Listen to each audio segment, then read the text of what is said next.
A guy named Liu D was sitting in front of an old man who could predict his future and wanted to know how many years he would live. The old man immediately noticed the starlight in his right eye, which he would see again in 3 days. Ludi said that the right eye is a fake because he lost it 3 years ago to save a man. But he still doubted the truth of his words. He received a message that sympathetic ophthalmia developed in his right eye, but in a few years it may develop in the left one. There was no cure for this, but we had to rely on modern technology. He decided to take the old man's words as a blessing and thanked him. And he began to leave, disillusioned with the harsh fate of going blind at a young age. Suddenly, his right eye was pinned down by a sharp pain. He leaned against the bench, clutching his face. He had no desire to go blind right now. He sat down nervously on the bench. Suddenly, the system activated the process of connecting nerves to the brain. His right eye glowed pink. The whole world was filled with an unknown code that only he could see. He couldn't understand what had just happened. Suddenly, a small boy appeared in front of him, standing upside down. Ludi was extremely frightened, thinking that he was a ghost. The boy from the system introduced himself as Mo Tong, which was the supercomputer from his right eye. It was the only model of artificial intelligence. But I couldn't explain everything right now. He pointed to one of the girls in the crowd, warning her that she was in danger. A pen appeared out of nowhere, which fell right at her feet, causing her to slip. The girl fell, knocking down the ad with her head. Ludi, along with Mo Tong, watched with surprised eyes. The handle began to fall again, and Liudi dashed towards her, but this time he caught it in midair. He couldn't understand what had happened, but Mo Tong was able to give him a rough model of the situation, predicting the future. But Mo Tong only called it a forecast based on the available data. All of a sudden, he sensed the approach of people with strong destructive energy. There was a sharp sound of a car stopping. A lot of people in suits got out of the cars. They were walking straight towards Liu Di. Mo Tong thought they were cool. He noticed that they were stronger than any human, hiding their history. Their cars had a special license plate that belonged to the famous Inji company. It was the best medical company. Mo Tong didn't see a change in the level of danger, but advised to be on the lookout. Suddenly, there was a sharp pain in my right eye again. Only this time, the system began analyzing his body and neutralizing toxins and eliminating blood clots. One of the men turned to Liu Di, explaining that the boss wanted to see him. He and Mo Tong smiled at each other, and the men asked him to go with them. He got in the car with them. There was a process in the eye again. Now the system has started analyzing the aesthetic side of a person and correcting facial features. In front of him in the car sat an unknown girl. She immediately noticed the intense expression on his face. The girl asked where he had been all these 3 years. At that moment, he remembered how he saved a girl 3 years ago and got hurt. The system continued to strengthen the muscles and change the face. The girl explained that she was the rescued girl named Yan Qingwen. She rated him, finding him attractive. Ludi couldn't figure out what had happened to his face, and Mo Tong explained how he had changed his facial features so that his face now met 90% of the beauty standards. He concluded that he was her savior. Qingwen had been looking for him for 3 whole years, and so that the media wouldn't notice her, she came in this form and was going to repay the help. The system started working on the retina of the eye. He had obtained Qingwen's full stats. She graduated from Pininfarina University with a degree in mechanical engineering and received a doctorate in Western medicine. And now she is the chairman of Inji, being the 3rd daughter of Yan Hongxing. Ludi was wondering how she was going to repay him, and she was willing to give him money. At that moment, her phone received a call from her father. He asked if she had found him and demanded to be brought to him. The call ended quickly. Therefore, Qingwen warned them that they would soon meet a certain person, and she said it was her father. He thought of Yan Hongxing, the richest man in Shanghai. And then Ludi accepted the invitation with great respect. But Ludi still couldn't understand something. After all, she said that he is her savior, but treats him rather coldly. Qingwen explained that all the people around her always had bad intentions. He looked at her in silence. He turned to Mo Tong, remembering how he was able to predict the future and then was able to turn his body around, wanting to know where it came from. Mo Tong introduced himself as a simple Type 3 computer with weak artificial intelligence, and his mind is equivalent to that of an 8-year-old child. It can harness the full power of the internet and use billions of programs. He didn't know where it came from, but he knew the code name in his program. It was the Emperor 9. Ludi saw that his muscles had grown by 268%. His body could have synthesized it further, but there was not enough protein in his body. He reached for the book on the seat, causing Qingwen to be startled by his action. But he just wanted to read a book. She hesitated when she saw his sweet smile. He flipped through the pages. Eyes triggered the scanning process, auxiliary memory, and quick reading skills. Ludi wanted to know more about this magic item. He was given a conversational skill so that he could speak to the point. Then he quickly flipped through one page after another. Qingwen asked him not to spoil the books if he didn't like to read, but he just liked to use paper fans. The girl frowned as he smiled. Meanwhile, at the mansion, the twin sisters complained about the heat outside while waiting for a guest outside. One of them even heard that the guy doesn't have a job, even though he saved their sister. Another sister asked them to treat their father's decision with respect, since he invited the guy here. The guy next to him didn't mind teaching the guest a lesson if he behaved inappropriately.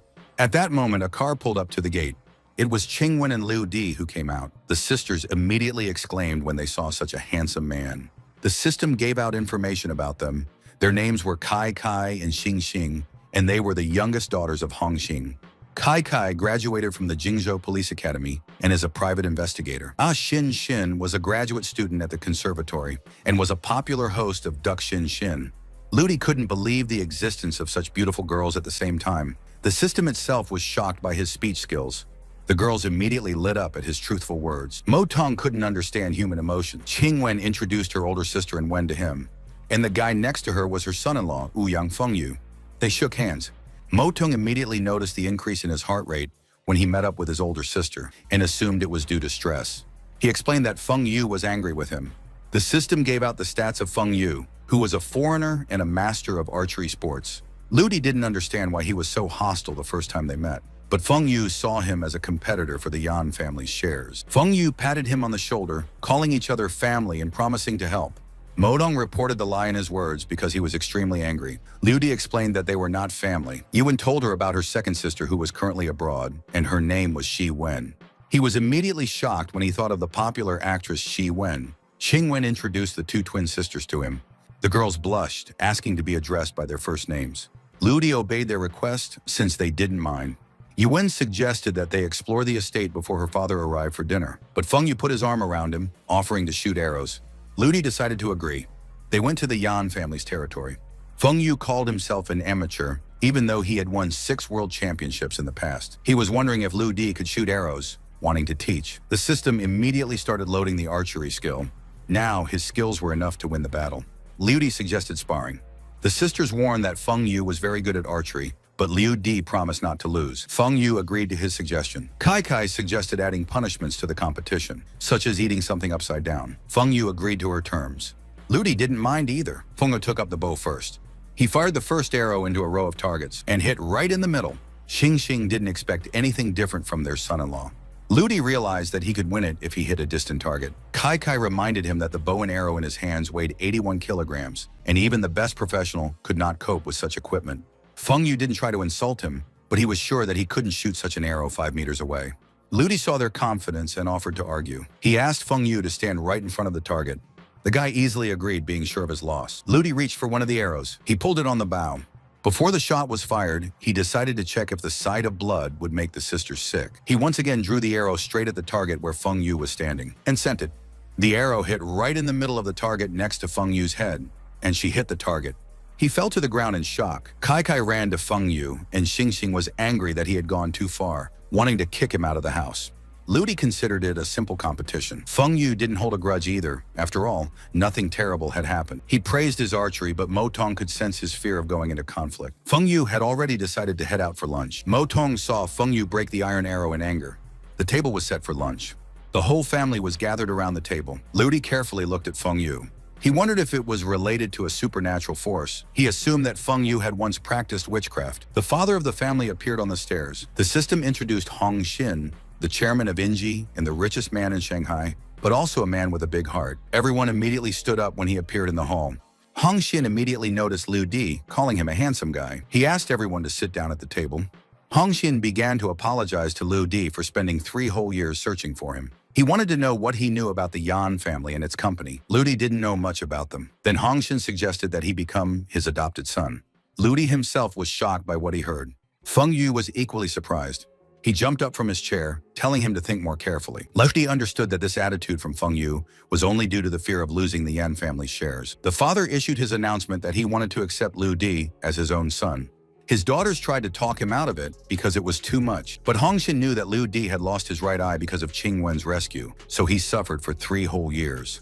Qingwen was shocked without knowing it. Liu Di didn't know what to say, knowing that his eye was completely fine, so he also gained superpowers. Mo Tong recalled that while strengthening his muscles, his body had lost almost all of its protein and glycogen, so his sugar levels were low, and it was worth eating urgently.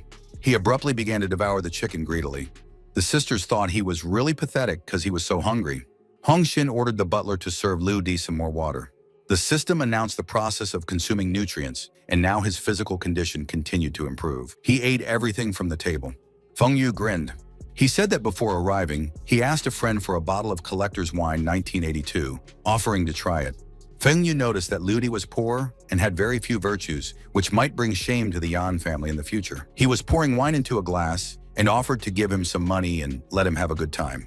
Feng Yu suggested that everyone start a wine tasting, but it was too much for Liu Di, since he wasn't used to such delicacies.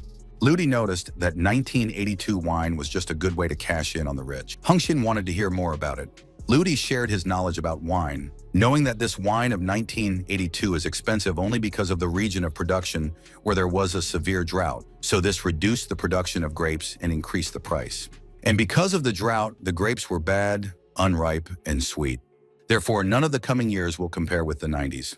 But Liu Di didn't know what it tasted like, offering Feng Yu a taste. The guy didn't believe in his delusions. Liu Di decided to remind him who exactly lost in today's archery competition. Feng Yu hesitated, not knowing what to say. Liu Di laughed at his reaction, pretending that he was just joking. Hong Xin decided to hear about his knowledge of the Chinese economy, and Liu Di told him about the Yangtze River, where you can see the Chinese dragon. And in 2000, the Chinese economy entered a new era, achieving major changes in 3 areas, where it first began with international status. Qingwen smiled, knowing that he was telling the truth. And I'd like to know more about what kind of person he is. And Hong Xin would like to know his opinion about Inji. But Liu Di didn't want to answer that, replying that he still didn't want to become his son. Suddenly, his eyes flashed again. The man thought about it. Feng Yu's phone received a message that Liu Di was to die within a month, and he needed to gain control of Qingliang. He saw it all through his ability, not understanding why anyone would want it, but he still wanted to have a good time. Liu Di decided to explain the reason for his refusal. After all, he had his eye on his daughter. Qingwen jumped out of her chair at his delirium. Hong Xin considered it normal for young people to fall in love, but Liu Di didn't want to be part of their family and only wanted to have a good job and stay with his daughter and take care of her. Qingwen reminded her that she was surrounded by a bunch of decent guys. Hong Xin asked his daughter to calm down her behavior. The man was ready to support his choice of work, not intending to interfere in his life. Back then, Liu Di wanted to become Qingwen's driver so that he could be closer to her. Everyone was shocked by his words. Hong Xin agreed, but under these conditions, he would have to live in their manor and be in touch all day long. Liu Di didn't mind. He noticed that Hong Xin wasn't willing to give up on his idea, but he also didn't want to put them in danger from the vile people, so he decided to bear with it. Qingwen was displeased with his words and was angry at her father for not considering her feelings at all. The twins were shocked that he was able to take shelter in their house, so he also angered his sister, so he should be sent away. Hong Xin issued an order that Liu Di become Qingwen's driver and put him under the protection of the Yan family. But other than that, he had prepared a small gift for him. It was a golden card. Even though he needed the money, he couldn't take it so that he could be safely in the Yan family afterward. He decided to give up the money because he saved his daughter, not because of the state, but out of a clear conscience. Feng Yu was sure that he just wanted more and wanted to take over the Yan family by taking Qingwen in marriage. Hong Xin insisted, and there wasn't much money on the card, only 5 million. So because of his conscience, he couldn't accept the refusal. Liu Di was instantly shocked, not understanding how anyone could not accept 5 million. Motong didn't understand why he didn't ask him for help with the money. Strange notifications started coming to his phone. Accounts for the international coal trade with different amounts of money were registered in his name. Liu Di wanted to understand what he was doing, and Motong told him that he had set up a coal trading account for him to increase his income by selling coal for several times the price. The butler insisted on accepting the card, because his master was too kind of a person to pay back. Liu Di was willing to do this for the sake of his master's well-being, but now he didn't need his master's money. The twins thought he was terribly unscrupulous, thinking that he was trying to get more money out of their father. Hong Xin was pleased with his decision and asked Qingwen to take him to the shopping center to change his appearance properly. He left the room. The golden card remained under the plate. He stepped out onto the balcony thinking. Liu Di still preferred to live a simple and independent life. Suddenly he heard something. The twins were dismissive, reminding him that their sister was waiting for him downstairs. He accepted their order. Although they didn't like him, they were fascinated by his beauty. When he went downstairs, there was a huge amount of expensive foreign cars in their garage. He tapped on the window of one of the cars. Qingwen rolled down the window and didn't understand what he was doing. Liu Di pointed to the sports car, suggesting that we go today. She reminded him that he was just a driver, and he had no choice when ordering him to get in. He let out a dramatic sigh, hoping that he could take a ride in such a sports car before he went blind. In Qingwen's mind, he looked like a poor guy begging on the street. Qingwen accepted his request. A voice from another car asked if he could drive sports cars. It was Feng Yu, offering to teach him how to drive. The system installed a sports car operating manual. Liu Di immediately thanked Mo Tong. He confirmed that it was his first time driving such a car, so Feng Yu wished him luck and left. Feng Yu decided to go ahead and leave them behind. They got behind the wheel and Qingwen was worried that he didn't know how to drive. After all, he had already been holding the steering wheel for 3 minutes. Liu Di was confident that everything was fine. He slammed on the gas and the car accelerated quickly. The car drove at high speed. She clutched the handle, screaming in fear. Mo Ting gave out a statistic that it was easier for handsome men behind the wheel to make girls fall in love with themselves at first sight. Liu Di then decided to try to look his best. The car began to drift and Qingwen screamed louder. Feng Yu saw him in the mirror, realizing that he was trying to outrun him. So I shifted gears, deciding to show off my speed. But Liu Di started to turn sharply in his direction. Yuan reminded him that she didn't really want to get into an accident. She didn't understand why Feng Yu was so irritable. They arrived at the underground parking lot of the Henmao shopping center, and Qingwen was sitting on her lap after the ride. Liu Di wondered if this chance of love at first sight didn't work, but Mo Tong gave out the result that Qingwen was furious. A crowd of agents immediately ran up to them, asking about Qingwen's well-being. They started threatening Liu Di if he tried to harm Qingwen. The system gave out statistics about the main security guard, TC, who was adopted by Mr. Yan. All of them were adopted by Mr. Yan. Liu Di even wanted to know the exact number of people Mr. Yan had adopted. Qingwen asked TC not to argue with him, because he had a good relationship with his father. So she had already decided to go out and buy some clothes. Liu Di realized that he had acted too impulsively and hadn't thought of her wishes. Everyone on the street saw the crowd of security guards, realizing that some big shot was coming, appreciating the beauty of this couple. They reached one of the stores. Yi Qingwen asked him to choose, but Liu Di didn't like the store. But it was a cool brand, but Liu Di didn't agree with her opinion.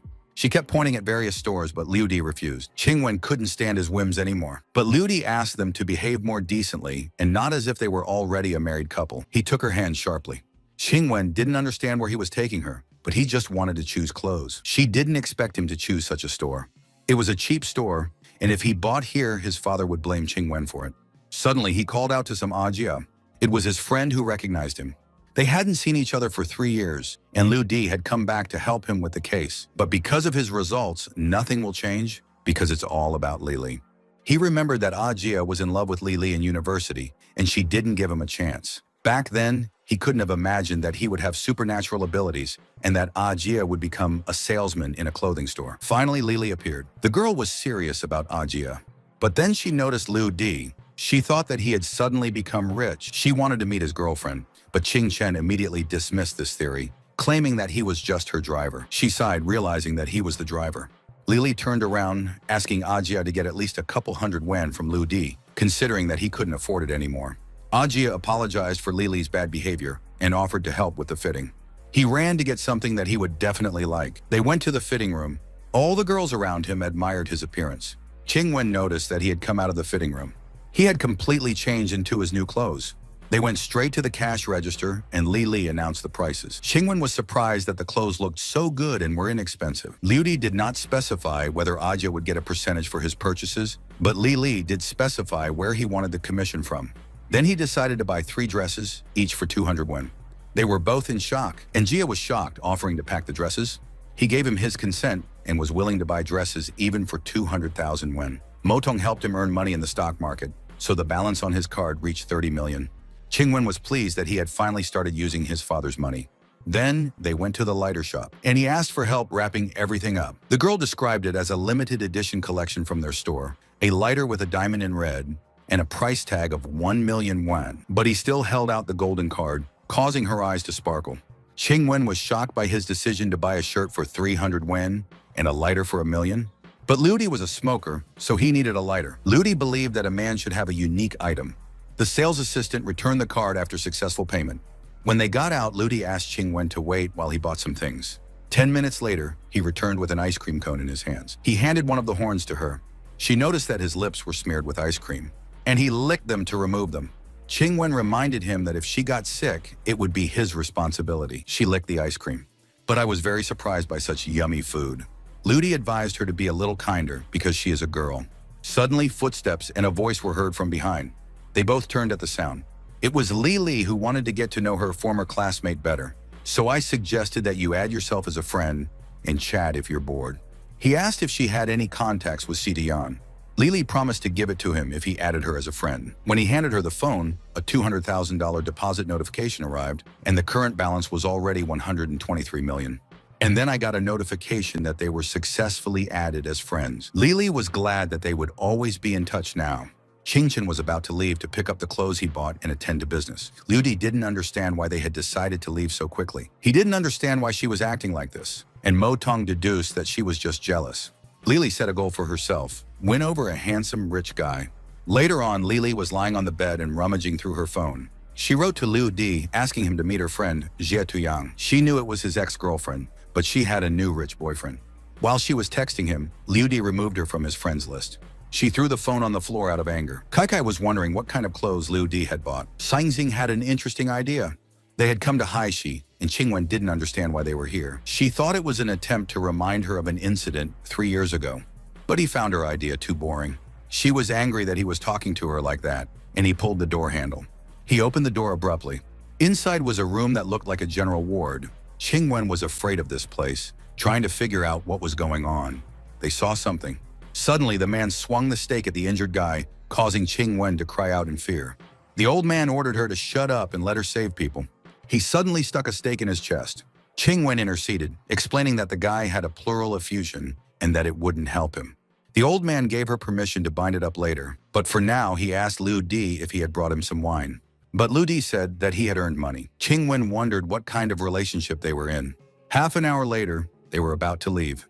The old man reminded him to bring some wine next time. Qingwen still couldn't figure out what this place was. Liu Di explained that it was an ordinary hospital and that the man was the only doctor. He treated poor people who had no money. Qingwen inquired about those children, and they were under the care of Master Tu. She was interested in the history of their acquaintance. It turned out that 3 years ago, when he lost an eye, Master Tu saved him from death. She pinched her arm.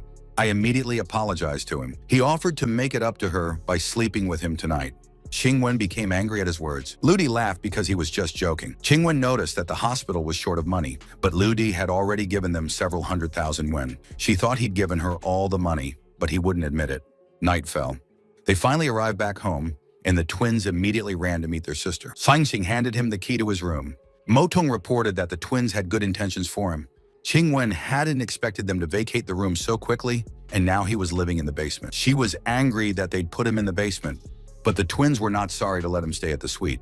Qingwen suggested starting over, but Liu Di was already grateful for at least a roof over his head, so he was going to go rest. The twins hoped that he would not deceive their older sister. He started down the stairs to his room. I didn't expect to see such a long corridor. Mo Ting noticed a camera in the corner of the room, and Liu Di assumed that it was the twins watching him suffer. So it was, and the sisters watched him go up the hall. Shangxing felt that this was a bad thing to do, but she was looking forward to the performance so much. Suddenly, she saw that the light bulb was on, and Liu Di ran forward, sharply dodging a pile of balls. They didn't believe that he would be able to dodge the next trap. Suddenly, the screen stopped watching. They looked at each other, knowing that something had gone wrong. Liu Di grabbed a basin of water. I put it back on the shelf, not expecting such an interesting prank from the two girls. Mo Tong increased his reaction speed. He finally reached his room. He looked around, surprised that the room didn't look like a basement at all, except for the dampness. To his surprise, there was a piano in the room. He touched the keys, remembering that when he was little, he had dreamed of becoming a pianist. The system began to establish basic knowledge of classical music and modern works. He didn't expect Mo Tong to help him realize his childhood dream, so I decided to start playing right away. Liu Di started performing the song along with the vocals. While he was playing, people on the street heard a beautiful song. Mo Tong marveled at his artistic ability, which was beyond human reasoning. He was sad to listen to such a beautiful song alone, so he made a video and posted it online, and Liu Di couldn't even do anything about it. All of a sudden, notifications started arriving on his phone in a series of ways. He immediately looked in, not understanding what was going on. His video was getting millions of views. All the comments were filled with compliments, and abruptly music agencies started writing to him, offering him a contract. He greatly underestimated the strength of the community, but for him, show business was extremely difficult. After all, he had his own dream to open his own business. Xing tried to understand why Liu Di didn't fall into any traps. Then she suggested that we go to his place and look at him. But Kai was sitting on her tablet with headphones on, and wasn't listening to her sister. Xing didn't understand what was wrong with the video she was watching. She gave her sister an earpiece to listen to his pleasant voice, and she really appreciated his abilities. Xing was crazy about him and wanted to know his identity, but he hid his real name under the nickname Di Yi, who already has 6 million followers. Both sisters wanted to marry him, and they started arguing. Their screams could be heard all over the mansion. My father was terrified by their volume as he tried to sleep. Liu Di's stomach growled sharply. He was terribly hungry. Even simple thoughts took away his strength. So he decided to go to the kitchen to get some food. When he opened the door, silhouettes appeared. Suddenly, his eyes were dusted with nail polish. He fell to the floor, not understanding what they were doing in his room. They were two twins. They called him shameless because he stayed in their house and lived for their money. Xing started setting conditions for him, but he just turned around and started walking away before she could finish. They were very angry with him. He went to the kitchen and prepared the vegetables. Mo Tong came to the rescue and uploaded the cooking skills of a 3-star Michelin chef. Liu Di thanked him. The twins peeked at him from behind, surprised that he could cook too. Xing decided to let him finish cooking so that she could demand money from him for the food spent. Kai stared at his beauty. For now, Liu Di was just slicing green onions. He began to beat the eggs in a bowl with a whisk. At that moment, he picked up a frying pan and a spatula. Xing watched him with her mouth open, but I came to my senses immediately, trying not to give in. She immediately tried to bring Kai back from the clouds so that they could return to the immediate plan. Liu Di had already finished cooking and tossed the dish onto the plate. The twins stared open-mouthed at the beautiful dish. It was the usual fried rice with egg, and Liu Di suggested that they try it. Kai wanted to reply, but Xing flatly refused. But Liu Di took a spoonful of rice. He appreciated the taste, the way the rice crunched on his teeth, and the aroma of onions complemented the taste. The girls were mesmerized by his reaction, and he suggested they try again. And they couldn't restrain themselves, pouncing on the dish. After a couple of minutes, the plate of rice was already empty. They wanted to pay him for such a meal, but he still owed them 4 million. He remembered that he hadn't seen Feng Yu's brother-in-law today, but he and their sister were living in their own house, and only the twins and Qingwen lived here. Liu Di didn't know about this at all and thought about it. The sisters didn't understand what he was talking about. He just laughed slyly. He started to leave, telling me to be careful at night. The twins were shocked by his serious words. After a while, he went up to the roof. His eye felt the sparkle again. He suddenly wondered what kind of relationship Qingwen had with Feng Yu. He understood that he and Qingwen were direct competitors in the fight for control of the Yan family's resources. And suddenly he realized that Feng Yu might want to kill Qingwen. Modong asked him not to worry, because the entire manor was under his personal control, and he would report if there was any danger. So Liu Di asked him to keep an eye on Feng Yu. But Mo Tong could follow him through the cameras, but he already knew that Feng Yu didn't have anything to do today, so he decided to have some fun. And he showed me what Feng Yu was doing right now. He was lying in bed with 2 girls, and he told them about his plans to become the master of the Yan family, and he was going to force Kai and Xing to serve. At that moment, he reached out to kiss one of the girls. Liu Di was furious at his audacity to marry the older sister and look at the 2 younger ones. Qingwen waited for Liu Di from below, not understanding why he didn't come down. The bodyguard said that he knocked on his door twice, but he did not answer, offering to see her off on her own. But Qingwen wanted him to perform his duties as a driver and ordered him to knock until he woke up. But suddenly she stopped. Because Liu Di came running from a completely different direction, Qingwen thought that he had come from a run. He handed her a bag of buns, which he had taken an hour to get at a popular bakery in the city. Qingwen didn't understand how he had run 20 kilometers in an hour. But for Qingwen, that wasn't enough of an excuse to be late. The bodyguard's earpiece received information that Liu Di had actually run 20 kilometers under surveillance. He was immediately surprised by his physical fitness. Liu Di was going to take a shower and change before leaving. Qingwen was horrified that there were such arrogant drivers, wishing that he had retired. The bodyguard said nothing. Finally, they pulled out. Qingwen was watching that most popular video of the guy playing the piano and singing. He looked very familiar to her, but she still didn't understand such popularity.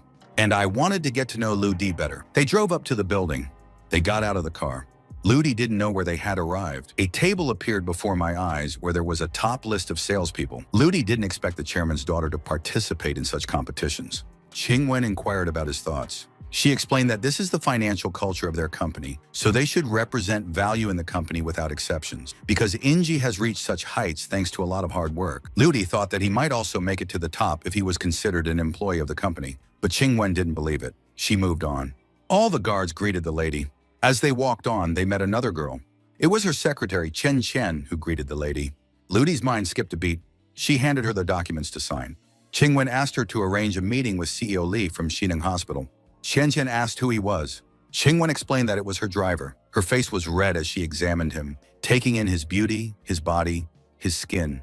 She took him by the hand, leading him away so as not to interfere with the mistress's work, offering to wait for her in another office. The girl sat down on the table in front of him, explaining that he was no match for Lady Yan, so she suggested landing and choosing an easier target, offering herself. The system returned her statistics. Chen Qian was a private secretary, and she had a high-performance record. She suddenly put her hand on his cheek. Chen Qian started to suggest friends, and Liu Di liked her cuteness. Qingwen noticed this through the glass and ordered them to keep their distance and get to work. The girl knew what she was doing. Chen Qian asked her not to look at her like that, because Qingwen had already found a person for her heart. Liu Di wondered who he was. Chen Qian didn't know him, but she had heard about the rumors that he had saved her 3 years ago and had become a true hero. She wondered if the lady had found her hero. Liu Di was shocked that Qingwen actually considered him her hero. Modong suddenly reported that something strange was happening in the office, but it was kind of funny. Liu Di looked at the working Qingwen. There were 3 prayer vases in the office, a green painting that looked like a tomb, and statues on either side that looked like something out of a mausoleum. It felt like Qingwen had come out of the grave. Mo Tung made a comparative analysis and realized that these items were needed for the mortal evil curse. He found people strange and how they believe in curses and gods. Liu Di suggested that mortal evil was a common fiction. Mo Tung was sure that this was a common legend from the local folklore. Liu Di understood. He didn't know who Qingwen would offend so much that someone would plant items for her to curse. He decided to pretend to go to the bathroom. He carefully entered Qingwen's office. She was annoyed that he'd come in without knocking. Liu Di reminded that these vases were quite good. Qingwen said that it was a gift from the vice president of Zhao. The vases were antiques, so she said to be careful. He decided to ask about the painting as well, but it was a gift from vice president's son. Then he asked where these statues came from. According to Qingwen, they were called water dragon pearls, and they were an exclusive handmade item, being a gift from Fei Yu. Mo Tong wasn't the least bit surprised that it was him. Liu Di realized that the vice presidents were his accomplices. Back then, he decided to break the mortal evil curse first. He pretended to drop it by accident. Qingwen jumped up in anger, ordering him to take his hands off her vase. A second later, another vase fell. Liu Di claimed that he did it by accident, and Chen Qian came running at the noise. She didn't understand what was going on. Qingwen didn't understand his wild behavior. He promised to return all the money for the ordinary vases, but Qingwen reminded him of their price of 6 million. She sighed and decided to deduct it from his salary. Liu Di knew that his driver's salary was enough to pay, and he was even willing to spend all of his resources to invest 100 million in their company. Qingwen didn't understand where he was getting such huge sums from. Shen Shen reminded her that it was already time to move out to meet Mr. Li from the hospital. She ordered her to call a cleaning lady to clean up this mess and called Liu Di. Meanwhile, the twins were tired of playing tennis, and Xing Xing suggested that they go take a break. They came home and went to the table. Suddenly, Xing Xing noticed a golden card under one of the plates. She reached out to pick it up. The sisters realized that this was the map that Liu Di's father had given them. This meant that he didn't spend the money. They realized that he was a real gentleman, and they were wrong to accuse him. They've been accusing him all this time, and they've deducted $5 million. The girls realized that they were mistaken. The twins were sad and decided to apologize together. Shang Xing agreed with her suggestion. Then they wondered where he got the money for new clothes, because they looked very expensive. They put the card on the table, knowing that he was spending their sister's money. The twins took it as a setup, that he deliberately left the card so that they would feel guilty. Xing Xing was horrified that seemingly kind people had ulterior motives, but Kai Kai was shocked that he left as much as 5 million so easily. Back then, Xing Xing offered to spend the money secretly from everyone. While they were driving, Liu Di sneezed right behind the wheel. And I thought that someone was remembering him. Chen Chen was beginning to doubt that Shiren Hospital would agree to a local project after 3 rejections. But Qingwen was confident, wanting to win this billion yuan order. Chen Chen had a feeling that Master Li was treating Mistress badly. Qingwen had asked her to end her worries, and now her father's reputation was at stake. Liu Di recalled that one of Inji's businesses was manufacturing medical equipment, and Shiren Hospital was one of the largest in China. They reached the hospital. Mr. Li was honored by her visit. He explained that the project would be difficult to implement, so he suggested that we sit down and talk. Liu Di ordered Mo Tung to find information about Mr. Li. Mr. Li's name was Li Dahai, and he started his business selling fake medicines, and now he is a hospital director, a member of one of the criminal organizations, and is involved in scandals. Because of his careless attitude, hundreds of people suffered from poor care and lost their health due to fake medicines. The hospital was not punished, and the lawlessness continues. Liu Di was shocked that such people lived happily in high positions. Qingwen offered to go to her company and wanted to help him apply for a preferential policy towards the hospital, but Mr. Lee doubted that everything could be discussed. He couldn't settle the matter with just 2 sentences, so he suggested that she book 2 suites at a nearby hotel and discuss it over dinner. Ludi couldn't stand his words. He reminded her that Qingwen was just a young girl, and he had no right to suggest such a thing to her. Qingwen gagged him. She explained that her new driver wasn't used to the job yet. Mr. Lee advised the guy not to interfere in the affairs of his superiors. He reminded that his older brothers were behind him, and if he wanted to, no one from Shanghai would want to cooperate with them. Qingwen clenched her teeth in anger. She asked if he would agree to the order if she had dinner with him. Mr. Lee was willing to accept such conditions, but Qingwen added more points, reminding that it would be a simple dinner and her assistant Chen Chen would be with her. Mr. Lee surprisingly agreed. He stared at Chen Chen, knowing that he would get 2 instead of 1. After the meeting, Qingwen was furious that Liu Di was asking her to wait, but he reminded that in their company, Inji, everyone has the right to achieve their results. She didn't know what to say to that. She ordered him to calm down, but he only asked for 5 minutes on the way back up to the hospital. He went back to the chairman's office. Mr. Lee was displeased that he came in without knocking. Then Liu Di stood up to him on the table, and he called him a true animal. He stood up, slamming the table in rage as he prepared to deal with him. But Liu Di suggested checking your email first. There was one incoming message. He opened it and was shocked. There was a video of him being bribed and how he makes the whole hospital use fake drugs. As he claimed, everything in life is decided for money. He started to get nervous, not knowing how he knew everything. If this is released online, he will lose everything. And he wanted to know who was standing in front of him. He saw Liu Di's name in the sender's window. Mr. Lee decided to clarify his name personally. And then Liu Di introduced himself by the same name. Then Mr. Lee understood and knelt down, begging for mercy. Liu Di ordered me to do something to make him happy. After a while, he walked out of the building, and Qingwen was displeased with his insubordination. She ordered him to return to the company, but he asked her to wait a bit. Suddenly, a voice came from behind. It was Mr. Lee who brought her the contract that needed to be signed right now. He has already completed all the processes and asked just to sign.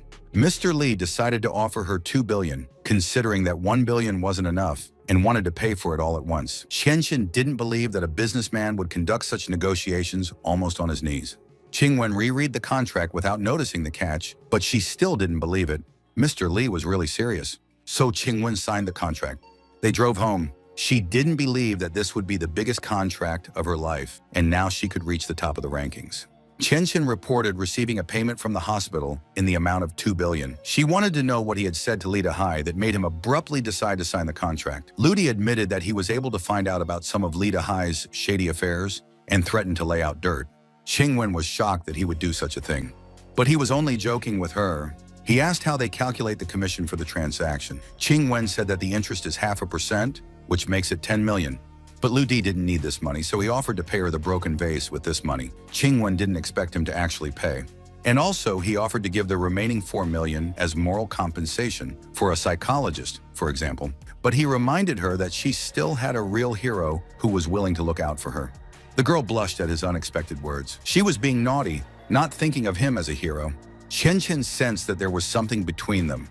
Everyone in the company was delighted with Miss Wen, who had made a 2 billion deal, but they didn't know who Liu Di was. Employees discussed how they saw a guy next to the mistress today, doubting that there was anything between them. They thought that Mrs. Wen was taking care of him. Suddenly, the girl was grabbed by the shoulder from behind, causing her to scream. Liu Di advised them not to discuss anyone in public, otherwise one of the people might become the son-in-law of their boss. Qingwen held his hand, trying to lead him away from the shame. Chen Chen knew for a fact that there was something between them. Mr. Lee was on the phone with He Hu, trying to figure out where Liu Di got the information about his dark past. He was going to kill this guy, otherwise he wouldn't be able to sleep anymore. The boss was curious, remembering how a $5 million bounty was placed on his head. Everyone left the office after work hours. Liu Di and Qingwen entered the office. At this moment, Chen Chen began to strike a pose, inviting Liu Di to have dinner together. Qingwen immediately dismissed her, reminding her about the blockage of work. They got into the car. Liu Di reported that he found something strange. He found out that Chen Chen was bothering him, and Qingwen was jealous. The girl got angry with his theory, refuting it, to which Liu Di only laughed. They drove home. The table was already set with various dishes. The twins were thrilled to try everything. Qingwen had no idea that Liu Di could cook like this. He invited everyone to the table. The twins didn't wait a second to pounce, but suddenly they were in shock. Liu Di began to eat everything off the plates. Moding praised him for this. After all, it would help him strengthen his body. As long as he ate, the increase in muscle strength was successful. Now he was stronger than almost the entire planet. Qing Wen ordered the sisters to exercise after such a heavy meal. The twins didn't want to box with her, but she stood up abruptly, intending to take Liu Di with her. The twins had already imagined her beating him up in the ring. At the very thought, they all laughed. Liu Di asked if that was exactly what she wanted, but she didn't doubt it. They came to the hall. Qing Wen had already changed her clothes and offered Liu Di the same thing. But Liu Di decided to just take off his outer clothing, asking if she was ready to fight him. His shirt was thrown to the side. The twins stared at his beautiful body. Liu Di himself didn't expect to see such a body under the shirt. Suddenly, Qing Wen realized that this was him. He specified where they were going to fight. Qing Wen wagged her head, shaking out her bad thoughts. She had once possessed a red belt, but Liu Di's muscles were far ahead of her. She imagined him on top of her, and she was powerless. The thought only made her blush even more. Liu Di was tired of waiting, suggesting to start. Qing Wen started to get nervous, reminding her that she was a weak girl. Liu Di reminded that it was her suggestion. He was willing to let her go today if she admitted defeat. But she didn't want to give up just like that, so she took a fighting stance. At this moment, footsteps were heard. The doors swung open, and the guard who had come to watch them spar appeared. But he knew that the lady was no match for him, so he offered his candidacy. When he was 10 years old, he was adopted by Yan's father. And since childhood, he was trained in martial arts. He can take down a whole horde of bandits without a scratch. But 3 years ago, he didn't manage to protect Qing Wen from bandits, which is why he still punishes himself. He recalled how Liu Di protected Lady Odin, ran 20 kilometers in an hour, and considered him evil in the flesh. So he suggested we start. Liu Di agreed with him. The bodyguard clenched his fist. Qing Wen asked him not to harm Liu Di. She told me about his story, how he joined the army at the age of 15 and was a special forces fighter and wanted to know Liu Di's achievements. He was delighted with his status as a well-deserved fighter. Liu Di described himself as an ordinary citizen who was given the opportunity to learn how to fight. He did not believe it and decided to learn everything in practice. He wanted to beat him until he knew the truth. The man lunged forward, and he delivered the first powerful blow, which Liu Di dodged. Mo Tong talked about the magnetic field of the aura, which can psychologically suppress other people. Liu Di was at the enemy's back in a second.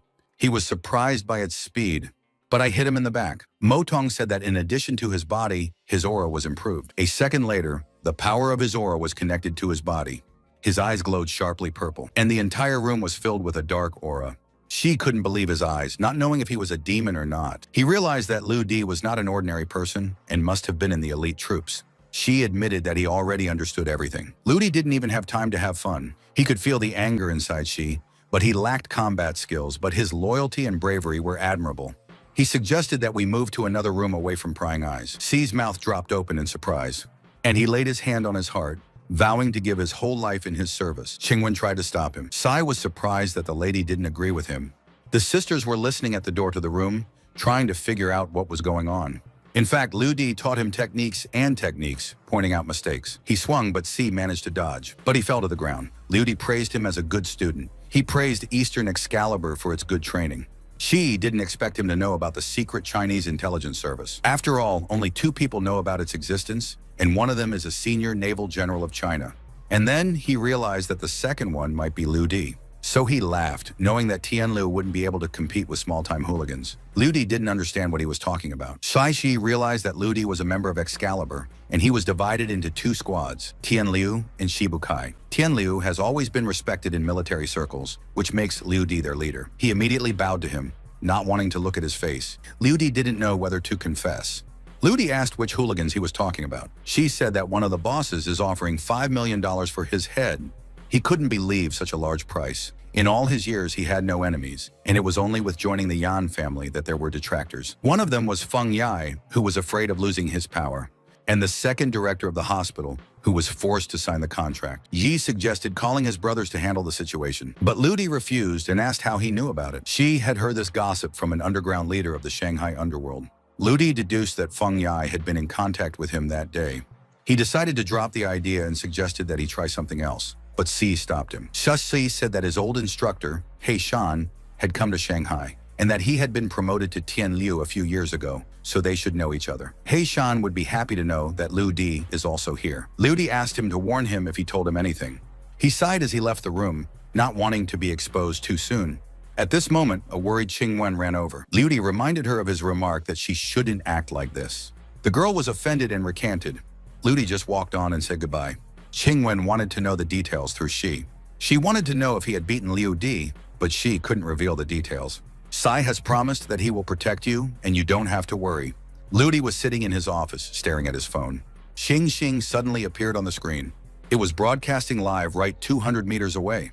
Liu Di immediately joined the stream. There the girl sang on the video, and the commenters were crazy about her. Suddenly, someone noticed a comment from DE. Everyone started asking for more words from him. The audience was trying to get his attention. Lodi was shocked that his song caused such a stir. Kai Kai asked her sister for information on how she knew DE, but she had already told her many times that they didn't know each other. At that moment, she received a phone call. So the nurse answered the phone and demanded to know how she knew DE. Xing Xing tried to explain to everyone that they didn't know each other. She said that she is shooting a new film, so she would like to hear a promotional song performed by him, so she would really like to meet him. Xing Xing fell to the floor in frustration, not knowing what to do. Some Vemya passed. All the girls looked back at Liu Di, wanting to meet him. The system reminded that the impulse released not only the aura, but also the male attraction. Liu Di was struck by the strangeness of this world. He asked Mo Tong to help him find information about He Li. The system gave out a complete dossier about him. His real name was Qin Yao Wen. 6 years ago, he was an ordinary street gangster, but now he was the leader of the Shanghai underworld. To the public, he was the president of the Chamber of Commerce, but he was also the boss of underground casinos, and he was also involved in a lot of illegal businesses. Ludi was shocked by his biography, and I wanted to have a good time with him. Haley put a cigar between his teeth and lit it. He smoked while the secretary stood over him. At this moment, the door burst open, announcing strange events. He said that 2 of their ports were visited by the police, and one of the ships that delivered the order was also intercepted. He Li stubbed out his cigarette, knowing that there was a traitor among them. The guy thought so at first too, but an ominous call came out during the survey. They said on the phone that there was no traitor among them. Haley jumped, knowing that something interesting was coming. My phone rang in my pocket. Startled, the boy said it was Haley's father, but it wasn't his voice at all. Haley was furious, but the guy just relayed the words from the phone. He immediately started threatening him, intending to kill him, but the man offered to come to him. Haley threw the phone away in anger. The girl offered to track the call. He ordered to do it immediately, ordering to find the most experienced hacker. Later, he was informed that the caller was found in an internet cafe near the club. Haley directed a crowd of his guys to bring him in. When he left the office, he received another call. It was already a brand new phone number. The person on the phone advised me to find a new hacker. 20 minutes ago, Liu Di had handed the man a card to expel all visitors for the night. The man accepted the money, agreeing with a smile. I wanted to know who the rich man was. At this moment, loud footsteps were heard in the building. A huge crowd of guys with guns appeared in front of Liu Di. They charged without a word. Liu Di calmly smoked, hoping to have some fun. At that moment, he flipped the butt of his cigarette with 2 fingers, which hit one of the bandits in the eye. Then he kicked him sharply in the face. One of the guys swung at him from behind with a machete in his hands, but Liu Di managed to elbow him in the stomach. Over time, he dealt with every bandit. 5 minutes later, a battered crowd was lying on the ground. Liu Di ordered them to tell He Li that he wasn't going to take it any longer. Then he decided to visit him on his own. He Li was once again informed of the terrible news that they had almost lost 100 of their best fighters. He was furious, trying to figure out how many people the opponent had brought. The subject reported that the enemy was all alone. He opened his mouth in shock, not understanding what kind of monster it was. He Li ordered to gather 3 best fighters to defeat him. The guy did as he was told and called them out. He asked the boss not to worry because they had already gone to take revenge. At this moment, an explosion was heard near them. It was one of his subjects, Jack. He Li immediately demanded information from him, but Jack fell to the ground unconscious. There were footsteps behind him. It was Liu Di, who was calmly smoking a cigarette. He Li was caught up in a flashback. The 2 of them watched in the distance. A warrior who stood on top of a mountain of corpses rose up in front of them. He didn't show his face, but you could see his smile. He Li froze in place in fear. I was immediately shocked. He was watching Liu Di, who was standing in front of him. The boy began to whisper, confessing his fear. He was nervous, but he was thinking. Liu Di reminded them that they had a lot to discuss. He started telling me how kind and helpful he was, but they put a price on his head of 5 million. Liu Di once again clarified whether this amount is justified. He Li tried to get away with admitting that he didn't hold a grudge against him, and it must be a misunderstanding, because he has enough of his own activities. He put a hand on his shoulder, preparing to go somewhere else to talk. Liu Di was getting impatient as he approached him. The guy called out to him, reminding him that it was boss He Li who was standing in front of him. He admired He Li's intelligence and strategy, and was going to give him 10 seconds to admit the mistake. He Li stared at him with his mouth open in shock. High-heeled footsteps sounded nearby. He recognized the boss's personal maid, He Li. She bowed in front of Liu Di, begging for forgiveness, and she was sure that He Li would admit his mistake. Lu Di had all the necessary information about the true identity of his assistant. She hadn't expected him to know about her. The girl offered to continue communication with her master. Lu Di reminded him that he could figure out the secret identity on a 1-2 basis. She offered to serve him, but asked that her identity not be declassified. He asked who was asking for $5 million for Lu Di's head. The name sounded familiar to her. She immediately revealed that it was ordered by Zhao Jie, who was the vice president of Inji. Lu Di didn't expect to hear his name because he was thinking of Feng Yu. The system gave out the biography of Zhao Se, who gave Qingwen the attributes for the deadly evil curse. Lu Di smiled, curious about his identity. He guessed that they were on a mission to kidnap Qing Lian. The girl said that this task was also given to them by Zhao Ji. Lu Di deduced that Feng Yu wasn't that stupid and was able to get out of the water unscathed by using others as weapons. She offered to deliver it to him, but Lu Di demanded Zhao Ji's teeth, intending to pay $1 million for each one. It was an easy task, but she didn't understand why he needed teeth. Lu Di did not reveal this secret, but he demanded one because he wanted to get 1 tooth a day. She swore that the Haley group would comply with his request. Then the girl suggested that he meet the bosses of other groups. Lu Di said that she could also become a gang boss. And he asked me to contact him under a pseudonym at the next meeting. Calling yourself the Emperor. He was walking down the street when he heard strange noises. Someone was shouting for help. 2 unknown men were running after the twins. They tried to grab the girls, but they struggled. Lu Di didn't expect the twins to be unlucky again, so I went to them to help. A whole crowd had gathered there, and Lu Di took a look. The guy reminded that running away is a violation of the rules because they haven't started having fun yet. Kai explained that they had already lost $6 million and didn't want to play anymore. The girls remembered how they wanted to spend Lu Di's money from the card and play in the casino. But when we played, we started losing in the dry. The guy offered to take $1 million from the family to pay him back, knowing about the wealth of their parents, but the twins did not have that kind of money. Then the guy offered them to pay with the body. The girl started to leave, taking her sister's hand, intending to return later with the money. The boys clenched their fists, not just letting them go. He gave her 5 minutes to find the money, otherwise he would drag it into the room. At this moment, Lu Di appeared, surprised by his request. He was disappointed that the problem was only a few million. The twins asked him for help. The guy realized that Lu Di wanted to show off and make himself look like a hero, but he couldn't just watch. The twins asked him to call his sister to borrow $1 million, knowing that he had no money. Lu Di was horrified by their rudeness, and after finishing, he was going to teach them a lesson. He didn't want to help them with the money, but he didn't mind fighting them. The system gave out the biography of the guy opposite. His name was Bo Yuan, and all he did was play and drink, and he loved to fight. His father was one of the richest people in Shanghai, Ren Chuan. The guy asked what he wanted to play.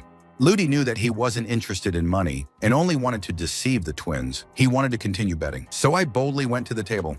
Lu Di decided to raise the bid and raise the amount to $5 million. Kai was shocked that he decided not only not to return the money, but also to raise the bid. But he didn't listen to her. Bo Yun didn't understand why he had so much pathos, considering that the casino owner had long been bribed. I decided to raise the bid to $6 million. Lu Di raised his hand, putting $100 million on the line. Xing was shocked. Bo Yun wanted to make sure that he would have such an amount and demanded to call the casino manager. 10 minutes later, the manager had already checked Lu Di's card, where the required amount was confirmed. The casino was ready to give him the best VIP zone. Bo Yun couldn't believe that this was possible. Meanwhile, he only had $100 million in his account. The twins didn't understand how he got so much money. Bo Yun started calling his cousin to borrow money. He put the phone down on the table with a loud bang. He announced his bid of $1 billion, connecting all his connections. The room was filled with silence. Lu Di's eyes were filled with madness as he bet $10 billion. Bo Yun was angry that he was so confident of winning. He clutched the map in his hand in anger. He didn't know what to do while the twins were enjoying his nervous appearance. Bo Yun was going to deal with him with the help of his uncle, who was the casino owner and the second leader of the Haley gang. Lu Di didn't expect to meet gang leader Haley in person. After a while, active footsteps were heard. A huge crowd of security guards appeared in front of them and surrounded them. The twins started to panic, not knowing what to do. The manager apologized to Lu Di, not letting him leave the casino until the boss arrived. He pretended to be really scared. But I headed for the couch, intending to take a nap before he arrived. The twins clutched at each other, knowing that Lu Di would not help them in any way. And suddenly they said that he had arrived. The casino boss finally arrived. Bo Yun was delighted to see him and asked him to deal with the offender. The man even wondered who dared to offend his nephew, and so Bo Yun was going to show him Lu Di. The sisters were trying to wake him up when gang leader Haley arrived. Bo Yun pointed at him. The man took a closer look and saw Lu Di lying down. He opened his mouth in shock, remembering his master. Bo Yun didn't know what he was talking about when he ordered them to deal with him. He ordered the guards to beat him up.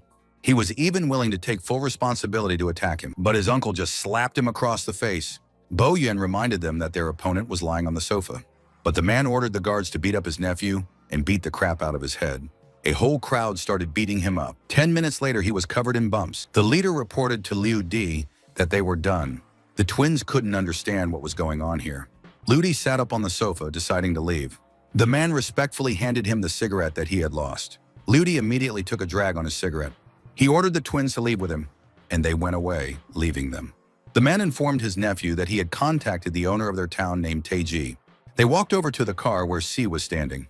Liu Di ordered them to go home, but the twins decided to apologize for their actions and thank them for saving them. Liu Di didn't think their gratitude was enough, but he only helped for the reason that there would be no discord in their family. The sisters were angry at his words. They wanted to know why the bandits were so afraid of him, but Liu Di only told them about his friend who stood up for him.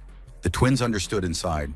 A call came to his phone, and on the other side of the phone was Qing Wen, who was waiting for him in the company at the end of the working day.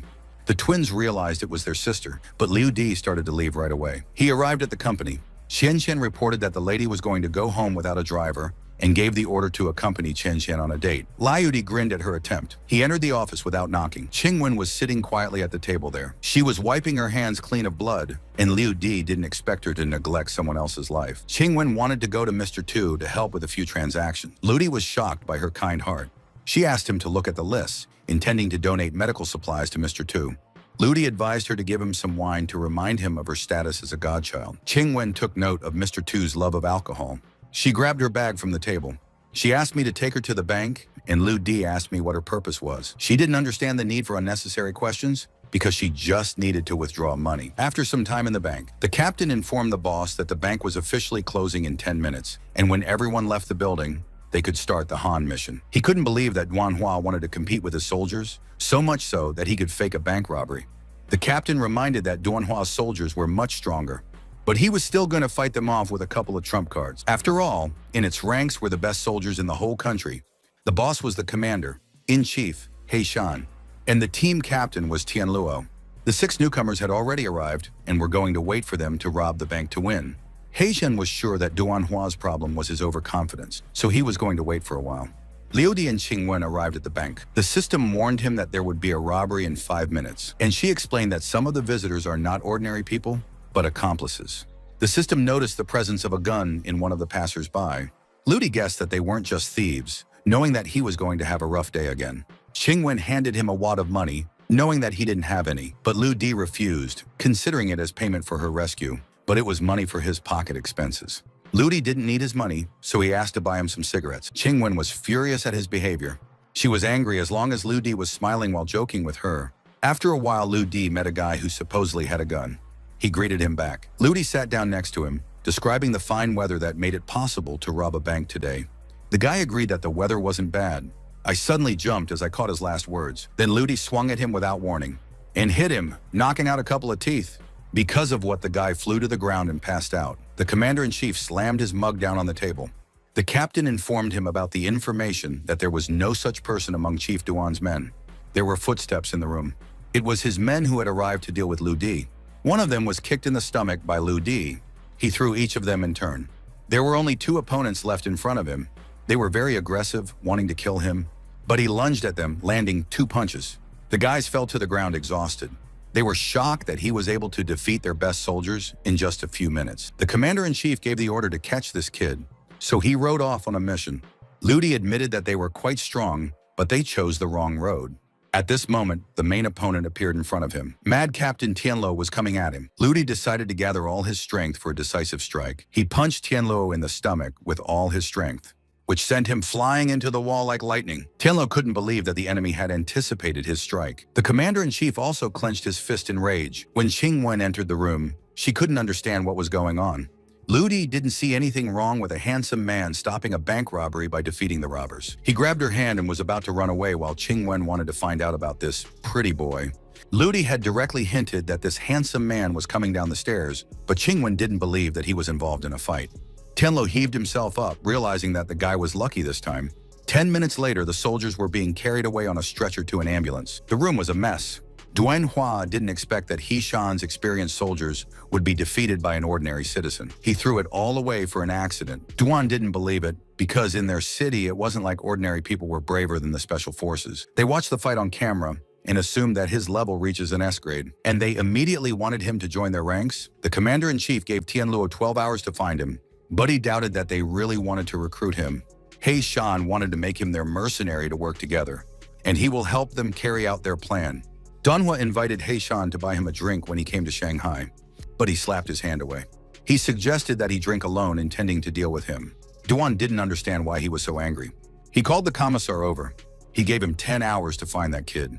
Duan wanted to make him the war leader of his police team, and he didn't want to be taken out from under his nose. Motong laughed at Liu Di, wondering at his events. He didn't know what he was talking about. Motong reported that 4 military units were collecting information on him, wanting to find footage of his fight in the bank. Liu Di asked him to hide after he finished cleaning up the records. Motong accepted the order.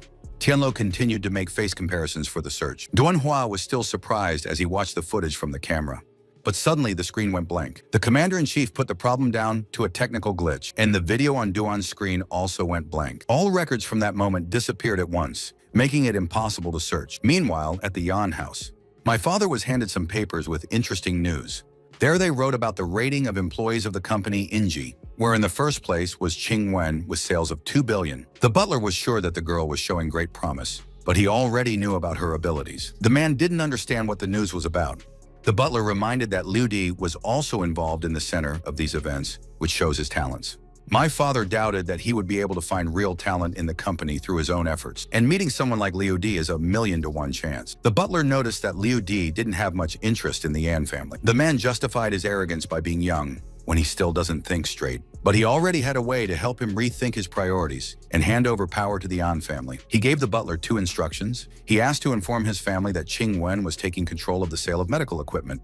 The butler suggested that he think about it a little longer, because a lot of money was invested in this project, and the whole company is invested in this direction, and Qing Wen has only been working for 3 years. The man himself understood all this, and gave everything not only to Qing Wen, but also under the guidance of Liu Di. The butler believed that Liu Di would not let them down. The man appreciated the talents of his daughter, which was able to charm Liu Di. He was going to return to Shanghai and hold a banquet at Yan Manor. And there he would like to invite 2 friends who have recently returned from abroad. He was going to introduce young people to exchange new ideas. Then he remembered that a good friend of his, who was a big shot in the country's army, had come to Shanghai. The butler realized that he was referring to General He Pa. The man was pouring tea, confirming his guess. He was going to give them a chance to meet high-ranking people, and also ask them to call Manhwa so that he could meet his old friend He Pa again. They arrived home. Liu Di and Qing Wen opened the door. They saw a strange house and thought it was a fire. As they entered the dining hall, a strange smoke and smell began to burn through their eyes. The twins were standing in the kitchen, surprised that they had already returned. It turned out that they had spent an entire 2 hours preparing dinner for Liu Di. Qing Wen was shocked that they were doing this. The twins just wanted to apologize to him, and they dragged him by both hands to taste his dishes. When he opened the lid a crack, there was a strange green rice under it. In their opinion, it was fried rice with egg according to his recipe, but with more spiciness. The twins tried very hard and asked to try. The system warned that inside the dish was benzoprine, which is the most carcinogenic poison. He awkwardly decided to forgive them without any concessions. The girls rejoiced in his kindness. The twins wanted to tell their sister something. Qing Wen was even afraid to hear their words. They handed her the same golden card that her father had given Liu Di, but he left it on the table.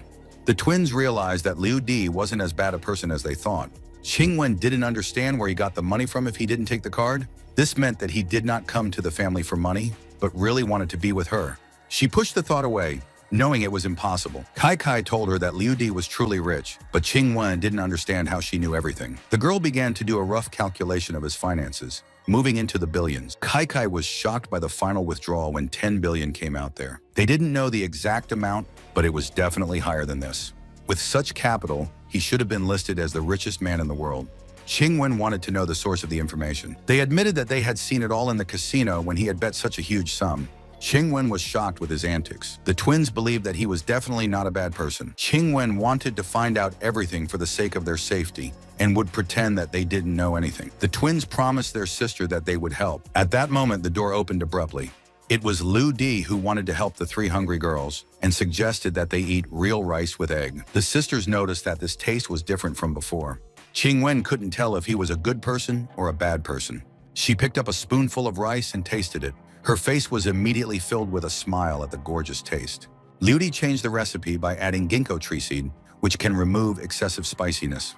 He fried the rice on purpose to calm the anger in their hearts. Qingwen realized that he was eavesdropping on their conversation, but they were talking too loudly. Liu Di described himself as a person with one important matter, and after the case was over, he was going to devote all his time to helping the Yan family. Then he left the room with a wave of his hand. Qingwen concluded that she had simply misunderstood him. Liu Di wanted to show off his broad outlook, not wanting to argue with her. He was sitting in his room at the computer, and he wanted to finally implement their plan, turning to Mo Tong. The system added the mindset of the best marketer and launched 100,000 commercial layouts. He opened the phone. I was glad that Di Yi's fervor had subsided a little, so I was going to do it. He was going to say what he needed to say. Liu Di exposed the content of the message, making a category guessing game, for which the first to guess 100 people will receive 500,000 each. Everyone immediately started commenting on the speed of popularity of this post and how quickly they make calculations. They were shocked that a person was willing to pay people $500,000, and someone took it as a joke. One girl carefully began to read the riddle. I remember that Otto Red was a famous mathematician who had invented the multiplication sign. Then she gave a tentative answer. Everyone responded to her, feeling sorry for her naivete, since she expected a reward for it. But at that moment, a notification came to her phone. It was a congratulations on the correct answer and a top-up of 500,000 yuan. The girl's mouth dropped open in shock, glad that she could now cover her college tuition. He posted a new message announcing the first winner. Everyone started commenting on the post even more actively, since it all turned out to be true. Liu Di waited for people to start answering the question. At that moment, his eyes sparkled again. After a while, all the 100 people answered the question. The winners were shocked with joy, while others cried because of their failure. Liu Di asked Mo Tong to get ready, because now there will be a second question. He wrote in a post that the last answer is a new riddle, and the first one who guesses it will get 100 million. Commentators were again surprised by the increase in the prize. All the hot topic tabs were filled with his aliases and attempts to guess the riddle. It was 5 in the morning. The girl dealing with the riddle realized that it was not a problem, but coordinates. Then she started typing abruptly. Finally, there was a new post about the solution, where the answer was Gemini. No one understood the meaning of this riddle. The next day, Liu Di sat down at the computer again. I was going to get down to business again. Now the post was not a riddle with a reward, but the task was to find the other half. All the commenters felt that this post was a sign of fate, but they noticed that it had a QR code attached to it. One of the people was uploading twins to his phone, and I was surprised by the slow download speed. He was asked to enter a nickname and signed himself as Careless Person. The system started analyzing his identity. He was afraid, realizing that this application is extremely insecure, so he did not write any information about himself. The system gave out a message that he looked confident, but there was a sense of unease inside. He realized that the post referred directly to him. The system started pairing users, giving everyone an ID. At this point, there was a successful match between users. He was going to make sure to meet her. The app has already had 100 million downloads. Everyone commented on it, not expecting that the app can analyze the personality so accurately, giving a chance for a soulmate. Liu Di implemented the Magic Eye ability in the app, which performed an accurate analysis of the composition of pairs. The girl was shocked by the genius of this Di-san, who was able to make his program famous all over the world. One company held a meeting where they discussed the new Gemini app. It was explained to him that the app was developed not so long ago by a company called Creator. He hadn't expected such a rush around the recent company. Due to a new competitor, their app started to drop in the number of users. The director demanded to copy the technique from the Gemini app to his own app so that it would also analyze a person's personality. But their team didn't have that knowledge yet. He slapped the table in anger, not wanting to listen to excuses. Liu Di was still sitting at the computer. He suggested that Mo Tong get an office space since they now have their own company. Mo Tong inquired about his ideas. Liu Di wanted to create a premium, grandiose, and intriguing office. Mo Tong started to create a projection. He showed Liu Di the tallest building in Shanghai, Rongteng, which has 3 floors with golf courses and a roof area of 5,000 square meters. Liu Di thought it was a good option and bought it right away. The system has already managed to sort out all the resumes on the internet, selecting the best candidates in all aspects, and is going to approve the company in 3 days. Liu Di thanked Mo Tong for such help, but he only needed people who could be trusted. Meanwhile, at the mall, Jia was at work. At that moment, he received a call. It was Liu Di who suddenly decided to call him. Ludi remembered how Aja wanted to start a business. He considered it the usual dreams of his beautiful youth. But Ludi said that he opened a company offering to help him. Aja's eyes widened in shock. He didn't believe that there was anything he could do to help, but Ludi could only entrust it to him. Meanwhile, Lili scolded him for taking time off from work. His face darkened as he remembered that the last time she smiled at him had been 3 whole years ago.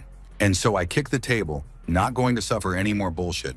Before he left, he ordered her not to call him just Ajia, reminding him that his name is Zhang Tianjia. Meanwhile, at home, Ludi was pulling himself up when Qingwen appeared behind him, deciding to go out early.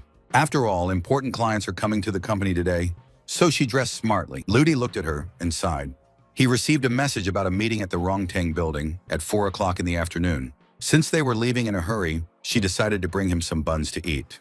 Ludi didn't expect her to show such simple concern, as if she was deceiving him.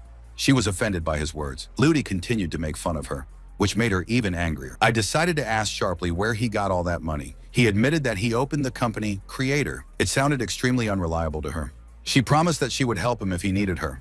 Then Ludi decided to tell her a couple of secrets. Qingwen became interested. He admitted that he sings quite well and offered to listen to it. The girl tactfully refused, advising to concentrate on driving. Meanwhile, in the company Inji, the girls discussed that Ludi looked very much like a puppy and was not suitable for Lady Yan. He fiddled with the doorknob, not sure who was coming to the company today. At that moment, the door opened and Feiyu followed. Ludi realized that Haley was generous with rewards, so he would get Zhao Ji's teeth very soon. But Feng Yu and Zhao Jai were not the ones Qingwen would be looking forward to. Feng Yu noticed that the gift vases from Zhao Ji were missing. Qingwen awkwardly reported that it was an accident that they crashed. He was shocked and did not believe that such expensive vases could accidentally break. She explained that Liu Di broke 3 vases on his first day at work. Feng Yu clenched his teeth in anger, realizing that Liu Di had broken the death key that he had bought for 7 million. He saw Liu Di waving at him in a friendly manner and tried to keep his temper in public, but he was going to deal with him next time. Qingwen clarified when the customers would arrive. Feng Yu asked her to wait for a while. Liu Di called Chen Chen over to ask him something. She immediately struck a pose, ready to answer the question. He asked what kind of people they were waiting for. It turned out that Di Yi, the king of music, was invited to join the company. Liu Di opened his mouth in shock, realizing that everything wasn't going according to plan. Chen Chen herself was shocked, so the chairman of the board of directors also gave Miss Wen the task of selling home medical equipment in huge volumes. She thought it was a coincidence, and Ms. Wen had a friend who started an entertainment company, and the singer Di Yi was his entertainer. Chen Chen had heard enough about his beauty and wealth, wanting to meet him. Liu Di laughed slyly. Large cars drove up to the building. A crowd of people came out of them. He was going to show off in front of the Yan family so that he wouldn't be looked down upon as the heir of Lu Ziming anymore. So he went into the building. When they entered the office, everyone jumped. Feng Yu asked him to relax, remembering that Di Yi was supposed to come with him. But Ziming didn't see the point in chasing him away just like that, and was going to handle matters on his behalf. Feng Yu agreed with his words, otherwise the room would have been torn apart by fans. Ziming laughed as he recalled that Di Yi now had a huge influence. So Feng Yu hoped that he could come and support their new product. Since Di Yi was under his financial support, Ziming lends his interest. Feng Yu knew that all of Di Yi's popularity was due to Ziming, so he was very happy to have the opportunity to work with him.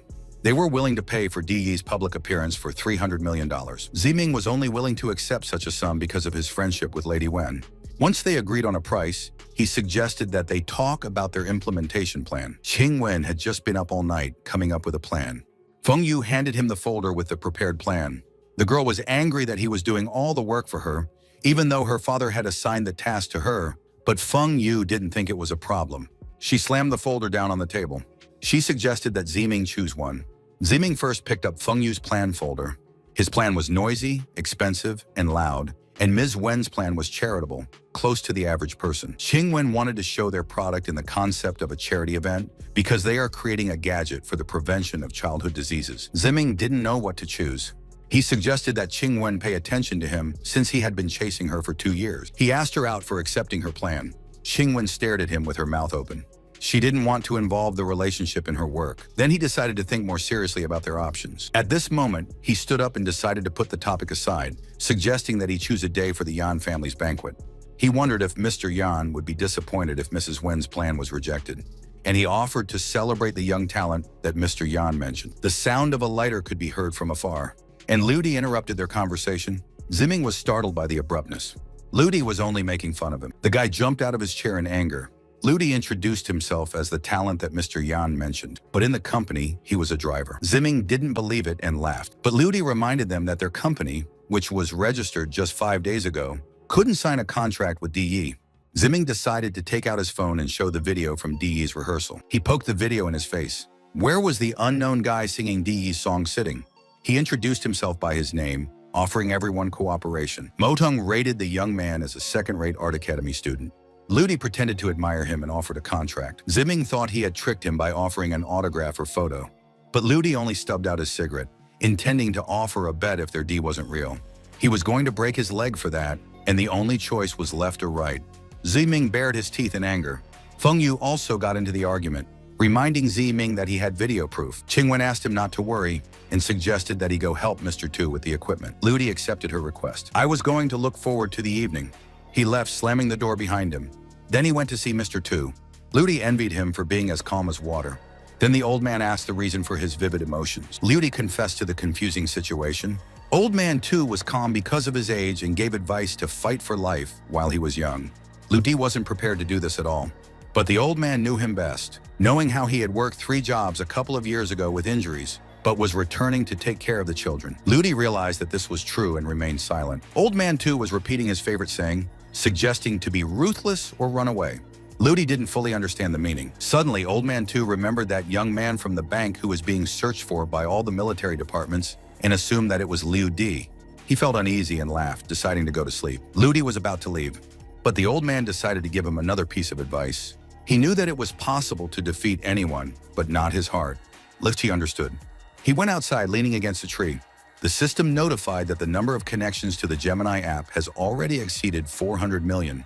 Ludi couldn't believe that this was true. Motong talked about 3,000 chats with different hobbies without restrictions in people. Everyone commented on this wonderful app, finding people by their interests. Ludi planned to introduce advertising integrations in each of the communities when the groups were formed. Meanwhile, at the headquarters of the company Polar Bear, the man wanted to know the creator of the Gemini app. The girls said that the owner was Disan, and their company is unprofitable because it has no investors and assets. He glanced at the file in her hands, and he asked Vice President Xi to buy $10 billion worth of new equipment. The guy promised to overtake the competition. Suddenly, Liu Di was called out on the street. It was Ajia, and he was very surprised by his physical form. Ludi reminded that Ajia's appearance was getting worse. He saw an expensive building and couldn't believe that their company would be located here. Ludi called him along to see for himself. Ajia was taken aback but ran after him. They got into the elevator. Ajia noticed that he had chosen the highest floor. After a while, they were on the 87th floor. The elevator doors swung open. Ajia couldn't keep the words out of his mouth in shock. The floor was gorgeous, full of professional staff. He didn't understand who could afford such a fancy office. Ludi reminded that their company works with the internet and messaging, and yesterday they launched the first mobile version. Now, Aja's responsibilities were training staff to maintain the application, accepting investors. Aja couldn't believe it wasn't a joke. Ludi assured him of this. But the guy still didn't understand what he was talking about. Ludi demanded to have the strength and patience to refuse all companies to sell. Ajia was glad of his entrepreneur credentials, but was dissatisfied with his bragging rights. Ludi said that various companies would come to see him, and he was not going to interfere in the business. And Jia was convinced that his friend was just as strange. He suggested that we move to the office first and discuss everything afterward. Ludi clarified that Ajia is the CEO, and he is the CEO behind the scenes, which is just counting money. And Jia realized that he was taking all the useless positions, being both a secretary and a cleaner. But I didn't mind at all.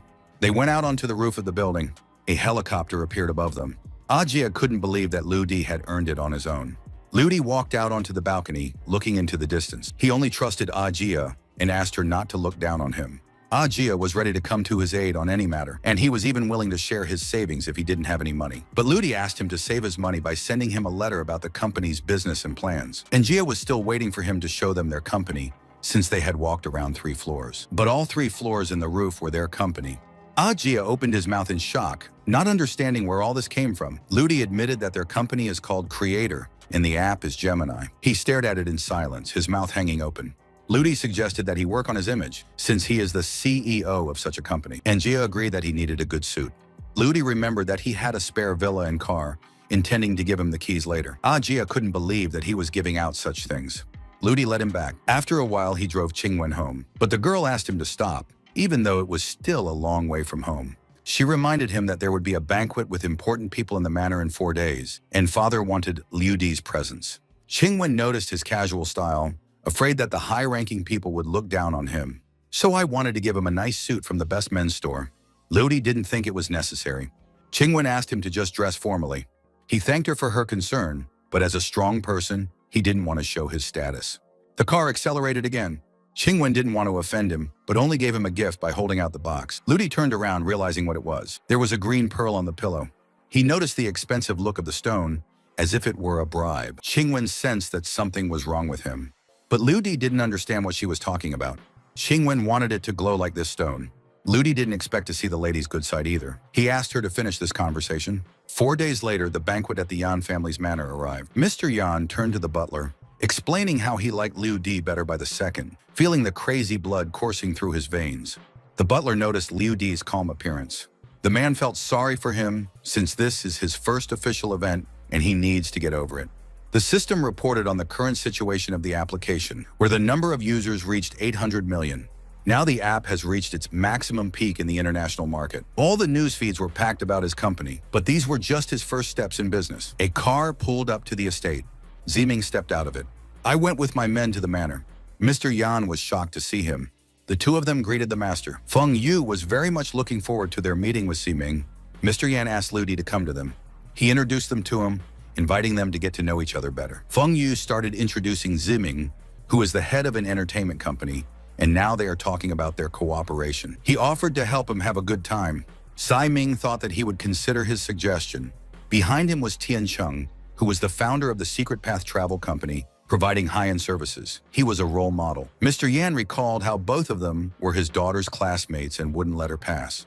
Tian Cheng was ashamed to remember how he chased after her and then left for a big trip after refusing. In it, he was able to find 12 new routes, opening a company, and again offered to consider his candidacy. Qingwen decided to introduce Liu Di to them. Tianjing interrupted her, knowing who he was. He considered him a scum who did nothing, unwilling to listen to Mr. Yan's request. Liu Di stared at him in silence. Tianjing decided not to act so abruptly, intending to start over with a clean slate by extending his hand. They shook hands. Suddenly, Tianjing cried out in pain. Liu Di apologized for his excessive strength because he rarely shakes hands with girls. He clenched his jaw in anger, wanting to say something back, but Feng Yu stopped the argument by offering to show him the manor. The three of them left. Mr. Yan was shocked by the two young men, who were angry within a second of meeting each other. Liu Di agrees with his words. Mr. Yan was convinced that Liu Di was worthy of being in the Yan family and promised to support him in the future. The banquet was in full swing. Feng Yu remarked to Tian Cheng that he had lost his temper right in front of Mr. Yan. He suggested teaming up to get rid of Liu Di. The boys didn't understand what he meant. He gave them a task so that Liu Di wouldn't have a chance to speak out, and he ordered Ziming to announce that he had chosen his offer after all, and then he would add another 200 million to Di Yi's fee. Ziming hesitated, fearing trouble with Qingwen, but Feng Yu knew how Mr. Yan only relied on Liu Di and didn't pay attention to his daughter. They would have a chance to take down Lord Yan and hit on Qingwen. Ziming grinned, knowing that he was right. Feng Yu promised to ensure his success in financing his company, and to give him the opportunity to enter the international market. Tian Cheng clenched his teeth in anger. Feng Yu understood his impatience, but he had to be careful. He thanked him for his advice. Otherwise, he might have been very embarrassed. And very soon they will carry out his plan. At this moment, Liu Di was chatting with Qingwen at the banquet. He was approached from behind. It was Tian Cheng that wanted to apologize for his past behavior. He hugged him, knowing that he would soon enter the Yan family and wanted to treat him politely. Liu Di knocked his hand off his shoulder, realizing that it was normal for rich boys to treat each other with disrespect. Tianjing couldn't stand his jokes and stubbornness. The butler informed me that Mrs. Nan would be arriving in a few minutes. He had no idea who it was, but it was Nan Tianhai's daughter from Kyoto, Nan Ruoyi. The master was immediately shocked. The butler delivered a message to Mrs. Nan, who can't leave the capital right now, so she was sent to visit General He Shan, Chief Duan, and Mr. Yan. He understood. The banquet was still going on. Ziming didn't know what to do since Lady Nan was here, and they had to make Liu Di a laughingstock. Tianjing knew how much influence the Nan family had in all areas. Moreover, Lady Nan herself was a genius of angelic beauty. Feng Yu offered to show his best side, intending to use it to climb the career ladder. And now they need to use Liu Di as a stepping stone. He decided to go and greet Lady Nan in a better light. The car door opened. Mrs. Nan came out of it and greeted Mr. Yan. He declared it a great honor that she had come to his banquet. The girl asked if Uncle Hei Shan and Juan had arrived, but they were still on their way, so he offered to introduce the young people. The lady suggested we call her Ruo Yi. 3 guys were watching her from behind. Feng Yu walked over first, introducing himself to Lady Nan. She looked at him suspiciously. He realized that he couldn't just hold out his hand to her. Mr. Yan introduced his daughter Qingwen to her. At that moment, they started talking. Ludi watched from afar. Suddenly, Mrs. Nan recognized him as Mr. Diarra. Ludi turned to look at her. He introduced himself by his first name. Miss Nan suggested that it wasn't necessary to reveal his identity. Ludi couldn't believe that such a cute girl was the leader of the Haley Mafia group. Suddenly, she felt a wild energy rush. Now she was sure he was Diarra. Feng Yu inquired about her condition. He suggested that she rest for a while in the gazebo, but she only wanted to chat with Lu Di. Ziming reminded her that he was just a simple driver, not a member of the Yan family. She turned around in surprise, and Liu Di had already left. She realized that he wasn't interested in her at all. Then she decided to accept Feng Yu's offer. 2 cars pulled up to the estate. Hei Shan stepped out of it. Duan, who had been looking for him for a long time, appeared behind him. He couldn't figure out what was going on with his phone. Hei Shan asked him to be quiet so that he could look like a dignified official. Dun resigned himself to the phone, but asked for information about the boy. Hei Shan immediately understood his intentions and had no intention of giving in. The gate opened and Mr. Yan walked out. Duan asked for no scenes. Mr. Yan recalled their friendship, which insists on making scenes. After all, they were guests of honor today. They spotted Mr. Nan's daughter in the distance. Mr. Yan couldn't believe that such stars would gather in his house. Mrs. Nan came up to them and paid her respects. They thanked her for the honor and marveled at how much she had grown. As they chatted, Feng Yu understood why she was already a mistress at such an age, since she was able to hold a dialogue with big shots. Liu Di watched from afar. He was curious to see the reaction of the 2 generals when they found out her true identity of Hei Li. Hei Shan was delighted with his estate. Duan had no doubt that Shanghai was not only beautiful, but also full of talent. And he noticed Liu Di with a sidelong glance. All of a sudden, all the alcohol flew out of his mouth in shock. He opened his mouth in shock and couldn't say a word. Hei Shan didn't understand his abrupt behavior. He walked away from them to Liu Di while they tried to stop him. Duan was ordering them to release him. The man was furious that his friend didn't show respect. Mr. Yan tried to calm them down. They demanded that young people be introduced at the event. Mr. Yan agreed. I started choosing who to introduce first. His gaze fell on Liu Di. They immediately bombarded him with questions, asking about his interests and work. The boys felt that everyone was too fixated on Liu Di this evening. Hei Shan remembered that they hadn't played chess together in 10 years. Mr. Yan suggested that this should be corrected immediately, and then he decided to bet on winning. At that moment, they were interrupted by a clap of hands. It was Feng Yu who suggested that everyone take a walk in the scenic area before lunch. Ziming had heard that Feng Yu was a former archery champion, so he suggested going to the shooting range. Feng Yu hesitated, suggesting that the topic should be dropped. And then he remembered that Zi Ming is well known in equestrian sports, and Tian Cheng is the best shooter in the country, and all the necessary places are available in the manor. They went to the stables. A horse appeared before them. Ziming described it as a rider's dream because of its solid hooves. Liu Di started stroking her muzzle. Ziming advised him to be careful because the horse has a capricious nature. Feng Yu agreed with him. No one had ever been able to ride it before. Ziming boasted that he was able to do it somehow and enjoyed it. Then Liu Di suggested that he demonstrate his skills. He panicked as a crowd of powerful people stared at him. But I decided to put on a show for Miss Nan anyway. He stroked the horse's muzzle. He sat down carefully on it. The entire crowd started clapping for him. He ordered her to go ahead, but the horse didn't move. He couldn't understand why she wouldn't listen to his orders. Everyone watched with their mouths hanging open. Liu Di chuckled softly. I gave him 10 seconds to get off her. Ziming doubted that he knew anything about horses. The horse abruptly began to jump and try to throw him off. He fell backward to the ground. Everyone was shocked when they saw this. Ziming was sure that there was some problem with the horse. Liu Di interrupted, reminding him that this was a purebred Mongolian war horse that was ridden by heroes, and such a breed would not bow to mediocrity. The horse cheered.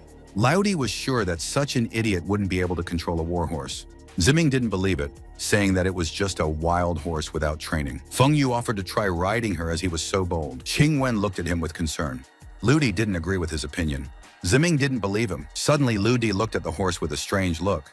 She was immediately startled, and the horse knelt before him. Lady Nan wasn't surprised, and Qingwen didn't understand who he was. Feng Yu recalled how he had beaten him in archery, and now he was once again getting the spotlight. Tiancheng was sure that Liu Di had never played shotgun shooting because he was poor. Ziming asked him to restore their image in front of the girls. Feng Yu decided to try to motivate him to compete. Later, they went to the shooting range. Tiancheng had been shooting arrows since childhood, so he was definitely a master. Next to it was a rocket launcher with a 360-degree turn, which had almost a 100% chance of being hit, and he was only 3 hits short of becoming an Olympic champion. The twins understood that it was very difficult to get into the plates produced in a matter of seconds. Tiancheng had heard about his archery skills and suggested that he try it out. Feng Yu encouraged him to participate. The system began to merge the subconscious mind with the Olympic champion in shooting flying saucers. Modong finally returned after a couple of hours of updates. Ludi was still waiting for him to grow up and considered the weapon skills unnecessary. Modong was shocked that he was refusing his help and left to continue updating. Ludi decided to get straight to the point, grabbing the gun, and he suggested that we immediately prepare to lose. Tiancheng ordered 2 cars to be launched so that they would shoot a total of 30 dishes. Ludi decided to start first so that Tiancheng could get ready. He pointed the shotgun into the distance. Feng Yu started to get nervous, not believing that he could also be a master marksman. Ludi decided to complicate the task and ordered to launch 4 throwers at once so that they continuously shot 70 plates in a row. Tiancheng laughed at him, reminding him that he was holding a double-barreled shotgun. The guy clarified whether he made a mistake with these parameters, but Ludi simply ordered them to start. The plates began to fly out with great speed. Ludi reacted quickly, and he started shooting them in the air. He reloaded quickly, and with just one move. After a cooldown, he would immediately take up a stance, and he fired, breaking all the plates. The entire crowd was staring at him with their mouths hanging open. Tiancheng gritted his teeth, deciding to leave out the idea of the competition. Ludi continued to fire at the dishes with incredible speed. The captains watched in horror. Heishan couldn't believe that an ordinary person could shoot like that. He peered into the crowd to see who it was. With a gun, he only saw Liu Di and got angry. He decided to put everything on the line and win the game. The ground was littered with broken plates. A very large crowd has gathered behind it, and the floor below it is filled with bullets. He lit the cigarette in his mouth with the hot muzzle. Liu Di thought they were too slow, so he decided to take a look. Then he went on. Xingwen didn't know what to think. Heishan was sure that Mr. Yan would lose. The old man carefully counted his steps. The commander considered it impolite to ask for such a thing. Duan knew that a superior had to concede even in games, so there was no point in asking. But Mr. Yan Yi had no idea that they were asking for anything from him. Heishan envied the Yan family for having so many talents. Mr. Yan recalled how they had let Tai Si leave. Heishan immediately interrupted the conversation about Tai Si, wanting only one thing. Mr. Yan clarified who he was talking about. He pointed. Liu Di was approaching their gazebo. Mr. Yan assumed that he wanted to take it away. He warned that Liu Di was very physically weak, so he wouldn't be of any use. Heishan didn't believe him. In the end, he won the game. His combination in the game was called 9 Dragon Tail, which even the champion couldn't figure out. Mr. Yan tried to contradict him, but suddenly someone else's hand appeared on the chips. Who put a piece on the board? Mr. Yan didn't understand what he was doing. Liu Di advised to review the position of the black chips again. Huiwen took a closer look. He asked about the name of the move. It was a trick called collapse. Duan appreciated his act of pretending to be a sheep. Heishan praised him for his move, now that his defenses were breached and he had to fight to the end. Mr. Yan looked up from his game and thought about his lunch.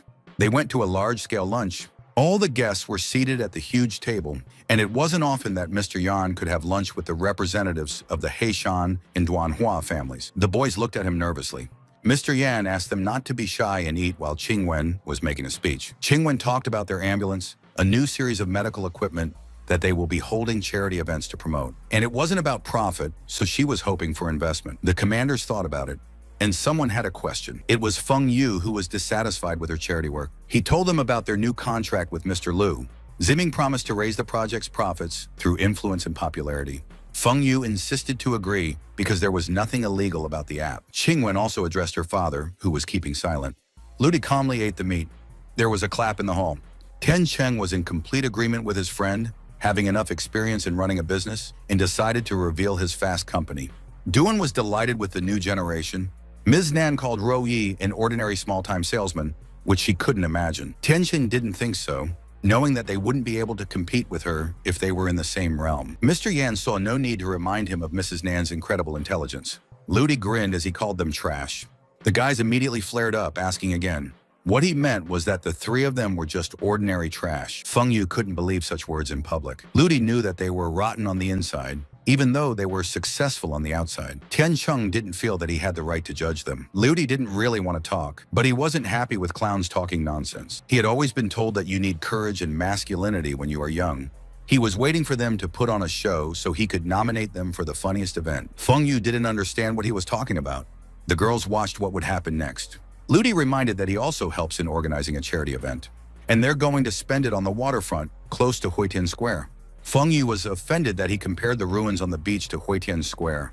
Tiancheng scoffed as he listened to his ramblings. Ludi considered it the best place for a charity event, dilapidated houses and slave farmers without pay. Tiancheng gritted his teeth in anger. He demanded proof from him. Ludi asked them to wait, and in an hour they would be in debt for 500 million. Mr. Yan interrupted, disappointed in him. Tiancheng offered him some air, but Ludi wasn't finished yet. A hand slammed down on the table. Feng Yu jumped in anger, not allowing himself to be insulted by Lady Nan. They were all waiting for her to answer. Ludi grinned, so I decided to tell you a little bit about it. Mrs. Nan looked at him with an awkward smile. Mr. Yan ordered to watch the words in front of her. He took a cigarette out of the pack. Tiancheng advised me to check my nerves, but suddenly he clenched his face in anger. The cigarette was lit with a lighter. It was Mrs. Nan who did the favor. He calmly blew out smoke. Everyone at the table didn't understand what was going on. Tiancheng turned to the lady, trying to understand.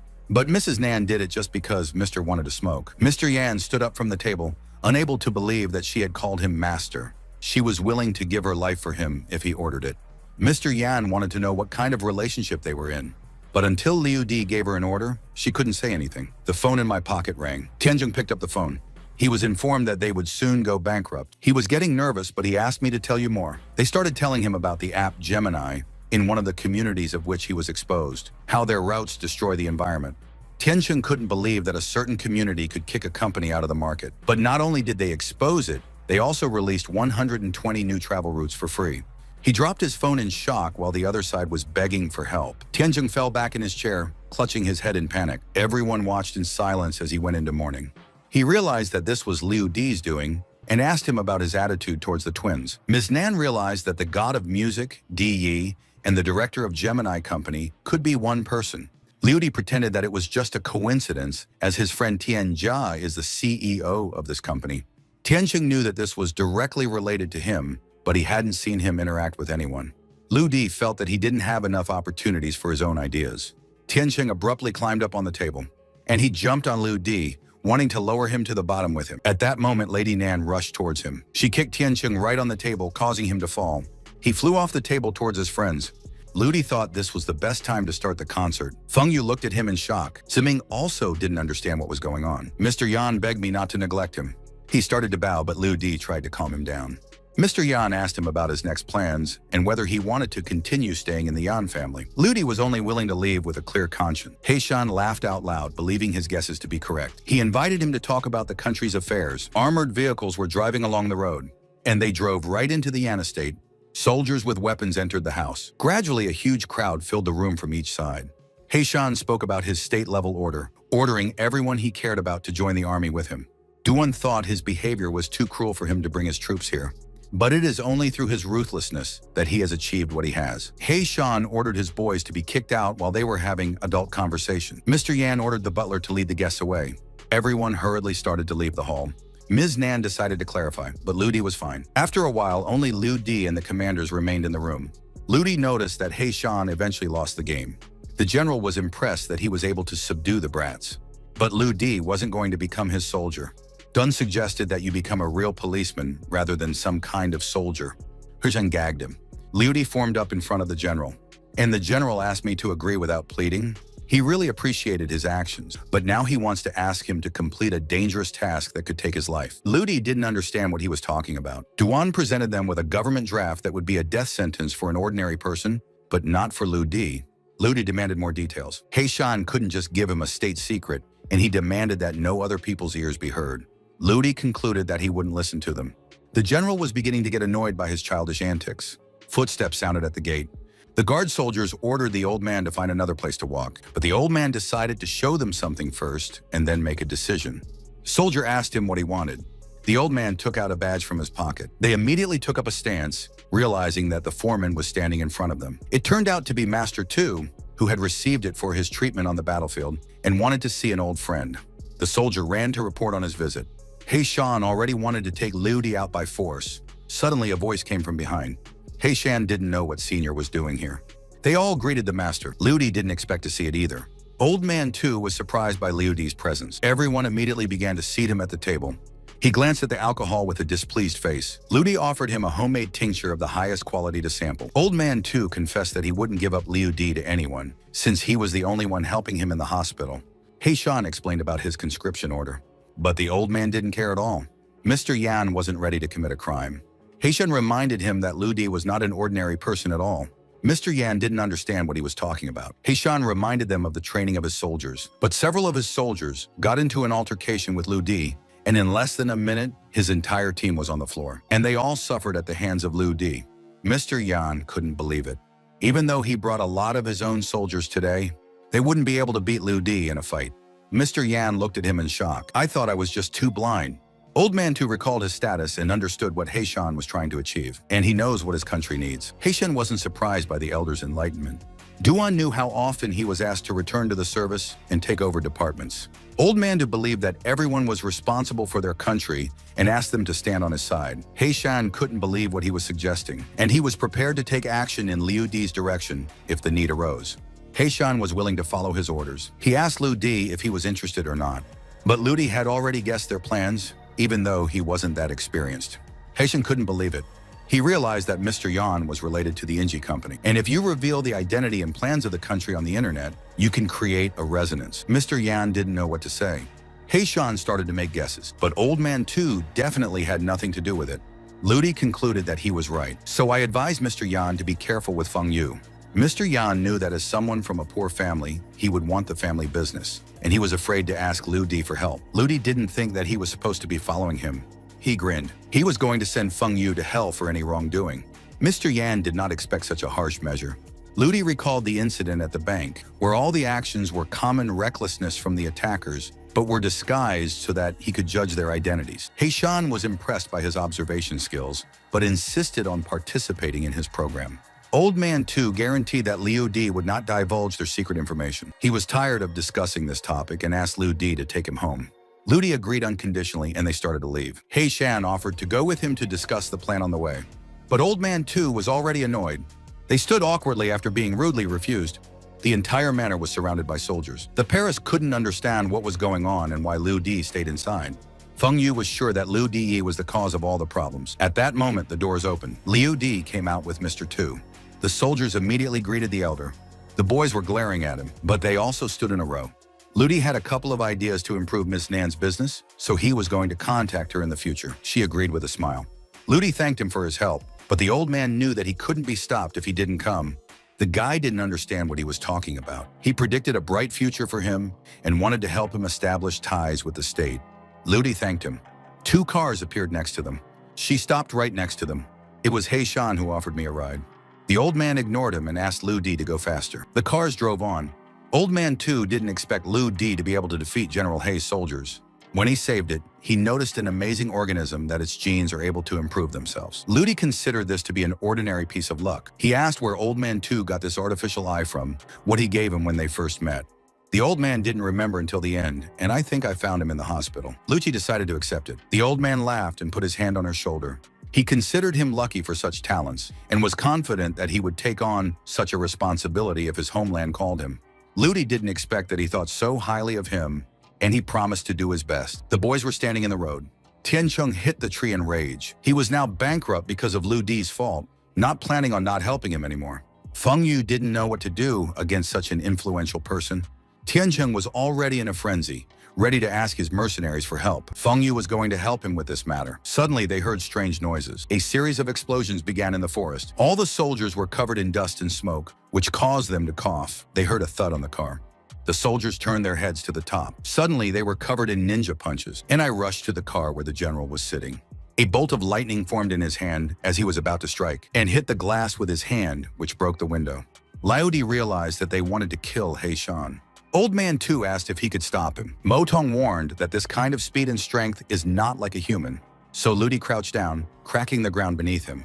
He jumped off the ground, and he jumped down to save himself. The ninja tore open the car door with one hand and threw it away. Suddenly, someone struck inside, but the ninja caught Heishan's fist. In his other hand, he had a knife that flew straight at him. But before the strike, the ninja saw Liu Di in front of him. Liu Di ran into the ninja. I punched him in the stomach. From such a strong blow, the ninja flew away. Mo Ting compared their strengths, and the similarity was 95%. Ludi didn't expect that it was actually a girl. The boys watched from the mountain. Tiancheng couldn't believe the speed. Ziming reminded him of his previous words when he wanted to take revenge on Liu Di. He started to get nervous, deciding to take it back. Tiancheng started to run away to the car, leaving Liu Di at his side. He Shan approached Liu Di after the fight, asking about his condition, but Liu Di was fine. He assumed that the general might have known who the mercenary was. From his clothing, the general assumed that he was a man from the International Organization of Assassins. A voice was heard approaching. Old Man too felt that the general owed Liu Di his life. He Shan wasn't going to forget about saving him. The soldier gave out a report that the killer had escaped. He Shan decided to hush up the case so that it wouldn't go to the press. They could feel their enemies getting stronger. Old Man too knew what to do. Liu Di found it strange that this had happened in the Yan family's manor. He Shan didn't believe that Brother Yan could have carried out an assassination attempt. Liu Di was delighted by his calmness from this situation. He suggested that the reason for the attempt may be an attempt to stop the new program of the Chinese military, and He Shan decided to spend more time promoting their research. Some time passed. Liu Di watched the movie and saw the transformation of a person. He hadn't expected this kind of difficulty in the Yan family's case. After a while, they met up with Qing Wen in the hallway. He asked her where she planned to go today. Father Yan informed her that Liu Di was now an honored guest of the Yan family, so she could no longer order him around. But Liu Di had something to say. Qing Wen then confessed that she wanted to visit Mu Yang's psychological clinic. They went to the car, and we went to the hospital. Qing Wen kept clicking her pen. Liu Di guessed that she was nervous about something. She wanted to know who he was. I wanted to know how wrong I was about him. Liu Di pondered over her words. Qing Wen understood that he might not want to talk about it. He grinned, sensing the difference between attitude and status. Qing Wen asked if he was joking about the event, but he didn't often joke about such serious topics. She wasn't going to blame him for her defeat. Then Liu Di asked to buy him a lot of snacks. Qing Wen didn't understand why he needed snacks. Liu Di wanted to use them for the children to persuade them to participate. It turned out that he wants to ask disabled children to participate in the event. Qing Wen agreed with his idea, suggesting that they have a children's party. They finally arrived at the hospital. Qing Wen asked me not to tell anyone about today's business. Liu Di understood that all people sometimes need to go to a psychiatric hospital. The girl pouted at his joke. The doors opened and an unknown girl stood behind them. Motong revealed that she looks educated on the surface, but is actually wild. The girl's name was Li Mu Chan, a professor in the psychology department and a specialist in hypnosis. Mu Chan was glad that Qing Wen had come. She asked me who the guy was. Qing Wen had previously told her about Liu Di. Mu Chan was surprised for some reason. Liu Di greeted her. Suddenly, she licked her lips. They went to her office and Liu Di sat down on the sofa. Motong called out sharply. He found something interesting on the doctor's computer. Liu Di was curious. It turned out that there were a lot of details about Liu Di in her notes. There was a whole table of analysis about all his actions during all this time. Motong noticed how she had made a hypnosis plan based on all the statistics. Liu Di asked if there were any records about Qing Wen.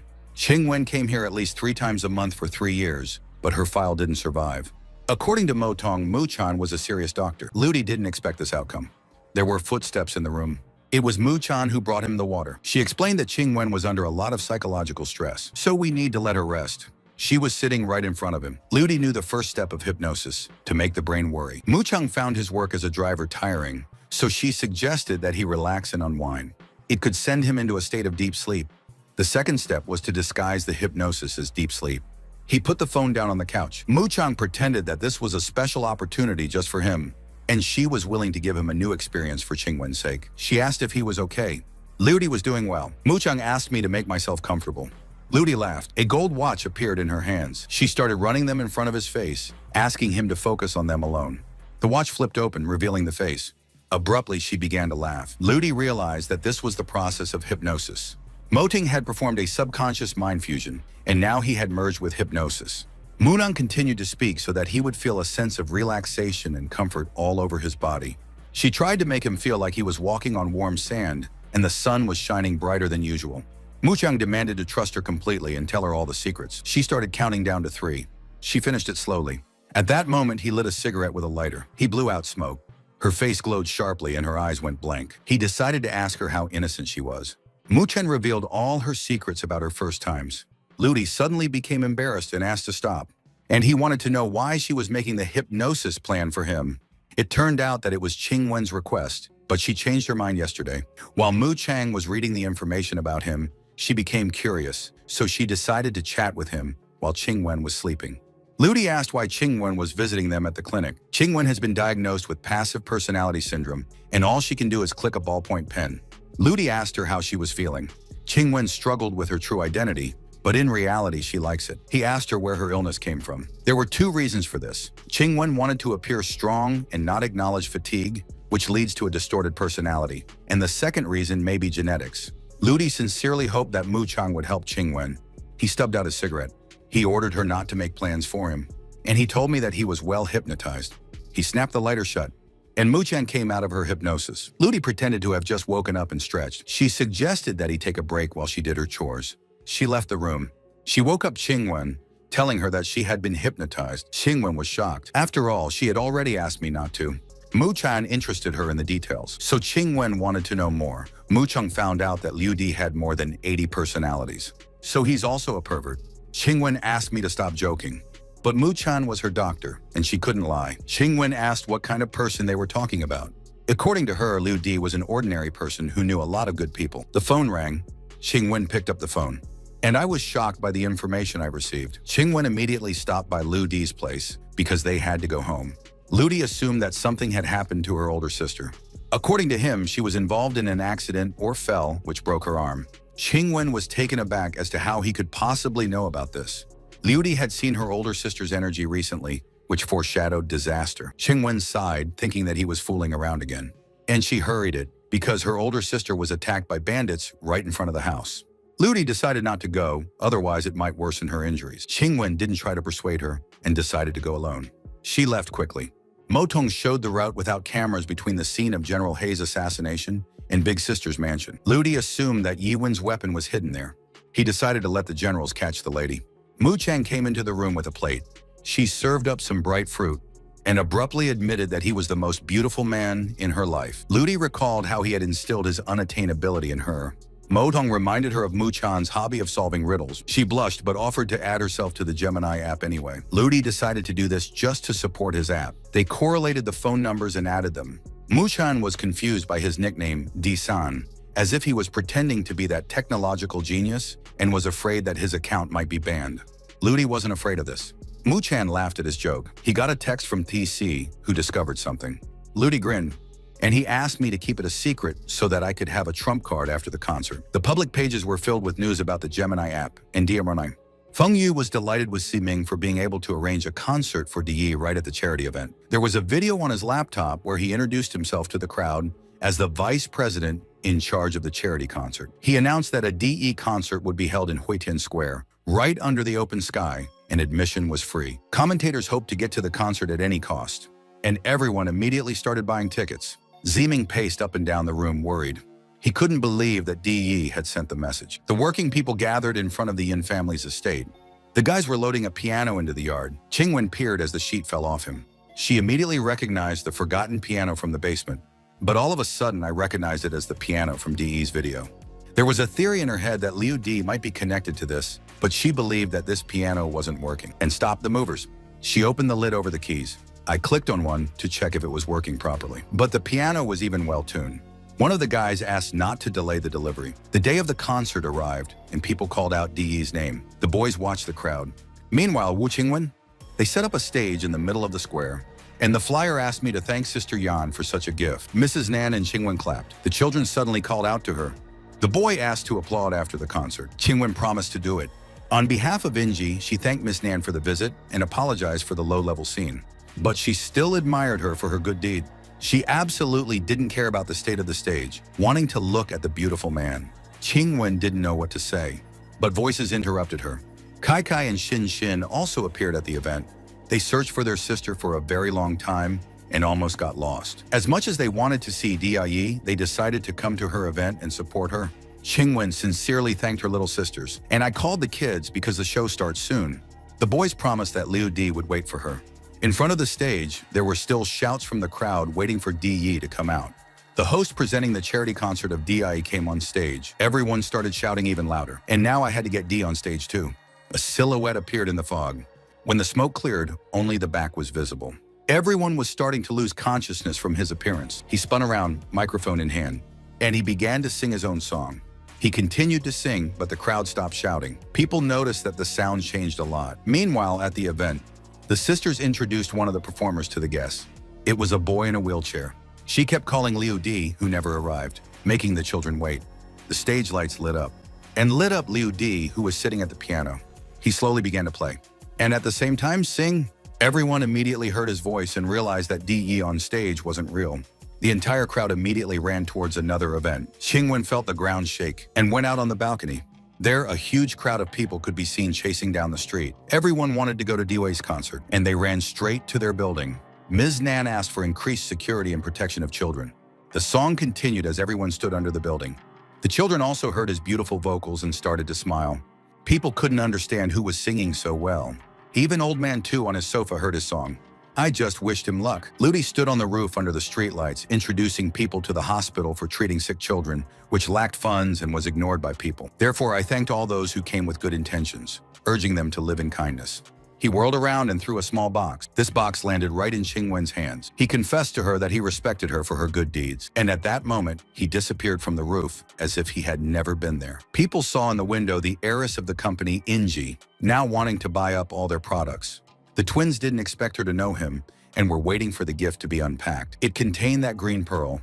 Kai was very envious of such a gift, but Qingwen corrected it because it was the Eye of Immortality. The name sounded familiar to Xingxing. Kai recognized the pearl that she had bought for millions. Qingwen remembered how she had recently given it to Liu Di. The twins didn't understand why Di Yi had thrown it into her hands, and suddenly they realized that Liu Di might be Di Yi. Kai was shocked that this could be possible. Qingwen asked the sisters to keep this secret to themselves. She knew that Liu Di wouldn't want to reveal his identity. She was interested in their thoughts in a way they hadn't realized before. The sisters wanted to know the answer. Qingwen thought that they were from completely different worlds. Xingxing became the most popular streamer only because of Di Yi. Qingwen is sure that it was Liu Di who lost tens of billions in the casino. The twins were worried that he wouldn't forgive them for their past behavior, and they wanted to go home. Qingwen didn't expect this, but they were going to urgently move all of Liu Di's things to the best room on the 5th floor. After saying that, they immediately sped away. Qingwen thought that Liu Di was going to move. The stage at Feng Yu's event was completely empty. He stood there in complete shock, having lost 500 million in 1 second. He clenched his fists in anger. He didn't want to go to the bottom alone, intending to drag Liu Di down with him. Feng Yu was waiting for Ziming to appear. Ziming and his singer were already running down the street. They were trying to escape, but the singer stumbled and fell to the ground. He asked Ziming for help because he couldn't get up, but he gave up on it, deciding to save only himself. Ziming managed to steal $300 million to live safely for the rest of his life. But at this moment, a guard appeared in front of him. It was Mrs. Nan. She knew immediately that he would try to escape. Ziming grabbed his bag, preparing to run back, but there was already another crowd behind them. Mrs. Nan received an order from Mr. Liu Di that Ziming had argued with him.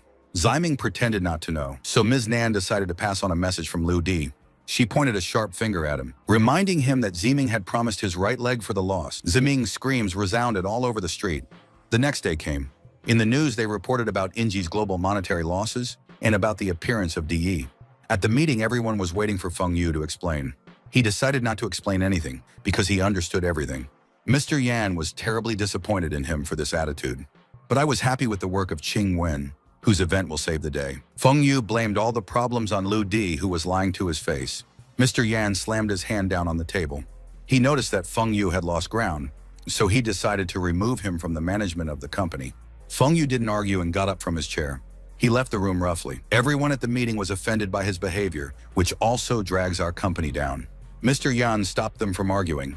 Feng Yu took the elevator and left. The guy in the elevator noticed how difficult it was for him to communicate with these old people.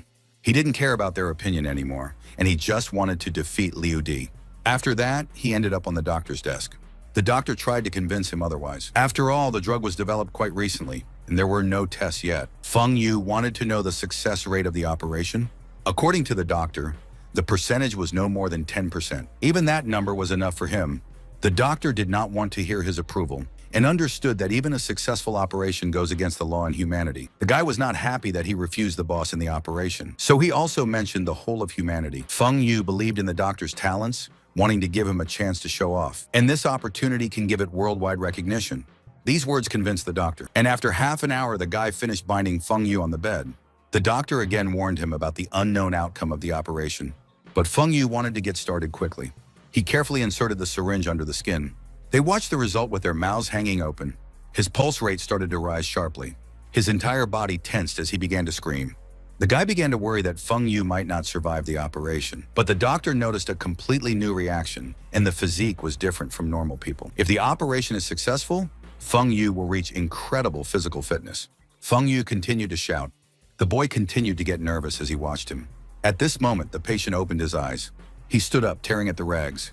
The boy admired his strength. Feng Yu could feel the power of God in his body. The doctor was monitoring his vitals.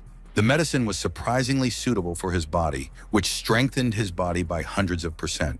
Feng Yu got to his feet. He was about to leave, but the doctor asked him to check his strength. He thought about the idea of revenge against Liu Di. He gripped the table with his hand, wishing he could make Liu Di pay a big price. The corner of the table crumbled under his power. Meanwhile, at Inji's, the meeting discussed the company's monthly performance. The door to the room opened abruptly, followed by Feng Yu. Mr. Yan was displeased with his behavior. Feng Yu announced the successful second stage of development. The man couldn't believe it was possible. The guy presented him with the documents for him to look at. Feng Yu explained that he had tried the medicine on himself, and it worked. Mr. Yan was horrified that he had acted recklessly, but he was willing to risk everything for the company. Everyone at the meeting was happy with his success because it could solve all their problems. Feng Yu suggested inviting General He to the laboratory to see the result for himself. The general arrived on the roof by helicopter. They took the elevator down to the lab. He clarified whether the experiment worked exactly. But Mr. Yan decided to give it a try on its own. The general gave the order to strike. The guy was kneading his fists as he approached the car. And he swung, hitting with all his might. He hit the force measurement machine, which gave out 200 points. Mr. Yan estimated his level as that of a world boxing champion. Feng Yu took off his jacket, ready to strike, and he swung. His punch blew up the scale of the car. Mr. Yan was shocked by his strength. The general demanded to arrange a fight between them in order to see real results. The guy was getting a little nervous. Feng Yu explained that this guy was no match for him. He started hinting at the battle with Liu Di. Mr. Yan understood his insinuations, but thought it was nonsense. But the general knew about Liu Di's strength, wanting to see him in battle. Feng Yu also agreed with him. Liu Di, meanwhile, was lying on a rock by the shore. He was being watched on cameras. The man could see Di's facial features in Liu Di. Everyone was horrified that their control system was hacked, taking not only the lighting, but also the speakers. It had already been an entire night, and he was waiting for either Di's find or the hacker. The guy came with the news that the hacker's IP address had been found. He demanded it in order to deal with it personally. According to him, the hacker was in Egypt, at the Golden Tower, but at the same time in the North Pole. The man aggressively hit the table, taking it as a joke, but the hacker even left them a channel to talk to them. The screen turned on. The hacker immediately left a message for Captain Dong Ming. The man was shocked that the hacker knew his name. He was sad that he had caused them trouble, but glad that there had been no losses. Dong Ming started texting him back. He demanded a location from him, to which the hacker just laughed. The man swung the ashtray in anger. I sent him an archive of files. Dong Ming was immediately surprised. He helped them solve a large-scale money laundering case and asked for compensation, but Dong Ming couldn't forgive him for the situation with General He's power grid. The hacker doubted that he would be able to catch it and offered to sleep with friends. Dong Ming asked who the hacker was, and he introduced himself as DC. Dong Ming slapped the table with his palm. Now he was sure that the hacker was Chinese and a fan of DE. It collected information about DC, whose danger level reached SSS. Dong Ming wanted to capture him, intending to fight him for the rest of his life. Liu Di sat down on a rock, stretching. It was finally time to deal with Feng Yu. At that moment, he received a call from Hong Xin. He jumped down from the boulder while answering the phone. Mr. Yan was calling him for an important experiment in the company. Liu Di asked him to wait. Hong Xin reported that Liu Di would arrive in an hour. 10 minutes later, he was standing in the elevator doorway. Liu Di thanked him for waiting. General He didn't understand why he was talking about the hour of time. Mr. Yan didn't understand how he got through the access control, since the security system cost 200 million. Liu Di confessed his skills, so he was able to hack the system and add a couple of chips. And he knew that they had called him to fight Feng Yu. The guy was sure that Liu Di would lose to him. He flexed his muscles, causing his shirt to tear right on top of him. Liu Di didn't appreciate his show-off. Feng Yu was going to destroy it. He was about to pull away, causing the floor to crack. In an instant, he lunged at him with his fist. Everyone tried to warn Liu Di, but Liu Di stood there calmly. He took it down with one kick. Feng Yu flew away with a huge explosion, and he was lying in the wall, foaming at the mouth. Liu Di was disappointed that they called him a mutant. He advised using such powerful technologies on people with pure consciousness. Suddenly, he remembered that he had sent Mr. Yan a letter to the legal department. The man was wondering what the message was, and then a notification came. He was informed that Feng Yu had used his position to embezzle the company's assets and kidnap Qingwen. His eyes widened in shock. The doctor was trying to revive Feng Yu. He stood up, immediately starting to laugh. Feng Yu abruptly started acting like a sick person. Mr. Yan didn't know what to say. Ludi recounted a quote from an old acquaintance who explained that a person is responsible for the ups and downs of their country, so he was willing to help transform the Ministry of War. He left the building. Ludi felt that he would soon be hunted by bandits, so he decided not to return to the Yan family's home. Moding had warned about his upcoming upgrade, so he would need to find the mechanized site on his own. Ludi didn't understand the meaning. Moding had shown that the playground was the best place on the planet, and it now belonged to Hai Shi University. Ludi decided to restore the old relationship since it was here. He went to Hai Shi University. There was a lecture about artificial intelligence, which can be used to create a new production facility. He suggested that we think about whether a person who manages artificial intelligence is a good leader. Moding explained that artificial intelligence is also of high and low quality, and after updating, it will be able to become the highest level itself. The system update has started. The man left the classroom after the lecture. Suddenly, he saw Ludi and recognized him. He couldn't believe that he had met him again. After all, he hadn't seen him in years. Ludi admitted to having a problem, so he went back. The teacher assumed that he was Guo Chen's intermediary. He didn't know who it was, so he explained that he wanted to buy an abandoned hall to create experimental products. The teacher noticed that they had a common goal, not understanding why they didn't work together. He suggested that we stop arguing and try to make a big contribution. Ludi compared it to a no-strings-attached task. The teacher knew about his traumatic brain injury and suggested that he find a normal job and stop dreaming. He left without giving an answer. Gokhan served as the chairman of a real estate company. They hadn't seen each other in 3 years, and this guy was already the chairman. Ludi called him right away. Gochen didn't immediately remember it and immediately thought that he needed something. Ludi told him about the purchase of an abandoned warehouse and suggested that they discuss it since they have a common idea. Guochen didn't think they were equal, but he thought he was talented and asked about his current status. Ludi immediately dropped the call. The teacher was sitting in his office. He didn't expect that even Hai Shi University couldn't give him a patent. A number of emails were displayed on the computer. He stared at the contents of the letters and couldn't believe his eyes. It showed a bionic material that absorbed radioactive waves and could make buildings invisible. There were 3 beams to refract light, which could optimize solar energy technologies. There was a letter dedicated to Liu Di. They claimed that he had achieved great academic success and was ready to share his achievements with their university, hoping that the professor would support him. He slammed his hand down on the table. The director was willing to support such a talented youth. He suggested that the professor summon Liu Di to the university to discuss the terms of the patent in person. An hour later, he arrived at the office. Liu Di was willing to grant 6 patents to the professor for his inventions on behalf of the university. The director gave Liu Di the right to buy the abandoned warehouse. He was willing to buy it, and he wanted to donate 100 million so that Hai Shi University could build a better science and technology center. They were extremely grateful to him and were honored for such a student. He went to the Lianshan district, where there was an abandoned factory. Liu Di was standing on the road. He wasn't surprised that this was one of the popular areas. Liu Di walked to the factory's door. The update was downloaded 100%. Liu Di opened the doors with both hands, and a room appeared before him. He immediately summoned Motung. Motung yawned as he returned from his nap. Liu Di wanted to find something fun, so he pulled the lever. The car started making noises. Moting reported a problem that caused the system to crash. It was a large-scale electromagnetic resonator with unlimited energy charge that was made by student Li Hai. Back then, Liu Di wanted to try to fix it. The system gave him better maintenance skills. He was looking at one of the cars, and he thought the equipment was too valuable to just leave behind.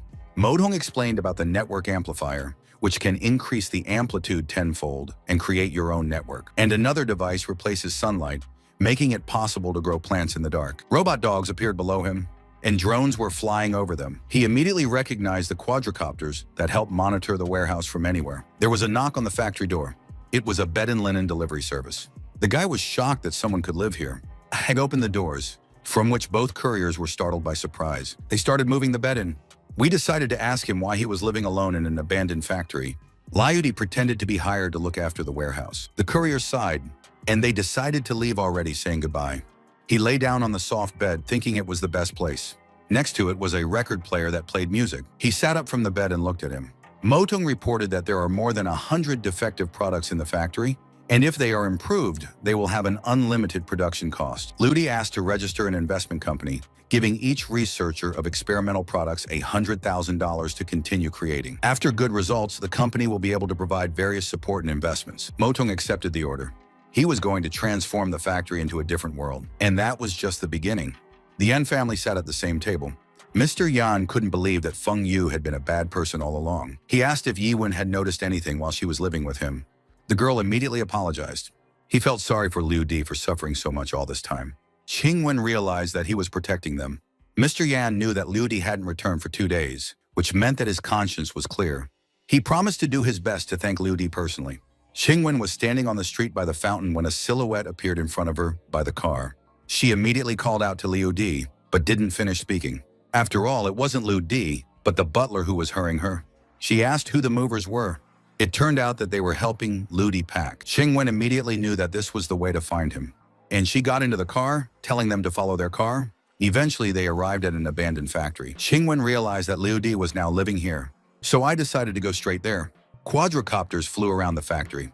Motong warned of an early visit from the workers, who would finish the repairs in 3 days. Liu Di was satisfied with his work. Liu Di decided to buy a car because he was tired of running on foot. Meanwhile, in the international car sales company, Seaway, employees were standing inside, and they saw a silhouette in the distance. He went into the company, and the employee immediately noticed him. The girl immediately warned her colleague about a new client. The friend was disappointed that her friend fell in love with everyone, especially with such a loser in cheap clothes. She reminded him not to judge a person by their appearance, and was about to approach him. The girl stopped her after noticing his beauty, so she decided to pick up this customer. She introduced herself as Xiaolan, intending to serve him. Liu Di immediately wanted to buy 4 cars. She immediately showed him an exhibition of economy-class cars. Liu Di immediately demanded other cars. Xiaolan was angry and demanded to look for cars in another place because she has her own things to do. The guy bumped her shoulder, and she called out to him. But it was Mr. Z. He asked her to bring a glass of water while he took care of this client himself. Mr. Z introduced himself as the store manager after hearing that he wanted to buy a special car. He offered to take him to a VIP showroom. They went and discussed it. Suddenly, Liu Di noticed something. There was an elite car parked there. Mr. Z appreciated its taste because it was a classic McLaren. He was good at speeds, but the car was very old, so no one bought it. Liu Di immediately asked about the purchase method. It could only be purchased by VIPs who spent 30 million yuan in their store. He handed him a gold card, intending to buy a nice car and a plane that could be issued in the name of the parent company. Mr. C was going to do his best to complete everything in a short time. Liu Di was hoping for him. Later in the Rongtin building, the tallest building in Shanghai, Liu Di was in the elevator with the girls and the security guard. They arrived at the floor with his office and went into the hallway. Everyone greeted Mrs. Haydn of the Fubo company. The secretaries greeted her at the creator company, inviting her to go to the lounge to relax. They apologized to her, as Xiao Shuang couldn't see her due to the lack of a record. The girl was shocked that he still continued to take advantage of the commotion for profit. Liu Di wondered how his staff would handle such a client. The secretaries were nervous, but they were going to deal with the client. One of the girls came up, asking the reason for the visit. He introduced himself as an investor. The girl decided to give him permission to go to the office for his long journey, even though he does not have a record. And they invited him to come with them. They went to the break room. The girls served Mrs. Haydina coffee, and she told them about the flowers they had brought to improve her mood. Haydina hoped that they could arrange for her to meet Mr. Zhang. The girl promised that there would be a meeting. They didn't find Liu Di's preference, so they directly asked for the desired drink. Liu Di asked for a glass of water, and the person he wanted to see would be coming soon. He wrote that he had arrived at the place and offered to eat together. Haydina was shocked that he was negotiating in such a state when the Gemini company couldn't even provide information about him. Liu Di asked her for advice. She advised to learn not only the good, but also the bad sides of the enemy. And she cited the example of the company Creator. The company was good at everything and without flaws, but the management didn't have enough ambition. The assistant complained that his mistress had told him too much, but Haydina appreciated his data and the potential to become a businessman, wanting to offer him a job. At that moment, Ajia entered the room. The girls immediately jumped up to greet him. Ajia walked up to Liu Di and offered to eat some stew. He introduced Liu Di to the girls as the director, the one he was talking about. Haydina apologized to him for not recognizing him earlier. I ran after them. She offered to join them. Liu Di didn't mind at all. After all, he had booked a table at the Spice restaurant. He walked past her. Haydina turned around, asking for his contacts. Liu Di agreed to give her the number of her Gemini account. They went to Aunt Lee's restaurant. The woman recalled that the last time they ate at her place was at the end of school, and they became very thin. Ajia agreed that they lost weight because they didn't eat her food. My aunt asked them to eat more. Liu Di remembered their long-standing rule that the last person to finish their meal would have to leave. And Jia announced the start of the competition. He was immediately surprised by Liu Di's eating speed. After a while, the bowls were already empty. Jia warned about the staff meeting at 2 o'clock and called Liu Di to go with him. He didn't want to because he still had to clean up. Jia inquired about his affairs, surprised that he didn't want to participate in the meetings. He had heard from the professor that he was engaged in trading on the stock exchange. Liu Di thought inviting Jia to join the company was the best idea. Jia regretted not being able to introduce Liu Di to the company, but was willing to take responsibility for his affairs. He promised to take care of his company, but there was one thing he needed to be there for. Liu Di didn't understand what he was talking about, and Jia sponsored the alumni meeting, which will be held on the top floor of the office. Liu Di didn't know that Jia was so vain. Jia wanted to show everyone what success Liu Di had achieved, so that everyone knows how incomparable he is. Liu Di decided to put the topic aside. Jia was about to leave for the meeting and left the cleaning to Liu Di, and he asked me to take the sports car back because it's too noisy and big. Liu Di started sweeping the floors, and at this time he sang along to the song. At this moment, people appeared in front of the doors. It was Shi Yan, his ex-girlfriend, along with her mom and stepfather. The man shook Liu Di's hand, not expecting to see him there. The woman was happy to meet him, asking about business. He got straight to the point, trying to figure out why they were here. The woman asked him to take a break from work and talk to them. They moved to another place, and she asked me not to take offense at her. The man tried to subdue her. So he got down to business, explaining that they had come for help. They had heard about their close relationship with Jia and would like to see the local chief. Liu Di said that for the meeting, you need to buy shares of his company.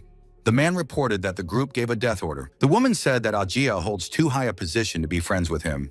But according to Liu Di, Jia was different from ordinary people. The woman handed him money for help if the meeting took place. Just for the sake of his ex-girlfriend, he was willing to discuss this with Jia, and he left the table.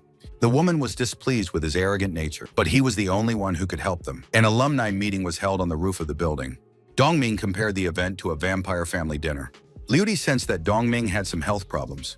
He told about the struggle with a first-class hacker who still cannot find. Liu Di advised him to take his time, hinting that he might be near or far away. Dongming was confident that the search would be successful. At this moment, they were called out from behind. The guy turned to Dongming, denouncing that he was near a madman.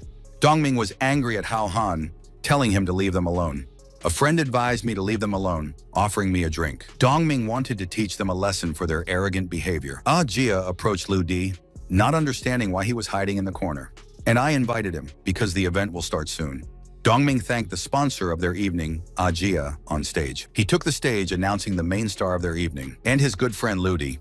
The guys didn't understand why they should introduce a loser so formally, and Jia decided to reveal his true identity. Everyone demanded to speak quickly. Suddenly, Xian's parents were trying to get into the event, calling their daughter their boss's classmate. But Jia immediately suggested that the work contract be postponed until later. The man agreed, offering to discuss it faster. Otherwise, he too will regret the missed opportunity. But he still didn't think anyone was more valuable than Liu Di. The woman didn't understand what he was talking about, or why an ordinary waiter was so valuable. The guy started laughing that he couldn't be compared to high-ranking people. A helicopter began to approach the building. Liu Di admitted that he did not have a car because all the cars he liked were of the highest class, so he presented the helicopter as a gift. A man got out of it. He handed him papers for a private jet and an antique car that was already downstairs. Liu Di was satisfied with manager Shou's performance, feeling relieved. The director appeared at the event, who was pleased with such a wonderful class. He thanked him for the 3 patents, considering him the real pride of the school. And we decided to thank him for donating $100 million because it was a significant help. Everyone was staring at him with their mouths hanging open. The woman was sad that they had the wrong opinion about him while he was a successful man. Everyone started coming up to him, trying to praise him and suck up to him. Another helicopter appeared above the building. A young man was looking out of the helicopter. He introduced himself to Li Dao from Inji, intending to discuss something important, but Jia couldn't hear what he was saying. Liu Di was watching him closely. The guy insisted that the helicopter land first to resolve issues. He finally landed. Hualong, president and founder of Inji, China's second richest man, stepped out of the helicopter. He called Jia young and talented, who was able to handle the creator company in a short time. And he came to meet the real creator of the company. Liu Di also admired his personality. I introduced myself to him. He was surprised that Hualong decided to visit them personally. The man didn't expect Disen to be so young and talented. Liu Di explained that it was not necessary to come to buy shares, but Hualong didn't even try to buy them for such a high price, and only came here to relax and socialize. Liu Di knew that he would never let Inji absorb them. Hualong laughingly recalled the many companies that tried to declare war on him, but they ended up turning into dust. Liu Di was going to disappoint him, because he really was officially declaring war on his company. Hualong didn't expect such a move, but warned that the company would sink along with it. In case of defeat, Liu Di demanded to admit defeat in the Gemini application, but if he lost, he would give him the main data of the company. Hualong was satisfied with the conditions. The headlines were full of executives arguing, but Zia did not expect such a fast work from the media, and it was interesting who took such a shot from this height. It turned out to be Liu Di. He got a text from Haidina asking about his plans for the evening. Liu Di announced his day off tomorrow in the resolution of an important case. Ajia asked for more details, but Liu Di only said about the meeting. He went to a meeting. Haidina was surprised that he wanted to talk to her about investing at such a time of crisis. His company had roughly 500 billion in assets, and if he sold even 10% of it, his company would take off. Haidina clarified once more, reminding him of his predicament. Liu Di lit a cigarette, reminding her that he wouldn't beg her. "And I came to tell you something interesting." She got a text message on her phone. He sent her a document that calculates all the risks of investing, and this can help her make a decision. Haidina couldn't believe that he had revealed her favorite company to invest in, which was actually a fake. Liu Di called this insight and observation. The girl considered him a natural investor. There was a sudden knock on the door. Mrs. Nan came into the room with a guard. She reminded him how he had promised to indicate their organization and had been waiting for the meeting for 5 days. Liu Di admitted that he was very busy lately and promised to contact him when he was free. Mrs. Nan considered him the most reliable person in her life and promised to wait. She left the room. Haidina didn't understand what was going on, but Liu Di was just making connections in various industries. Meanwhile, at Inji's, Hualin reported that Liu Di had gained a lot of popularity even though there was no war yet. He asked about the progress of the Gemini extermination program. The guy said that they have already blocked the application on all sites and notified the companies that cooperate with them to refuse to work with Liu Di. Hualong was waiting for them to come up with a product promotion strategy. Tomorrow, they plan to update the partner search function to become a direct analog of Gemini. Hualong had entrusted him with this confrontation, but if they lost the battle, he would leave the company. Meanwhile, Jia announced a war with Inji to his colleagues, so he invited the creator and founder here. Calling Daisan into the room, Liu Di acknowledged that Inji is quite strong, having led the market for more than a decade. He asked them to look at the results of their app, which proved them to be working hard, but they all made a mistake. Liu Di decided to remind them that they were the best. After all, people always look up to the strongest, so they achieve greatness. She wanted to know their next steps. Liu Di didn't expect them to ask this of him and asked about the important criteria of the app. The man thought that these are things that will satisfy the user. Liu Di reminded them about the partner by interest feature, which gave them a great response from the audience. But he ran into problems, so he was only able to write the main code. They were waiting for a global work to improve: design, testing, code. Everyone started volunteering for help. Liu Di thanked everyone for their hard work. Everyone at Creator works hard. The guy discovered the problem and asked Disen for help. He pushed it away, offering to decide. Liu Di sat down at the computer and began to solve the problem at high speed.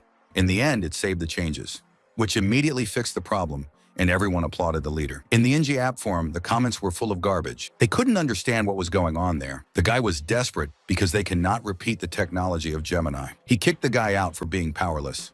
He got a call from his boss. He picked up the phone in fear, but he didn't have time to say anything because Hualua was giving him one last chance. And if he didn't succeed, he would take all the responsibility. He was informed about the update of the Gemini app. The guy decided not to recreate the technology, but to destroy it. The twins' activity skyrocketed. Everyone in the company jumped for joy. The employees were happy that they were able to install the new Gemini scene technology. The guy asked the C2 not to worry. After all, for such money, he was ready to easily deal with the twins. 20 million yuan was deposited into his account. Now he must deal with his opponent while holding the title of King of Fortune. They wrote to him, feeling that he was up to something, but he had everything under control. They asked him to hurry up, wanting to play as soon as possible. He couldn't find a single loophole, as if the app wasn't created by a human. A purple screen appeared on his phone. At first, he didn't understand what it was. It was a hole in a tree where you can talk about everything in the world. He started crying abruptly, not wanting to hurt people, but he needed the money. Every night, he recalled the people who said goodbye to their lives because of his activities. Nora asked him to be kind to himself, wanting to find freedom in his soul. The guy told his friends that he was deciding to change his lifestyle and asked for a request. He introduced himself to people as the King of Fortune, and he confessed his mistakes but was able to realize them only thanks to the twins. The man offered him $20 million to destroy the twins, but he liked the app too much. Everyone was watching his broadcast. The police immediately caught up with him, arresting him for rumors and slander. He was going to cooperate with the investigation because he reported it himself. All the comments were dissatisfied with the opponent of the twins. The guy reported about the resignation of the big dog, not knowing what to do. He didn't understand the man's panic because now he had to deal with the Gemini code. The guy was waiting for further action. He was asked to wait, and he threw all the blame on him. Ludi stood on the stage in front of the crowd. He asked them to remember their mission, which was not the war with Inji. Ludi continued to ask the app's priorities, which are the user's interests. The meaning of Gemini was to help you find your soulmate. The guy called out that music is also a criterion. Ludi agreed that music stirred people's emotions, so this would be their next step. One person asked if he wanted to destroy Inji. Ludi hoped for help to fulfill his dream, wanting to provide users with the best possible content. He solemnly announced Liang Ji as the head of the music project. Ludi was sure that strong people would survive the difficult situation, and all colleagues would look forward to the success of the Gemini music project. In 2 hours, the music platform will launch, and almost 1 billion people were waiting for it. The guy promised to complete all the tasks. His colleagues supported him, promising to do everything. He came closer, asking for an area for meetings and discussions. Ludi accepted their request. They went out with Ajia to the roof. Ajia thought his requests were too high, and Ludi thought that he was afraid of a war with Inji. He knew very well how strong they were. Ludi gave them this assignment because of his good attitude towards the staff and his trust in Ajia. But I wanted to remind you that he doesn't know everything about Inji. But Jia didn't understand what he was talking about. Ludi asked him not to worry about it. Meanwhile, at Inji's, the guy was outraged that the twins were trying to take away his music. His assistant offered to sue him for copyright when he added it. The guy thought D-San was too illiterate and young. Ajia reminded Ludi about copyright, but Ludi was going to settle this matter right now. He put up a post that the Gemini app calls talented artists to join their platform, offering to send songs to the mail. Ajia thought it was too simple an attitude going to contact the lawyers. But Ludi created a music wizard that will allow the author to see their rating when they upload music. Ajia felt that the function was not bad, but someone had already sent work, so he still went to the lawyers. Ludi asked him to take his time with the music master, but Ajia wanted to use it as soon as possible to prevent mistakes. Comments everyone was waiting for a new platform from the twins. Ludi started recording videos for Dee's audience, suggesting that they do the same as him. He officially announced his contract with the twins, and his songs were already in the app. Ajia's phone was bursting with notifications. He was thrilled with the music master that he could work on his own. At the table sat the heads who wanted to join forces and crush the twins. Otherwise, it will ruin them. They were ready to listen to him. Now he was going to wait for Ludi's mistake, and then attack him with the 4 of them and ruin the company. There was a knock on the door. Everyone turned their heads to the voice that called out to Inji's chairman, Mr. Lee. He stood up, introducing himself. It was the police who accused his company of copyright infringement. He tried to explain that everything was legal in their company. The employee reminded me about Dai Yi's songs that he had signed a contract with Gemini, so he filed a lawsuit against Inji. The room filled with footsteps. Journalists arrived to try to question him about this crime. Ajia was standing in the doorway, and Lee knew it was his fault. And Jia demanded compensation from him because the incident was their fault. In his opinion, 2 songs cost a maximum of $1 million, so he is not sorry. But the company creator demanded only 1 yuan in compensation. Everyone stood up from the table, trying to find a trick. Ajia knew exactly what they were doing at that table, and he clarified that he felt sorry for them without suing. The men asked him what he wanted. Ajia hoped that after the launch of the new platform, they would congratulate him, to which they agreed. And in addition to compensation, he demanded a public apology. Mr. Lee realized that he was the only one being sued. And Jia confirmed his words because they were the only ones who could stand up to Inji. He clenched his teeth in anger, and still bowed that everyone immediately began to shoot. Articles were filled with information about the loss of Inji. Mr. Lee threw all the papers off his desk when he read this, and he abruptly started typing a new post.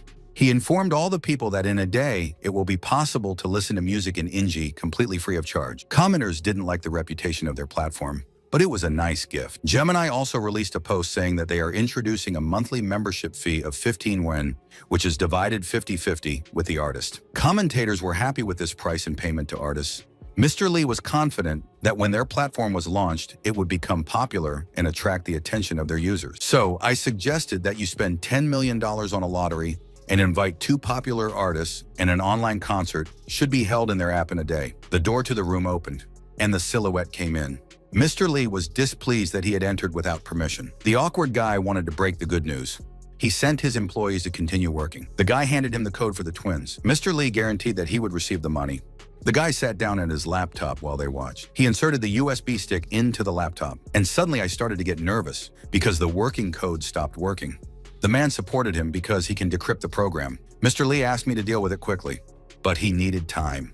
The countdown to the launch of Gemini Music has begun, and Gia was sure that their experience was superior to Inji's. Inji had 1 minute left ordering free access. They did it right away.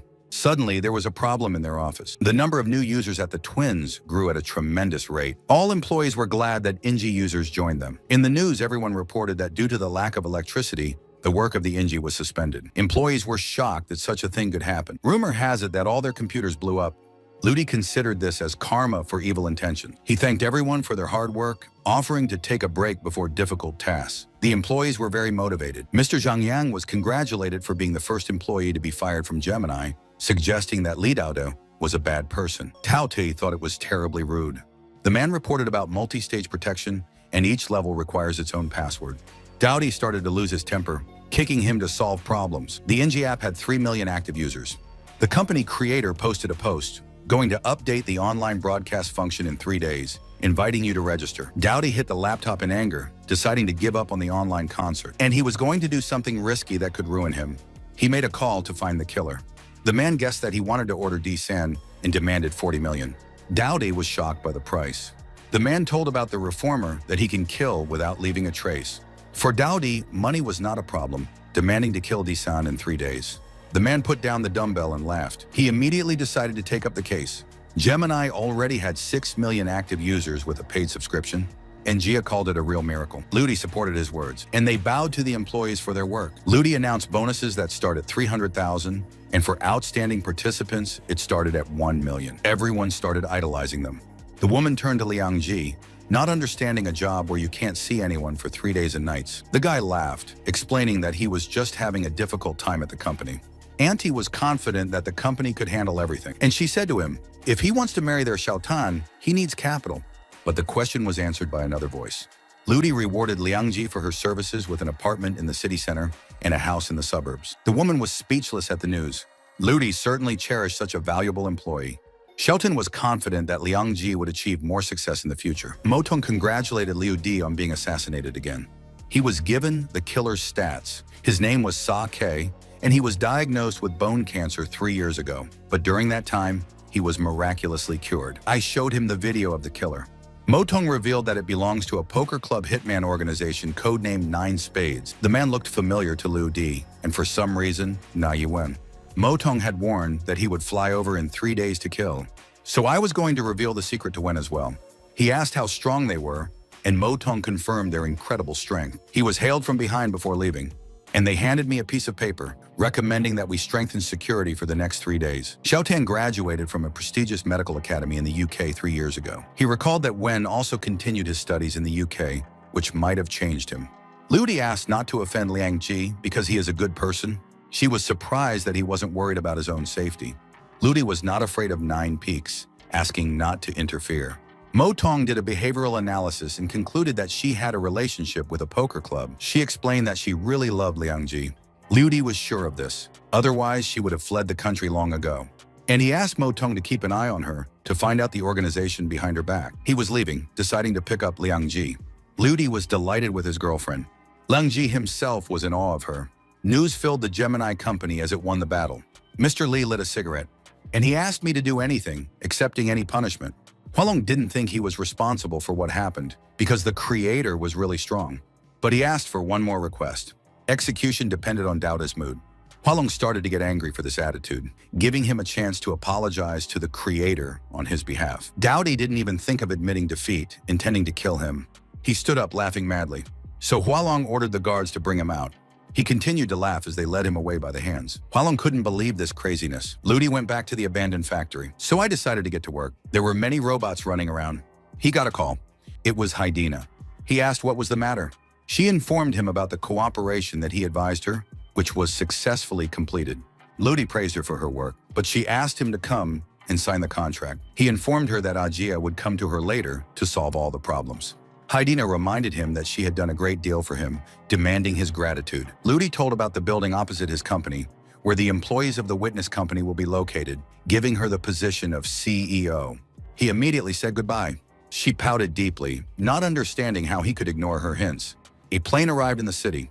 The man sniffed. It was Sake, who didn't appreciate the poor air, and he complained that the driver was late. The guy apologized, asking for their next route. Sake ordered him to be taken to the beautiful Chinese women for a rest. The driver didn't mind, but he wanted to show the foreigner the real beauty. Almost a day has passed. Sake was lying in bed with a fat girl, nervously smoking a cigarette, feeling some kind of deception. The girl next to him woke up, glad to see him. He was very angry. Ludi released a post saying that Disen will go live in Gemini. He bitterly admitted that he had made a lot of enemies and someone wanted to kill him, but decided to just launch a broadcast called Online Killing. Commenters were shocked by the title, afraid to watch it.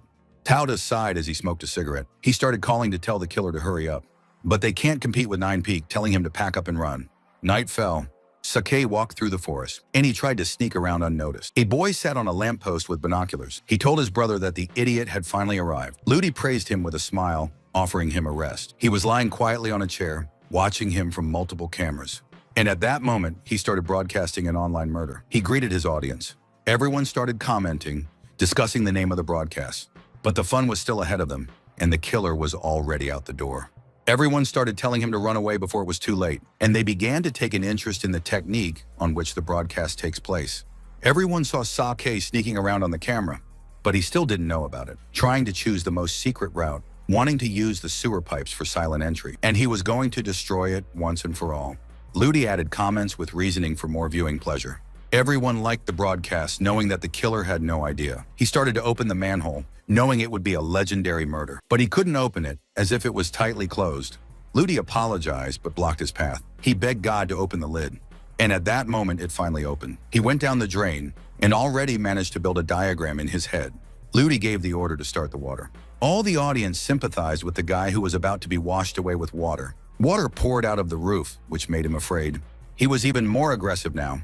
The audience didn't want to let him go without punishment.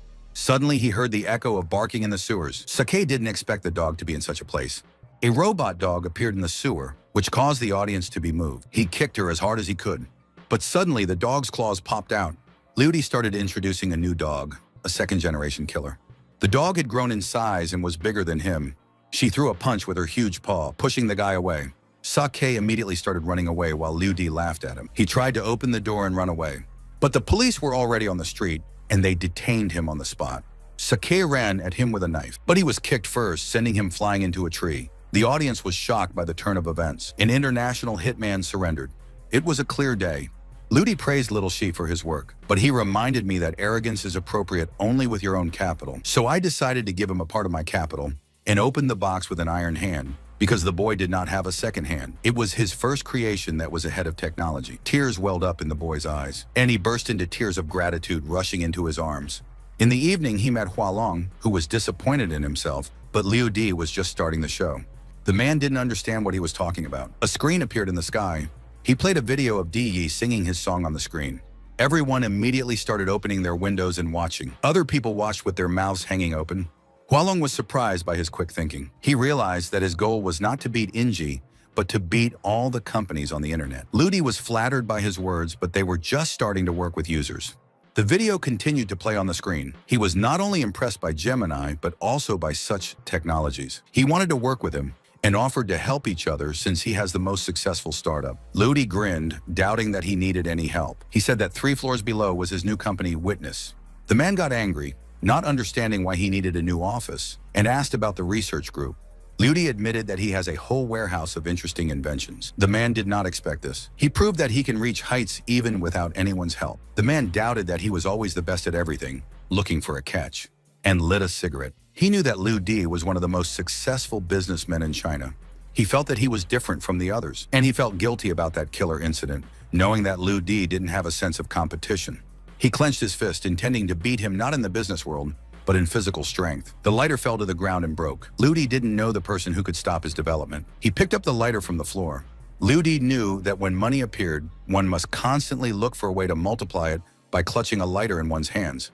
In the end, he handed him a metal ball. Liu Di didn't appreciate people who bullied the weak. Suddenly, he turned his gaze and threw a ball with a strong power, knocking out a man on the roof. The man didn't even notice that someone was there. Liu Di wasn't worried, explaining that they were just another hitman. The man wanted more specifics. After he had proven his excellence in all areas, he ordered him to publish an article about his defeat. He took out a black ring from his pocket, calling it a certification that only the best of the best can have. And I gave it to him as a gift. Hualong released a post that he was very impressed by the communication with D-San, so he admitted defeat. He said that there is still a lot of work waiting for the creator company, advising other internet companies to work hard on development and prepare for survival in the global market. There was a new business shark in the news, D-San. Mr. Yan had no doubt that he was a talented guy. He wrote to him, wanting to meet with him to discuss something. Liu Di immediately agreed. A car suddenly appeared on the road, which caused the driver and Mr. Yan to be surprised. They crashed right into the bus. Their car overturned. Only the injured arm was sticking out of the window. Liu Di was sitting at the table with Duan and Sake. The officers had already been interrogating him for 6 hours, and if it wasn't for Liu Di, they would have stayed even longer. There was a card in his hand, and I assumed it was his ID card, which 9 spades must have. Mo Tung explained that this card is a source of destructive power that is given to every thug, so they should study it. Liu Di asked them to borrow this evidence. Duan was surprised that he wanted to take the evidence. Now he was in his debt. Mo Tung suddenly reported Mr. Yan's accident. He jumped up, warning Duan of an accident. Then we went to Inji Hospital. They quickly ran to his room. Liu Di decided to send Duan first, wanting to talk to Yiwen first. He walked over to the drooping girl. He took the book from her hand. The girl gave him a murderous look. Liu Di scoffed, not expecting this from her. She waved him back. Yiwen was aggressive. Liu Di found out the information that she did not visit the orphanage for charity, but to pass on information to the killer. The girl frowned at his words. Liu Di also found out about her child, who was not from Feng Yu. She clenched her teeth in anger, wondering how he knew. Liu Di gave her a chance to justify herself so that she could keep her life. Suddenly, the doctor reported the patient's brain dying, so urgent help is needed. Yiwen immediately ran into the room.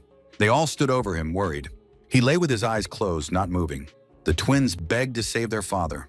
The doctor was going to collect information about Mr. Yang's brain activity so that he could think of a treatment plan. Liu Di asked for forecasts from Mo Tung, but he needed more time. He also clarified whether he found the information at his request. Liu Di asked the doctor for permission. He whispered a name to him, and Mr. Yan's heart started beating rapidly. The doctor thought it was a miracle. Shang Xing asked if they could save their father. Liu Di explained that a woman named Manhwa had arrived at the donor center to help them improve their condition. The twins thanked him for his help. Liu Di thought it was the right thing to do since Mr. Yan was helping him. His heart continued to beat steadily.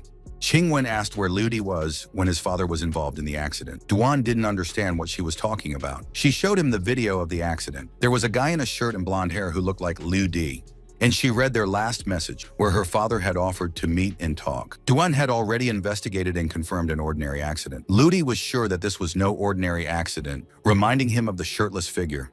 His name was Chu Beiming. Yiwen recognized the name as she recalled the boy. Liu Di wanted to understand what he had forgotten at the scene of the accident, demanding an explanation from Yiwen. Everyone looked at her. The girl did not know anything at all, because they had not seen each other for a very long time. Liu Di realized that it was useless to wait for the truth after catching Beiming. But when he was about to leave, Yiwen stopped him. She claimed that Beiming had nothing to do with it. Liu Di knew that this wasn't true, knowing about the child she shared with him. Yiwen was shocked by his words. Liu Di knew how she hid it from her father, and the child fell into the hands of the reform organization. As long as they threatened her with a child, they forced them to become murderers to get rid of Mr. Yan. Yiwen didn't understand how he knew that. It was just a guess, but he was convinced by her reaction. And the task of killing Mr. Yan that Yiwen was given, he did it for her because she refused. The girl was taken aback, not knowing what to say. But Liu Di wasn't going to let Beiming go just like that.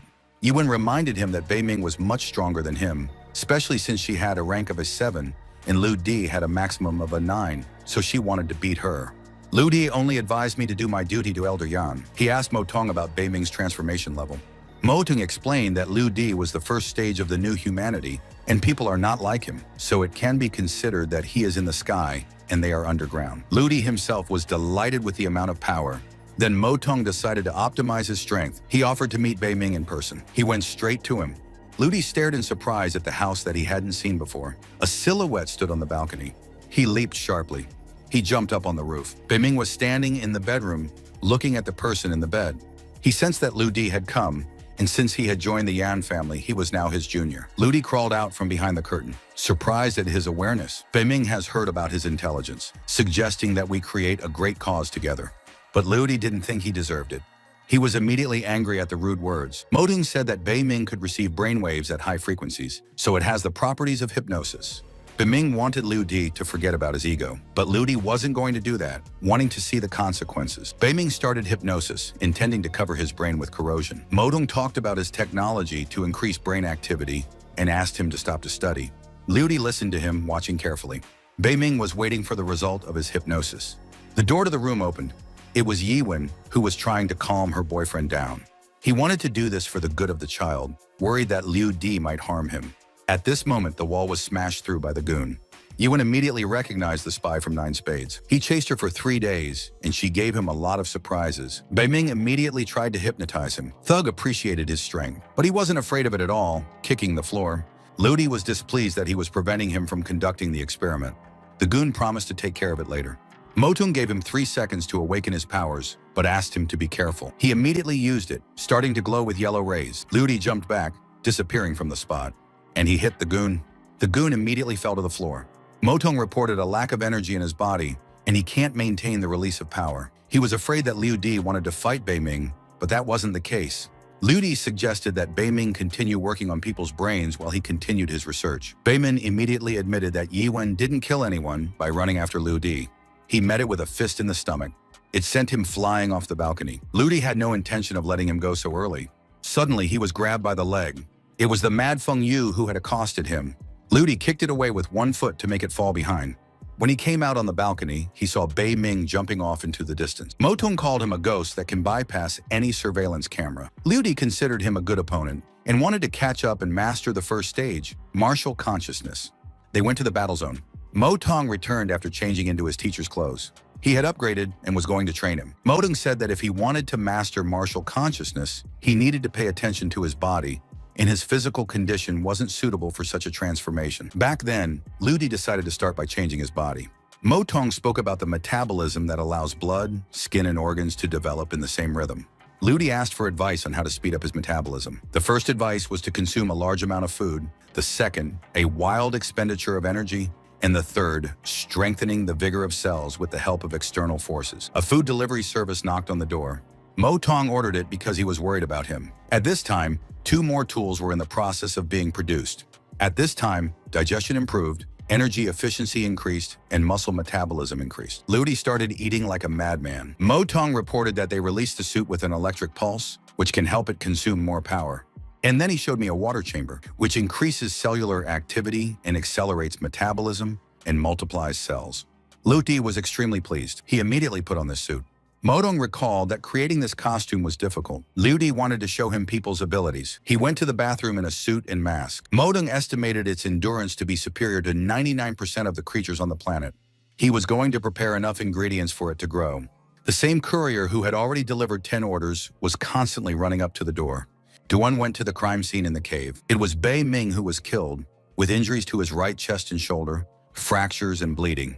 The employee reported that the wounds were inflicted 20 days ago, and he died only 3 days ago.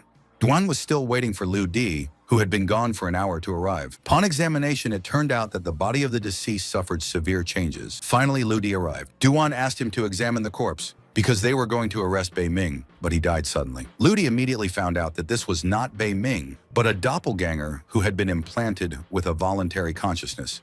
Duan sensed a bit of excitement from him. He thought it was because of his frequent exercise. Meanwhile, at the NG hospital, Mr. Yan was still in the ward.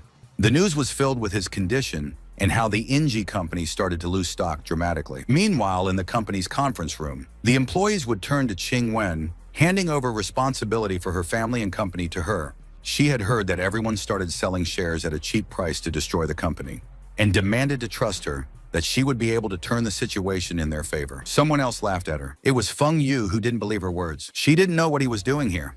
Feng Yu told about his new position as head of mergers and acquisitions at Viet Biotech and wanted to buy up all their shares. He immediately submitted a contract for the purchase of shares in the company, waiting only for the signature. The men immediately started signing the papers. Qingwen begged him not to, but they all left her, jeering after her.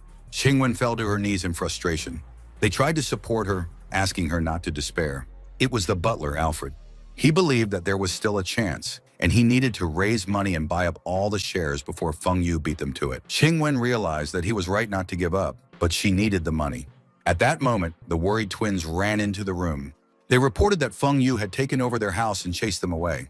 The news reported about the creator, who were at the peak of their earnings. She realized that Disan could help them. Ludi went to his company. I went into the office. He was met at the reception and informed about the meeting with Ajia. Ludi asked me to make an appointment, and if anything, send it straight to the office.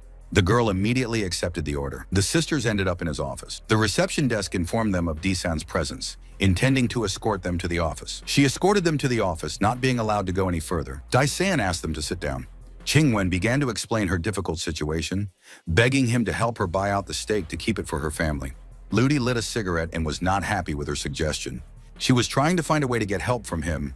Disan said about the document on the table, and if their answers satisfied him, he would help them. There were business questions about Inji on the paper, and Qingwen was surprised that the questions hit the mark. Ludi knew that the company would collapse if these problems were not addressed. The paper also included his email address and asked him to send the answers there before the transaction. They left his office. Qingwen noticed the similarity between their lighters and Liu Di's. After the meeting, they rode in the elevator. She guessed that Disan, Di, and Liu Di were the same person. The twins asked her about Disan's face. She said he was really beautiful. At that time, the little sisters asked them to take Disan and leave Liu Di and Di to them. The girl sighed heavily. Liu Di asked why Qingwen hadn't been implanted with a special consciousness like his. Modong explained that almost all Inji shareholders have the same personality, but Qingwen has two, and if she changes, the implanted consciousness will be ineffective. He started to dial the number, knowing that Bei Ming was extremely unlucky. The man on the other side was waiting for his instructions. Liu Di asked Hua Long for a loan of money, which surprised him. He didn't want to get involved in a loan, so he decided to use a friendly loan on favorable terms. The man resigned himself, asking about the amount. Liu Di needed 260 billion. Hua Long spat out the tea from this amount. He thought about it, asking about the time frame for the refund. Liu Di decided to postpone the discussion until the meeting. Hua Long only asked for some time to collect the money. Then they said their goodbyes. He immediately demanded to withdraw money from the company's accounts, all deposits, reserves. The company was in chaos. 2 hours later, Hua Long was sitting in his office discussing other matters. He received a letter to the post office. This company has collected the required amount. Hua Long wondered what he wanted in return. In the meantime, the stock exchange was selling shares. Qingwen sat nervously, worried about her company. Feng Yu only laughed at the situation. Kai Kai was waiting for her sister to come up with a plan, since Disan didn't like their answers. Qingwen wanted to make a decision on the spot. The host announced an auction for half of Inji's shares. He hit the hammer, which announced the beginning. Feng Yu was sure that they would make a lot of money this time. The guy raised his hand, but a notification came about a successful online auction. The host hit the hammer, announcing a successful auction and the winner. Mr. Liu Di bought the shares. At this moment, he opened the door, demanding congratulations for the purchase. The twins were happy to see him. The guy demanded to expel him because he has no right to enter the auction. But the guards didn't have the authority to kick him out. He took the cube out of his pocket. The room fell silent. Feng Yu realized that they were out of luck this time. People didn't understand what they were doing here. Liu Di had declared himself a major shareholder in Inji, and now he was the one making the decisions for it. The host announced the winner that he was able to buy up the shares in less than a second. Qingwen thanked him, intending to find the money and buy back the shares from him. But Liu Di did not intend to sell the company, but guaranteed that the Yan family would stay in it. She didn't know what he was doing. Liu Di only forced her to listen to his orders. First, he ordered Feng Yu to be sent to jail, and then informed the company's top management about the meeting in an hour. From Qingwen, he demanded a plan to restructure the company's policy. He went to Inji's. When the elevator door opened, he was met with insults. It was Chen Chen, who hadn't seen him in a very long time. She immediately snuggled into his arms, thinking that he missed her too. But he was trying to get away from her with his own business. Trying to get away.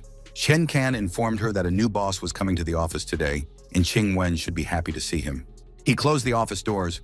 The entire council was seated at the table. Qingwen greeted the new owner of the company. Everyone applauded him. Chen Chen saw this and couldn't believe it. Qingwen handed him the new plan as he requested, but Liu Di immediately rated it as the worst grade.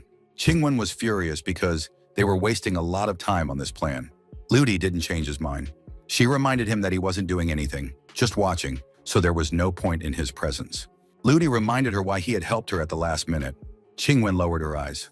He explained that he had seen her despair and that it could help her grow as a person. Liu Di announced 2 pieces of news. He would only be managing 1 project, and Qingwen was the new chairman of the company, taking full responsibility. He asked them to remember to rely only on good news. And I didn't want to get calls without positive news.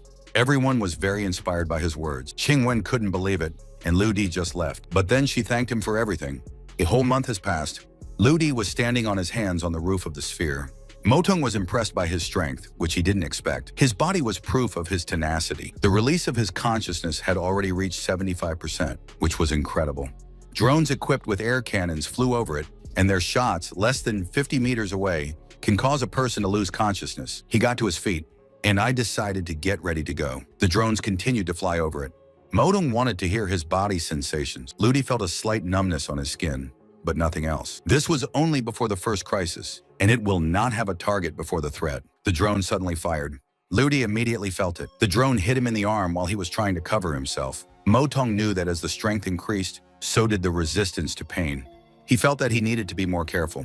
He felt as if his body couldn't keep up with his thoughts and he wasn't in control. Motong explained the presence of leather armor. He was in awe of his abilities.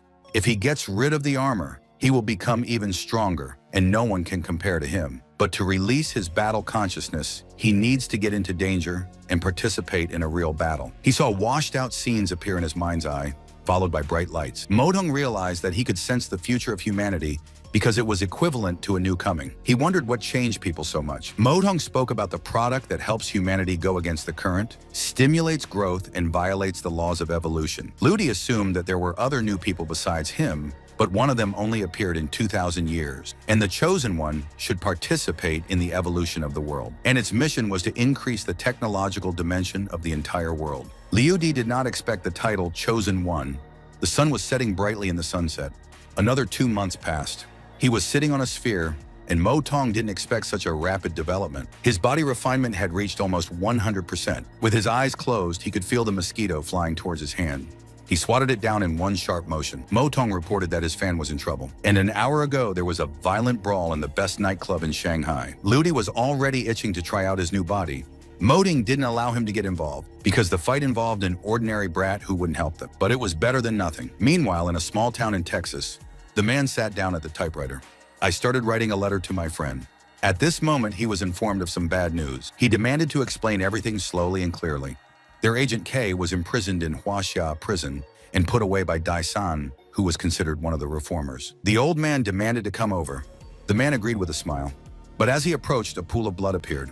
It was the old man who shot him with a revolver because you couldn't go near him. He was informed that the check of documents for entry to China was relaxed, and it is possible to come there. He wrote ordering them to kill him, and I shot my monitor. There was a news item about a list of poker club deaths.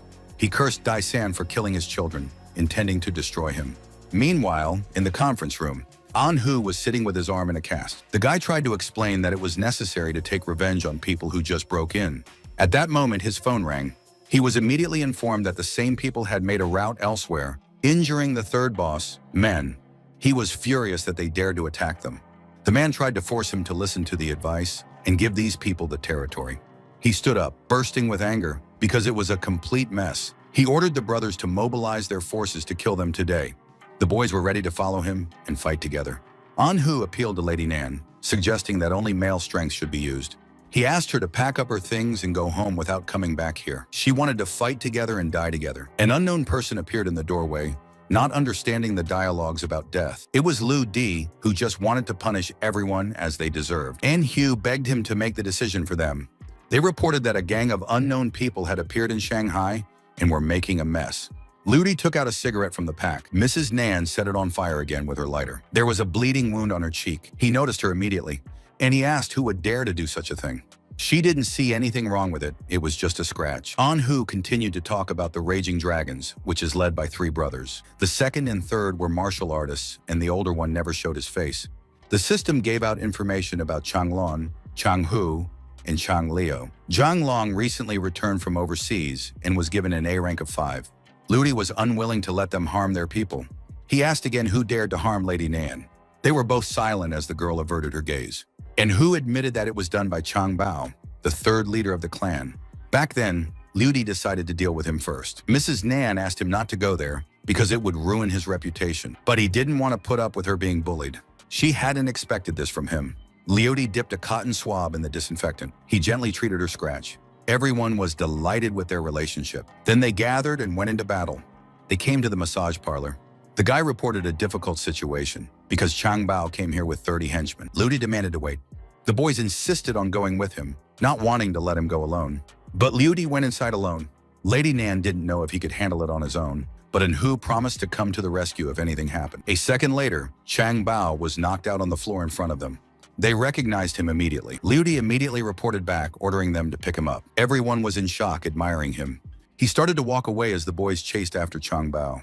He was captured, didn't understand where Liu Di came from, and interfered with his massage. Liu Di just didn't want to waste any time.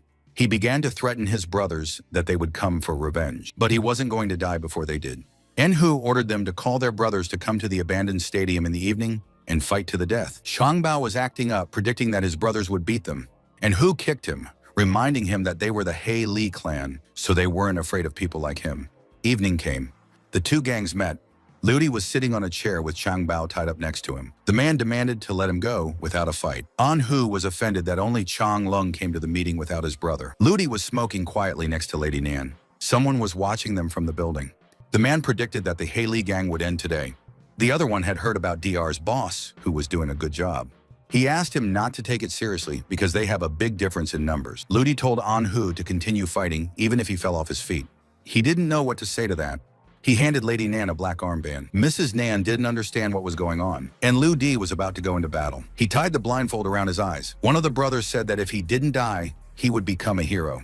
Here he was, standing alone in front of a huge enemy crowd. Liu Di was satisfied that as many as 600 bandits with leveled-up strength had come here, which was a great opportunity to level up. They rushed at him in a crowd. Liu Di pushed off with one foot. I ran at them, too. The men were serious, holding weapons in their hands. He punched one in the face, frustrated at their slow speed. Motong was delighted with the speed of neural communication, which reached 240%. He took down a whole crowd with a single blow. He unleashed his potential by releasing energy. His fists multiplied several times as he threw punches. The bandits flew away one by one. Finally, all the bandits fell down at once. He heard a gunshot from afar. He managed to dodge the bullet with a single movement of his head. After that, he instantly disappeared from the place. Sniper couldn't find him, but he was already behind him, attacking.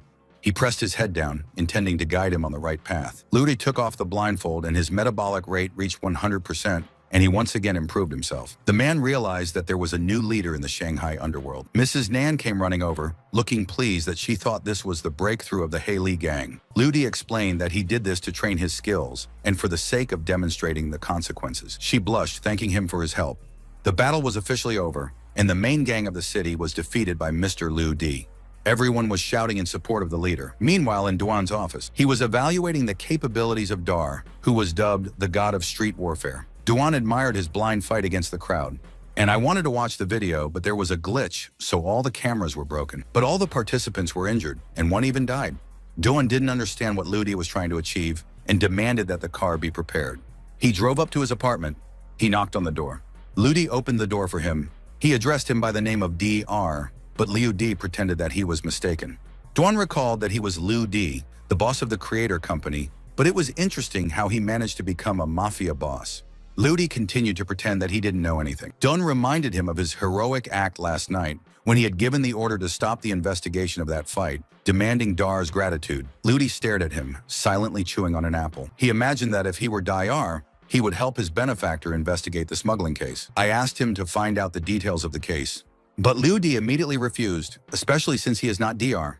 Duan thought that DR didn't have a girlfriend, which offended Liu Di. He showed a picture of a certain girl on his phone.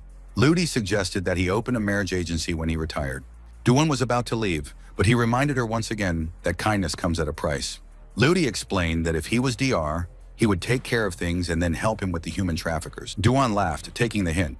He told me about a certain gift. Duan was also interested. Liu Di reminded him of the international assassin. Duan immediately frowned, wanting to know its location. At that moment, his car started to drive away abruptly. The two of them charged at her. They jumped right in front of the car. Liu Di kicked through the windshield. Then the car stopped abruptly, and the driver's door was kicked out. The angry guy got out of the car. Immediately behind him was Liu Di, who hit him with all his strength. He fell unconscious to the ground. From his bag, he took out a map. Duan wanted to know his transformation level. Liu Di grinned, not expecting Duan to want to give him a title. But there wasn't such a high rank in their rank system.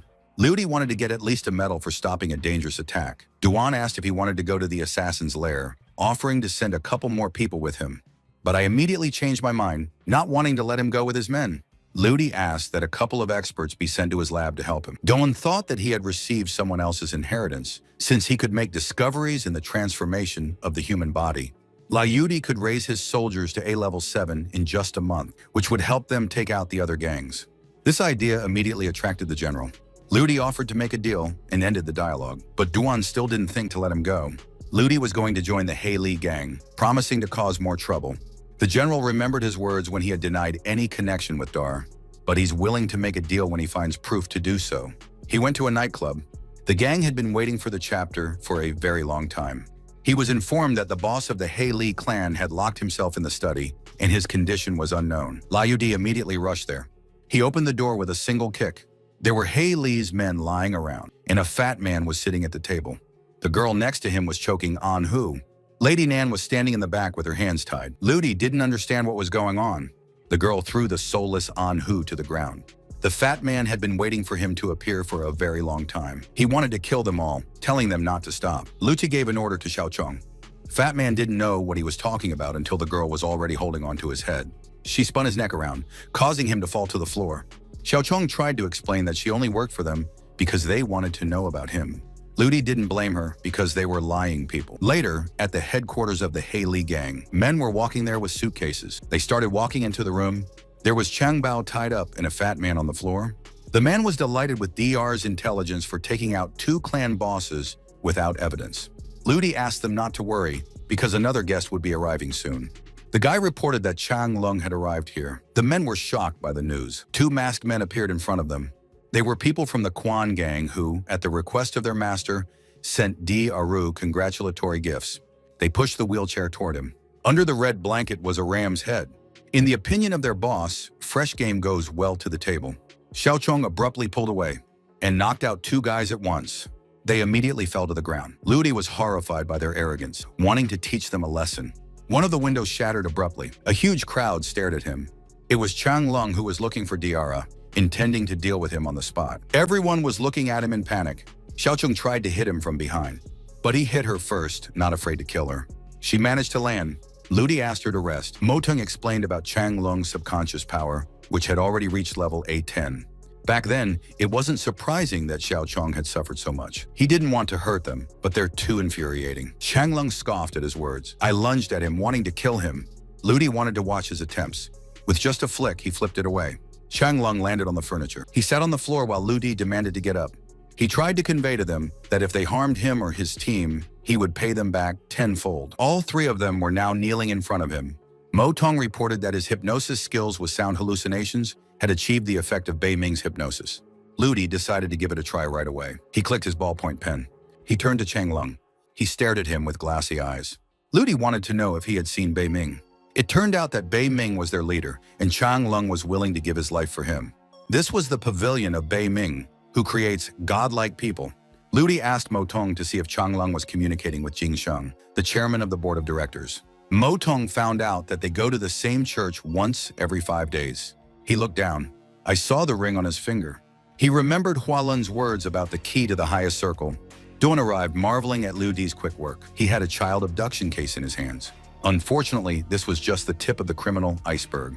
He was informed about a new case in the underworld, as many gangs abruptly began to close their businesses. Duan asked about his next move. There were rumors that a new serious business would soon open: hotels, restaurants, shops, and high technologies. Duan was interested in the words about high technology, doubting that such people could even read. According to sources, all decisions in the criminal world were made only by DR. Duan did not rule this out, suggesting that they no longer monitor the criminal world because it is not their business. He asked where Mrs. Fei was now. The employee told how she has been having fun and burning out her life since she arrived in Shanghai. Meanwhile, Wangke's Shuriti in Wanhao at the coffee shop, the waitress put a cappuccino on the table. Ludi thanked her, and I was drinking coffee next to the big temple. At this moment, a bell rang there, and Ludi started to approach the gate with guards. One of them immediately demanded a pass from them. Ludi showed the ring on his finger with a smile. They immediately greeted him, asking him to leave communications equipment at the entrance and pass the Eye of Fate check. It was a pupil scanning device that gave recognition information about club members, and Mo Tong decided to substitute Chang Lung's information for Liu Di's. Eye of Destiny called him God's child, inviting him to participate. The guards also greeted him.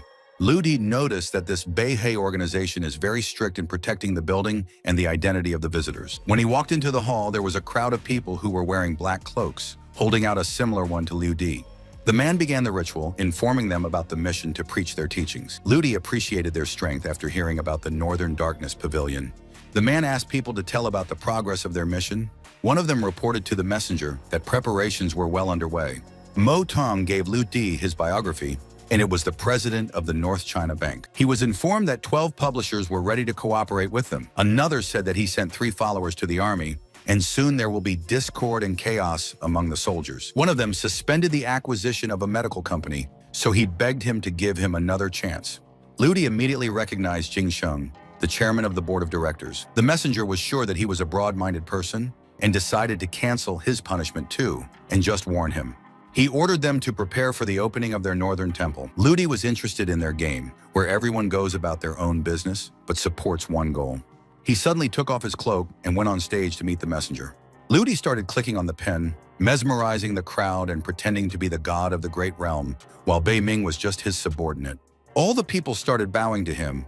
Mo Tong was satisfied with his hypnosis. Liu Di granted them all the status of messengers, and they are bound to pursue the god of the north. But in order not to distract the northern god Bei Ming, they are not allowed to inform about the meeting. From now on, all the worshippers in the temple will have to obey Liu Di. They listened to him unreservedly, wanting to know the name of their new god. Liu Di introduced himself as Di Wu, and now they obey his orders. Mo Tong was terribly proud of him. Liu Di was also satisfied with their work. He went home.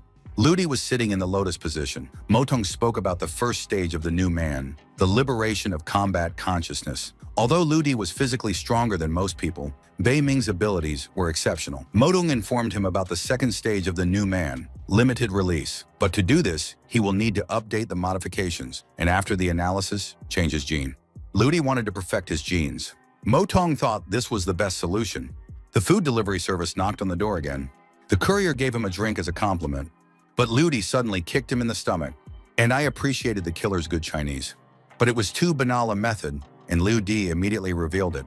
The courier was lying on the ground with a cup in his mouth. A guy with a bat appeared on his doorstep. He recently joined a poker club and would like to compete with the strongest players. Liu Di had too much to do to toy with him. Mo Tong said that the guy is at least level 8, but he has a 6th sense. So he walked past him to the car. The boy gritted his teeth in anger, wanting to fight Disan. Liu Di suggested that he defeat his brother first. He went to the Hengjiang River. There was an event at the club. Liu Di drove up there in a car.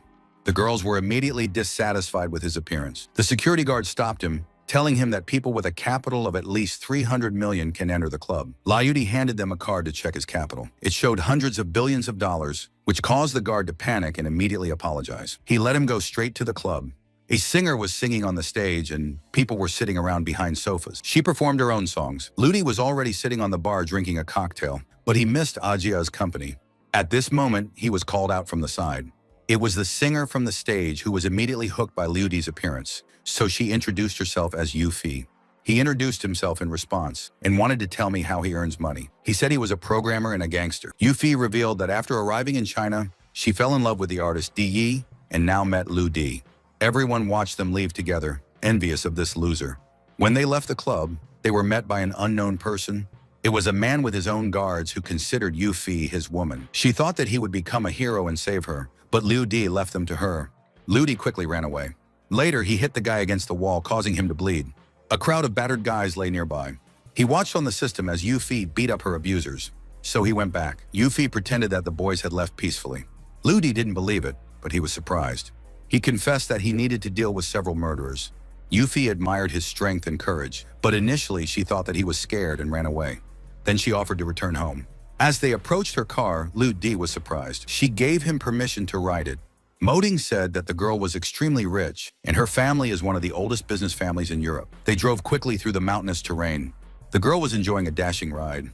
Finally, they arrived at a luxury hotel. Yu Fi told them about the presidential suite where they could go up and have a drink together. Liu Di decided to politely refuse her because he was on his own and it was time for him to go. This really upset the girl, and she really wanted to meet him tomorrow and spend time with him. Liu Di immediately agreed. He went about his business. At that moment, he received a notification. It was Yu Fi showing him her new pajamas. Mo Tong was surprised by her nature, but Liu Di found it indecent. The day came.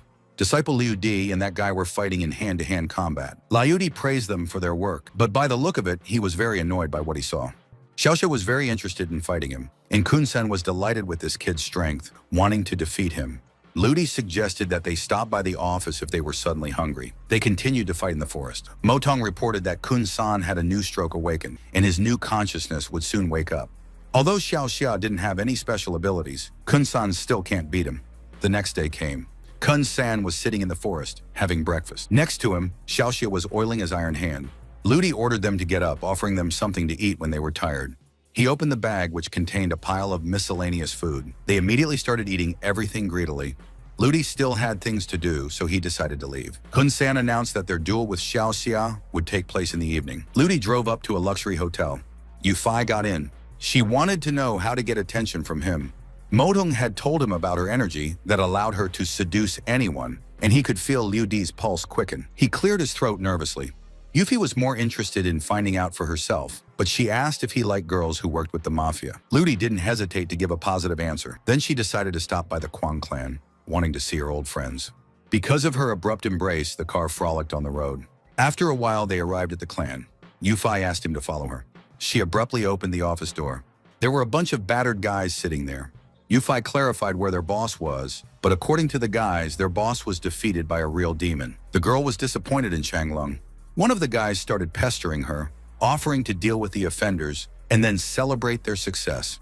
Liu Di called out behind him. Suddenly, they recognized him because he was the one who overthrew their boss. So everyone started running away from him right away. She didn't understand why he was called that, so Liu Di decided not to tell her. Yuffie didn't believe him and went to fix her makeup. She went to the ladies' room. Then she started typing abruptly. Yuffie demanded help, throwing off Liu Di's photo to get information about him. Liu Di's car was driving on a winding road. Modong reported that Yuffie's people were looking for information about him. Liu Di wanted to get help from him to fake an identity. She received a message that it was a simple civilian from China and an employee of Inji, but Yuffie still wanted it at all costs. Yuffie decided to go to the biggest gang in Shanghai, since the Quang clan had fallen. He dropped the girl off and went to park.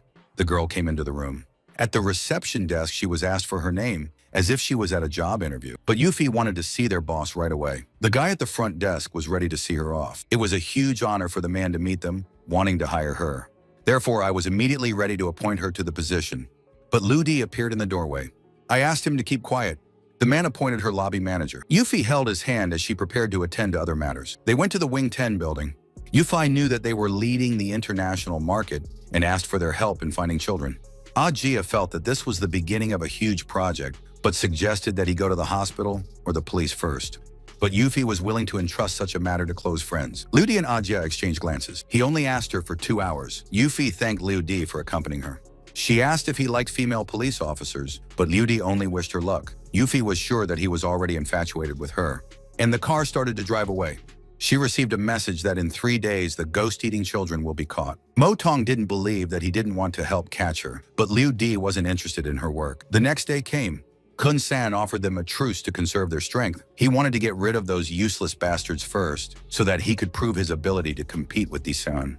Liu Di felt that he wanted to say something. Kun San reminded me that 26 hitmen from the poker club are going to execute the death sentence at midnight today. He didn't want to talk about it, knowing that he would want to do it all alone. Liu Di said that the killers will be 27 men and 3 women, and they're all hiding around right now. And 2 of them are in the bushes. Kun San was convinced of his super consciousness. Liu Di decided to finally give him a chance to compete with him. Kun San realized that he wanted to compare the number of people killed. At this moment, Xiaoxia gave him a certain bracelet. These were new technologies with a built-in screen. Yuffie received a message that they should contact the Special Forces team to avoid terrible consequences, because a large number of reformers appeared in the city. She immediately asked Captain Duan to take security measures, but he had a trump card up his sleeve, Zun Sheng. Duan demanded that many police cars and ambulances be prepared, and that 30 solitary confinement cells be released to meet with foreign friends. He asked Yuffie to forget about worrying, wanting to do everything possible to catch the kidnappers. Yuffie believed that his negligence would lead to disaster. But Duan felt lucky tonight. Feng Yu was lying on a waterbed with the girls, wanting to kill one lying rat. The girls started praising his physical fitness. He felt like a god among his people. Someone was watching them from the roof. It was Liu Di, who leapt towards them like a bullet. Feng Yu immediately sensed it. But before he could, Liu Di fell into the pool with an incredible force that pushed everyone away. Feng Yu fainted while lying in the pool. Liu Di solved another poker club problem. Kun San quickly jumped on the rooftops with a bat in his hands. He swung at one of the cars. With one blow, he smashed through the roof of the car. Then he dealt with one of the problems. Suddenly, he realized that D-San was very fast at his job, and he didn't have much time left. He threw a grenade in one direction, and he blew up one side of the house. Kun San was satisfied that he had solved another problem. But he got a call right away, because grenades were strictly forbidden in the city, and now he has to pay the bills of the innocent. 20 minutes later, an ambulance arrived at the house. Duan watched as people were carried into the car on stretchers. Yufei noticed that 26 people were injured, and they were all A-level reformers. It turned out that they weren't as good as they thought they would be, but there were still 4 B-level reformers left who hadn't been seen yet. She wondered if their god could handle it. Duan asked her if she knew what level this god was on. Then he squatted down to show them clearly. He demonstrated that his strength was at the 7th level.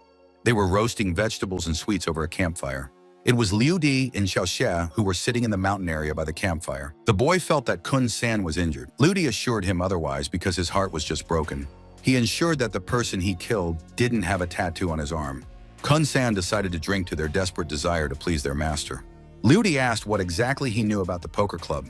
He realized that Liu Di wanted to know more about them and told how he had followed their participants. And it turned out that their headquarters were located in the state of Texas. For Liu Di, this was enough information. Mo Tong was going to do the rest of the work. Kun San advised him to think of a way to escape the poker club's death sentence, since they still hadn't met the aces and the 2 strongest jokers. Xiaoxia started hiccuping from the alcohol, assuring that D-San would be able to kill them all in peace. Liu Di was sure that they would meet them very soon. Kun San suggested to prepare for the meeting, but Liu Di already had an idea. Xiaoxia fiercely gripped the bottle in his hands, causing it to crack. Mo Tong abruptly reported about the awakening of an unknown force and the presence of a special gene. Kun San didn't understand what he was turning into. Liu Di hit him on the back of the head to make him fall asleep and not harm anyone. A crowd of people stood at the edge of the hill. It was one of the heads of the poker club. The 3 twins reported that they were the only ones left, but the man considered them even superfluous, wanting to deal with him alone. They promised to kill D-San's receivers when the boss got rid of him. After a while, they reached the same bonfire. Standing next to them were Liu Di and Kun San. The guys took deuce of diamonds for a traitor who sided with the target, wanting to end his career today. He asked Wujia to kill D-San, intending to help only after dealing with the deuce of diamonds. Wujia threatened Liu Di with his sharp sword. He used a certain spell, and there were many copies of Wujia that pounced on him. The system detected the use of amphetamine, starting the neutralization of the substance. Wujia had a poisonous fog in his body, which can cause hallucinations. Liu Di was very bored fighting such a banal opponent, and his voice was mutated, which led to an auditory resonance. He found them very boring and asked what was up with these guys. Mo Tong reported that they are connected to each other and can control a common magnetic field. All the guys started casting spells against Kun San's attacker, but he cut off the spell with the bat, and he rushed towards them, wanting to kill them. He struck out, but a dome-shaped shield formed around them. They wanted to see if he had any abilities. Xiaoxia's hand stretched out and shook. He began casting spells, sending metal into them. The guys couldn't figure out what exactly was going on, but their shield was abruptly torn apart, and Xiaoxia threw a powerful punch at them. Kun San couldn't believe his eyes that he had solved the riddle of the chain bridge. Xiaoxia gave him a threatening look, suggesting that he fight again. Kun San tried to calm him down by refusing, but he made a mad dash for it, suggesting a duel. Kun San was able to defend against his bat strike without understanding what had come over him. They continued to fight each other. Liu Di was happy with Xiaoxia's result, and Mo Tong warned that Kun San would need to rest soon. There was a step behind him. It was Wujia who swung his sword at him, trying to kill him. Liu Di lightly gripped the blade in his hands, completely forgetting about it. The blade cracked from his grip into small pieces, and a second later he punched him in the face, offering to try his own hallucinogens. Wujia fell to the ground with a fit and foaming at the mouth. Kun San kept running away from Xiaoxia, screaming in fear. Liu Di offered him his candidacy for the fight. He was happy with his suggestion. Kun San immediately warned him that the boy wasn't the same as before. Xiaoxia lunged at Liu Di. He couldn't believe that a great man would be killed by his own drunken brother. But Liu Di defended against his punch with his hand. He asked him to try harder. Xiaoxia was only amused by this and he swung it. But Liu Di jumped back, dodging the powerful blow. Liu Di noticed that his strength had gone from level A7 to at least B4 in just one go. Xiaoxia was lying on the ground, fast asleep. Kun San sat in terror by the fire, not understanding what was wrong with these people. Liu Di called him over because he still needed to check his strength level. He was afraid of accidentally injuring Liu Di. It was very hard for him, so he handed him a pack of cards. Ludi was shocked, not understanding what he had to do with the deuce of diamonds. He confessed that his wife was a member of the poker club and was a deuce of diamonds, but is now dead because of the Joker. Now it was clear that he had challenged the killers to avenge his wife. Ludi was going to take him to meet Master Tuo. Kun-san didn't know how strong Master Tuo was, but he taught them with his brother, so he wanted to show it off. Kun-san didn't know if he could become as strong as them. There were black cards on the table. Moding said that the black substance in the blood allows the poker club to identify its teammates, and Ludi asked. Motong asked for time to check. An hour later, a flask of the substance was in his hands. It was a metal substance that was extracted from an illegal mine in North Africa. This substance had very active atoms, and they had both positive and negative charges. It could transform into any shape, but it could also be all-pervading, like water. Ludi understood why Jan and Rose gloves were so sharp. It was a very valuable coating substance because it was almost unkillable. Ludi asked me to find the time to purchase that mine in North Africa. Motong accepted his order. He said that the chain bridge has a special chain that allows it to control the magnetic field. But the problem was that such genes are difficult to recreate. And first you need to save their code. And after the second stage of the new humanity, he will be able to break through the program. Ludi realized that he might also have the chain bridge genes. Motong suggested that he collect the top-ranked B genes to get all their abilities. Now it was clear why new people should not be envious of simple human abilities. Some time passed. Yufei informed the captain about several bloody murders, after which they received messages and suggested that they mentally prepare because the killers were not easy to deal with. Duan thought that this guy would be extremely valuable for their experiments. The boys were lying unconscious. Next to the sleeping Xiaoxia, the upside-down Kun-san did 2,000 push-ups on his hands. Yufei didn't believe that this was really happening. Duan was delighted with this guy's abilities, wanting to take him away and study his abilities. He ordered the soldiers to deal with them. Meanwhile, in the state of Texas, he was informed that 30 of his dispatched assassins had been killed or arrested. The old man was in shock, not understanding how this had happened. He took 2 pills from the jar. I drank them straight away. He wrote a letter begging for attention to his company, wanting to bring new blood to the poker club. He was promised to talk to the team members, but first they need to contact the 2 jokers. One of them was an out-of-control psychopath, and the other was a natural killer. He was sure that D-san wouldn't find them, and they still had time to deal with him. At the same time in Texas, the man was asking about the situation. The captain was informed that their system had been taken under control, and now all operations were invalid. It was a hack by hackers, and they had a surveillance system installed with a wireless transmitter range. It turned out that the hacker left them a message so that they would not panic and deal with the system. The captain asked everyone to check out a hacker named DC. After 5 minutes, the system removed the system restriction. He wrote them a thank you note on the screen. Programmers reported that the hacker was no longer in the system and control was back in their hands. At that moment, the phone received a call. The commander was informed that they were lucky because otherwise they could have been killed. The captain was ready to take all the punishments and find the hacker. He was informed that it was the same Chinese hacker. The programmer was ready to do anything at the request of the captain. The boss has assembled 168 of the best hackers in the world to attack the Chinese network. He believed that DC would take action if he had a national spirit. The captain was prepared to arrest the hacker when his location was revealed. Duan admired Yuffie because she was able to quickly become the leader of the Haley group. This was only part of her mission, as the Child Eater case is well underway. It was extremely difficult to find him, but Duan was willing to put his men up to protect her. After the meeting, her car quickly left. A silhouette stood on the roof. Duan knew that he was secretly helping her. Yuffie drove up to the social care center, realizing that it was being used as a cover. Ludi was standing behind her. She didn't expect him to be with her, but he decided to go along. Yuffie admitted that she is an undercover agent and it can be dangerous. But in his presence, the danger was zero. Yuffie was charmed by his boldness, but this wasn't the time for exploits. She ordered him to get out of here right away while she finished the mission. The door of the shelter opened and a man stood behind it. The man was very happy to meet Yuffie, but according to their agreement, she was supposed to come alone. He understood that such a girl should always be with a guard, inviting her to come in. Then she still decided to take it with her. Yuffie sat down on the sofa. The door to the room opened, and the girl who was called the Child Eater appeared behind it. They couldn't believe it was a woman. The girl sat down opposite, considering it an honor to work with such people. She handed him the folder of documents she had requested. She was very interested in working with the influential Haley gang.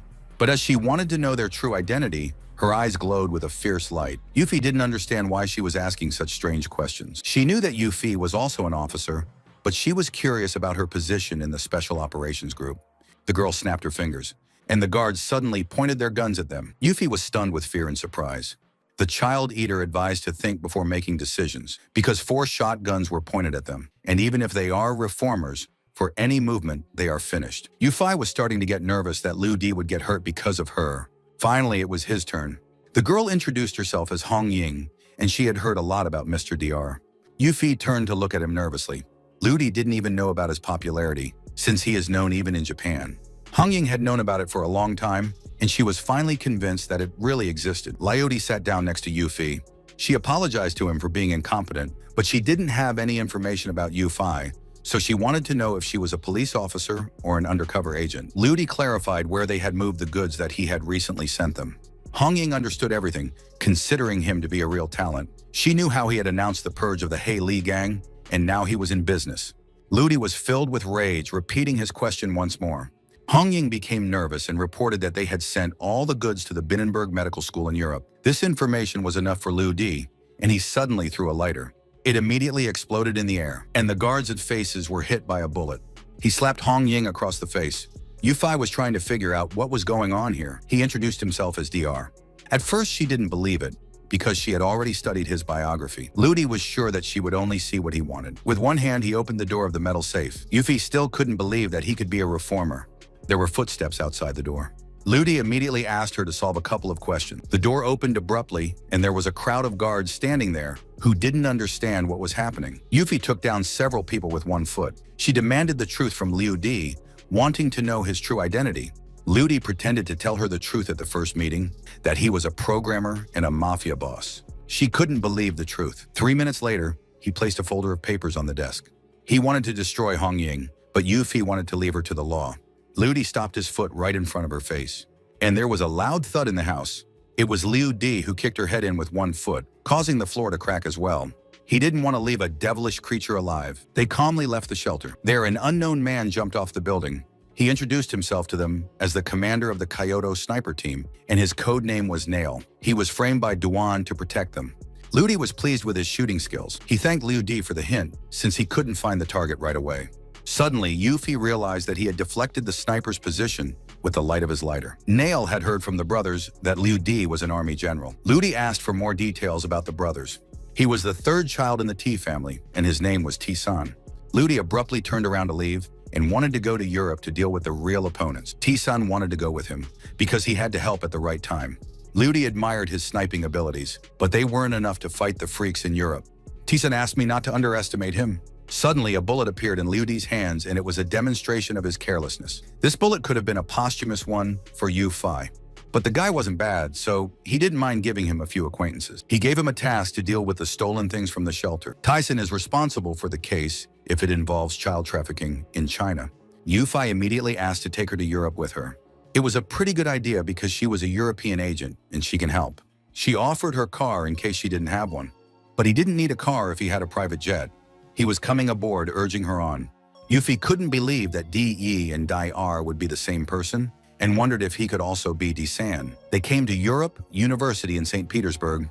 Inside, there was a long corridor with a bunch of rooms. 2 children were sitting in one of the rooms. Junior was trying to find out from his sister if they would be able to go to heaven after death and see their grandmother.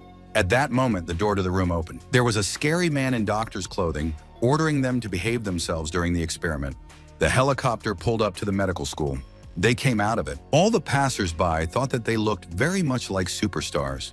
Modong did an analysis of the terrain, and the vibrations of the ground were abnormal. Liu Di asked what the chemical ingredients were, and they turned out to be ashes from burning people. Yuffie doubted that they would find the right hangar in such a large place, but Liu Di was confident of success. The guard immediately began to expel them because this was a restricted area. But Liu Di hit him with a quick flick of his hand. They opened the doors. It looked like a warehouse and the room was full of dust, but the path underfoot was clean. Yuffie was a little scared, offering to go back, but Liu Di refused her sternly. He stepped on the glass and it cracked under his feet. Liu Di fell through a window in the floor and jumped down. Yuffie could smell the strong smell of blood, even in the corridor. They opened one room. The eye immediately started analyzing. Modong reported that the chance of transformation would be extremely small. The doctors noticed a stranger. Liu Di slapped one of them sharply in the face. The doctor pressed the emergency button, and a siren sounded throughout the building. Liu Di wanted to kill them all, since they were only demons in human form. He started covering them with punches. Yuffie couldn't believe it was still the same guy from the club. The headmaster realized that someone was trespassing on their territory. One of the doctors was able to report to the professor that an unknown person broke into the laboratory and tried to kill the scientists. He asked to take 10 people with him to check the condition of the genetic limiter. There were footsteps in the corridor. There were a lot of people there. From the hole above, the room began to fill with purple gas. Yuffie collapsed to her knees trying to fight the gas. Motong said that it emits bioelectric waves, and they are contraindicated for ordinary people. The door to the room was smashed in. They wanted to teach the reformer a lesson because he was going to lose almost all of his power, and they were ready to shoot to kill. Ludi didn't understand where they got the information about the reformer from. He was confident that they would be up to the task of killing him. Everyone was shocked with his calm demeanor, realizing that the limiter had no effect on him. The man was sure that he had killed a lot of people and was a reformer. They are lucky that the professor can foresee his future actions, and he is really strong. Ludi decided to show them who the real devil was. The man lunged at him first with his fist, wanting to knock the confidence out of him. Ludi grabbed his powerful fist with his hand. I hit him back with my head. He immediately fell to the floor as if he couldn't move anymore. Everyone rushed after the head, intending to kill him. Ludi dealt with each of them very easily, not wanting to just kill them. I decided to show them purgatory on Earth. He kicked one of them. While he was dealing with the others, one of the guys tried to run away. Ludi managed to jump on top of him, causing him to cry out in fear. The corpses lay in a pool of blood, and everything starts to go up in flames. All the corpses lit up at once. He ordered them all to be burned so that they would feel all the pain. Yuffie couldn't understand what kind of horror he was doing. Ludi turned to her with a cigarette between his lips. She stared at him with shocked eyes. Ludi began to walk slowly towards her, trying to explain why he was doing such things. Yuffie was already sitting on the floor, pinned against the wall. He was only following the rules of survival by picking her up. He carried her out of the burning building like a hero. He kicked down the door to the professor's office with one foot. The professor was horrified that Liu Di was able to get inside. Ludi decided to catch up with him as well. He ordered the guards to stop him. His guards ran at Liu Di, who was putting Yuffie on the floor. Ludi took down 2 guards with a single blow. The professor couldn't understand what Liu Di was trying to achieve, but he only wanted him dead. The professor offered him anything, but Liu Di wanted to show him the full extent of his despair. With one hand, he threw it into the distance, causing it to fall directly into the fire. He sat down at the computer, and Motong explained that the base was named after the Greek god Hercules, and you can't use the internet here without leaking information. Ludi concluded that they were trying to create demigod humans in the laboratory. He asked Yuffie if she knew the name of the government's transformation base. Yuffie immediately gave out the name Medusa. Motong found another interesting piece of information. Yan Yi Lin had given birth to a child before the transformation, and the child's genes were just perfect. He was a real-born god. It was right behind the secret door in that wall. Motong started using his abilities, and the door in the wall immediately opened. They went into the room together. There was a room with a playground where a boy sat alone. He was playing with different things. Ludi sat down next to him, trying to play together. Yuffie was afraid that he would want to harm the child, but it turned out that this was a different game of chess, so Ludi wanted to join him. Yuffie couldn't believe that a child could play chess all by himself. Suddenly, strange sounds were heard from the side. In the next room, there was a cage with a man locked inside. Yuffie was horrified by the sight, not believing that anyone could experiment on people. He was lying on the floor, bleeding profusely. Yuffie opened the lock, and she could only wish him peace of mind. Then she left the room. The boy was delighted because no one could beat her before, and Liu Di won as many as 13 games. Then he was ready to leave with it. Ludi decided to ask him for a name while stroking his head. From birth, he was given the name Devil, Motong, so he could be addressed as such. Motong was delighted that they shared the same name. Ludi didn't like the meaning of the name, so he decided to give it a new name. He introduced himself to the boy in return, offering to call him Liu Di Jr. The boy was extremely dissatisfied with this name. Ludi laughed, realizing that he was extremely bad at nicknames. Yuffie reminded them to leave quickly before the fire started. The boy did not appreciate her appearance. In his opinion, the dress did not suit her. Yuffie was annoyed that he called her aunt, but the boy still felt right. Liu took hold of the metal door.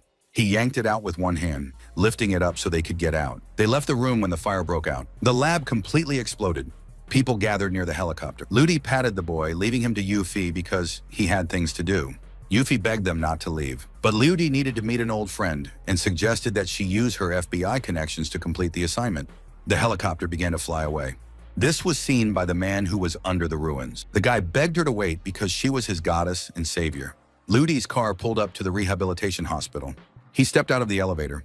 I wasn't even surprised by the presence of reformers. One of them immediately flew off. Ludi walked on. The man in the hospital room couldn't believe that D-San was standing in front of him. Ludi was surprised that he was having such a boring time. He knew that he wouldn't live long, not understanding why he was killing innocents. The man did not understand the purpose of his visit, since he already knows everything. Ludi only wanted to restore peace and security to the people. The man was still confident of his immortality. At that moment, a letter appeared from the typewriter.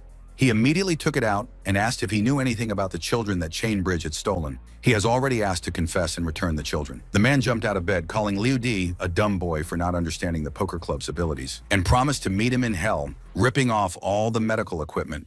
Ludi didn't care about anything. He wanted to give him a terrible death. He began to write that the Chainbridge would arrive here very soon, so the meeting was inevitable. The old man was waiting for a gift from his children, D-San's head, not knowing that he was communicating with him.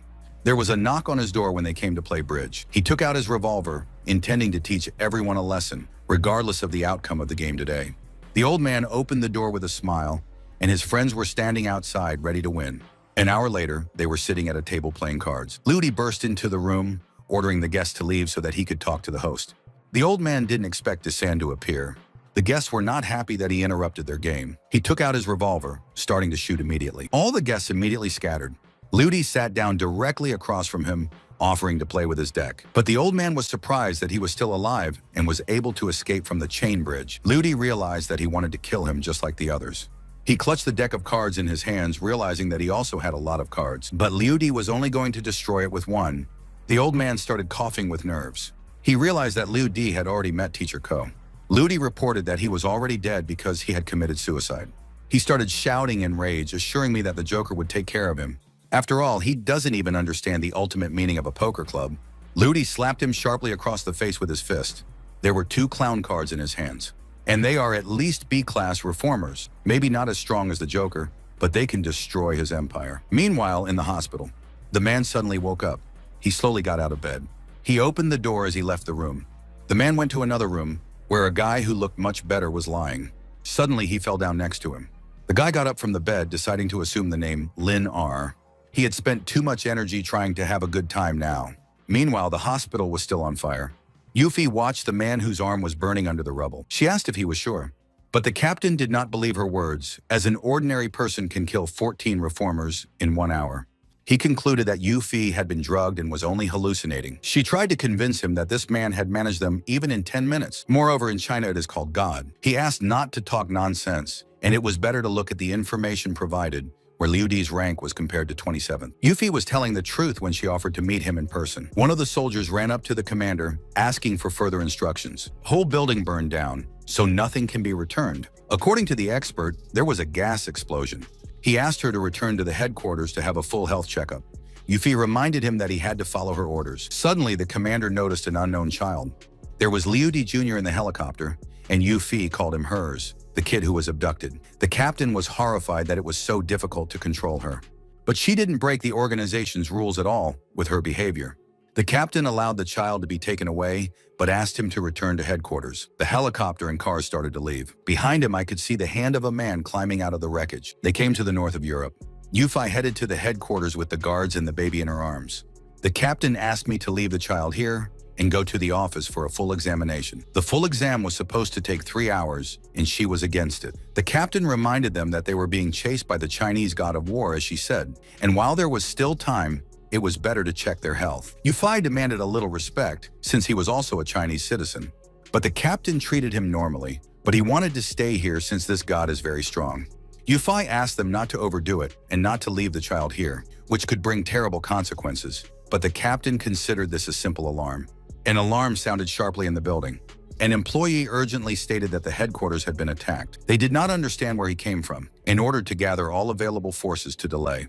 Yuffie was sure that he was already dead, but how could he have so much power? The captain realized that she recognized him. Liu Di Jr. explained that this guy is a vortex bug.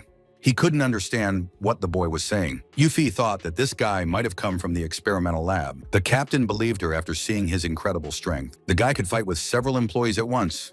The captain considered these to be normal conditions for the survey. He decided to make himself a cup of coffee before meeting the Chinese god. Suddenly, he noticed something.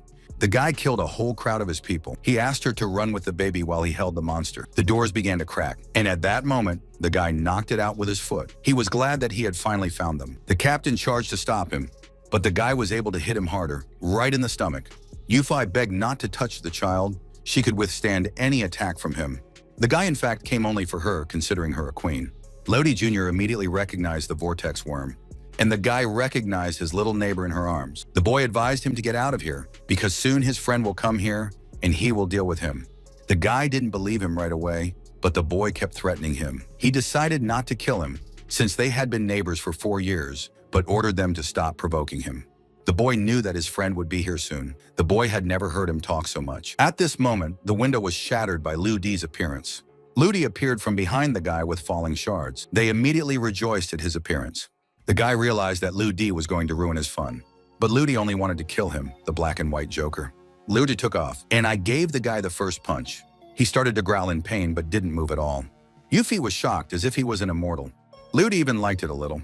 The guy was shocked by his behavior and self-confidence. Liu Di swung his fist at him, glad that he had finally met a person who was able to achieve a second strike. He threw a lot of punches at the guy because of his rage, because he was the first one who was able to arouse his anger.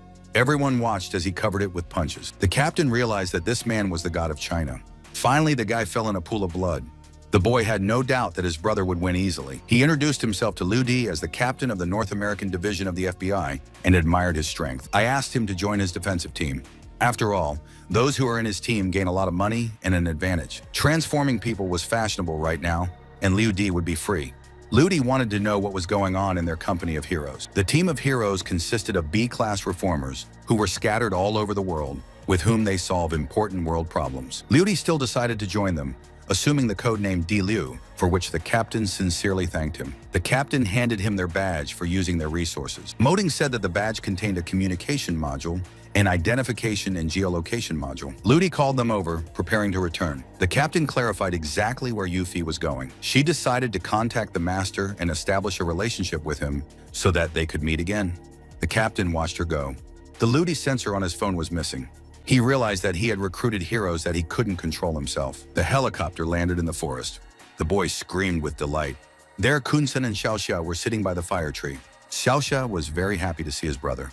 I immediately became interested in his events, but Liu Di asked me not to worry. He decided to introduce a new person to their family. Liu Di introduced them to Liu Di Jr., who had suffered at the hands of the mercenaries. The boy immediately greeted his new brother. Xiaoxia greeted him kindly, patting his head. And then he introduced Kun-san that he was a baseball player. He assumed that the boy was Liu Di's illegitimate brother, knowing that he would easily defeat him. Liu Di Jr. couldn't take it seriously after all. He was eating fried chicken. Liu Di laughed at him. He tossed the bag to Kun-san like a gift. Inside was a hand with a tattoo of the fool who killed his wife. Kun-san couldn't believe his eyes. He didn't know how to thank him for what he had done, wanting to give his life for it. Liu Di didn't believe such big words. They came to his house. The boy's eyes darted away from such unusual surroundings, and now this was his home as well. A robot dog and a drone ran up to him. He really liked his brother's house. But Liu Di had a few rules for him. First, he was not allowed to climb the shelves, and secondly, not to approach the assembly line. He specified whether he can use the product assembly line. Then Liu Di suggested that he try to fix the robot, and only if successful would he give him permission. Yufi watched him from the corner. Liu Di was surprised that she decided to return, as she was about to return to her duties. She explained that they were both now with the FBI, and she wanted to protect him. Liu Di didn't know if he looked like he needed to be protected. Suddenly, a different voice was heard in the room. Mrs. Nan was walking around the room, inspecting his house with various technologies. Liu Di called out to her. She immediately glanced at Yufi, who she didn't like. Liu Di decided to show her the robot at the reception right away. The robot greeted Miss Nan, welcoming her to the hotel.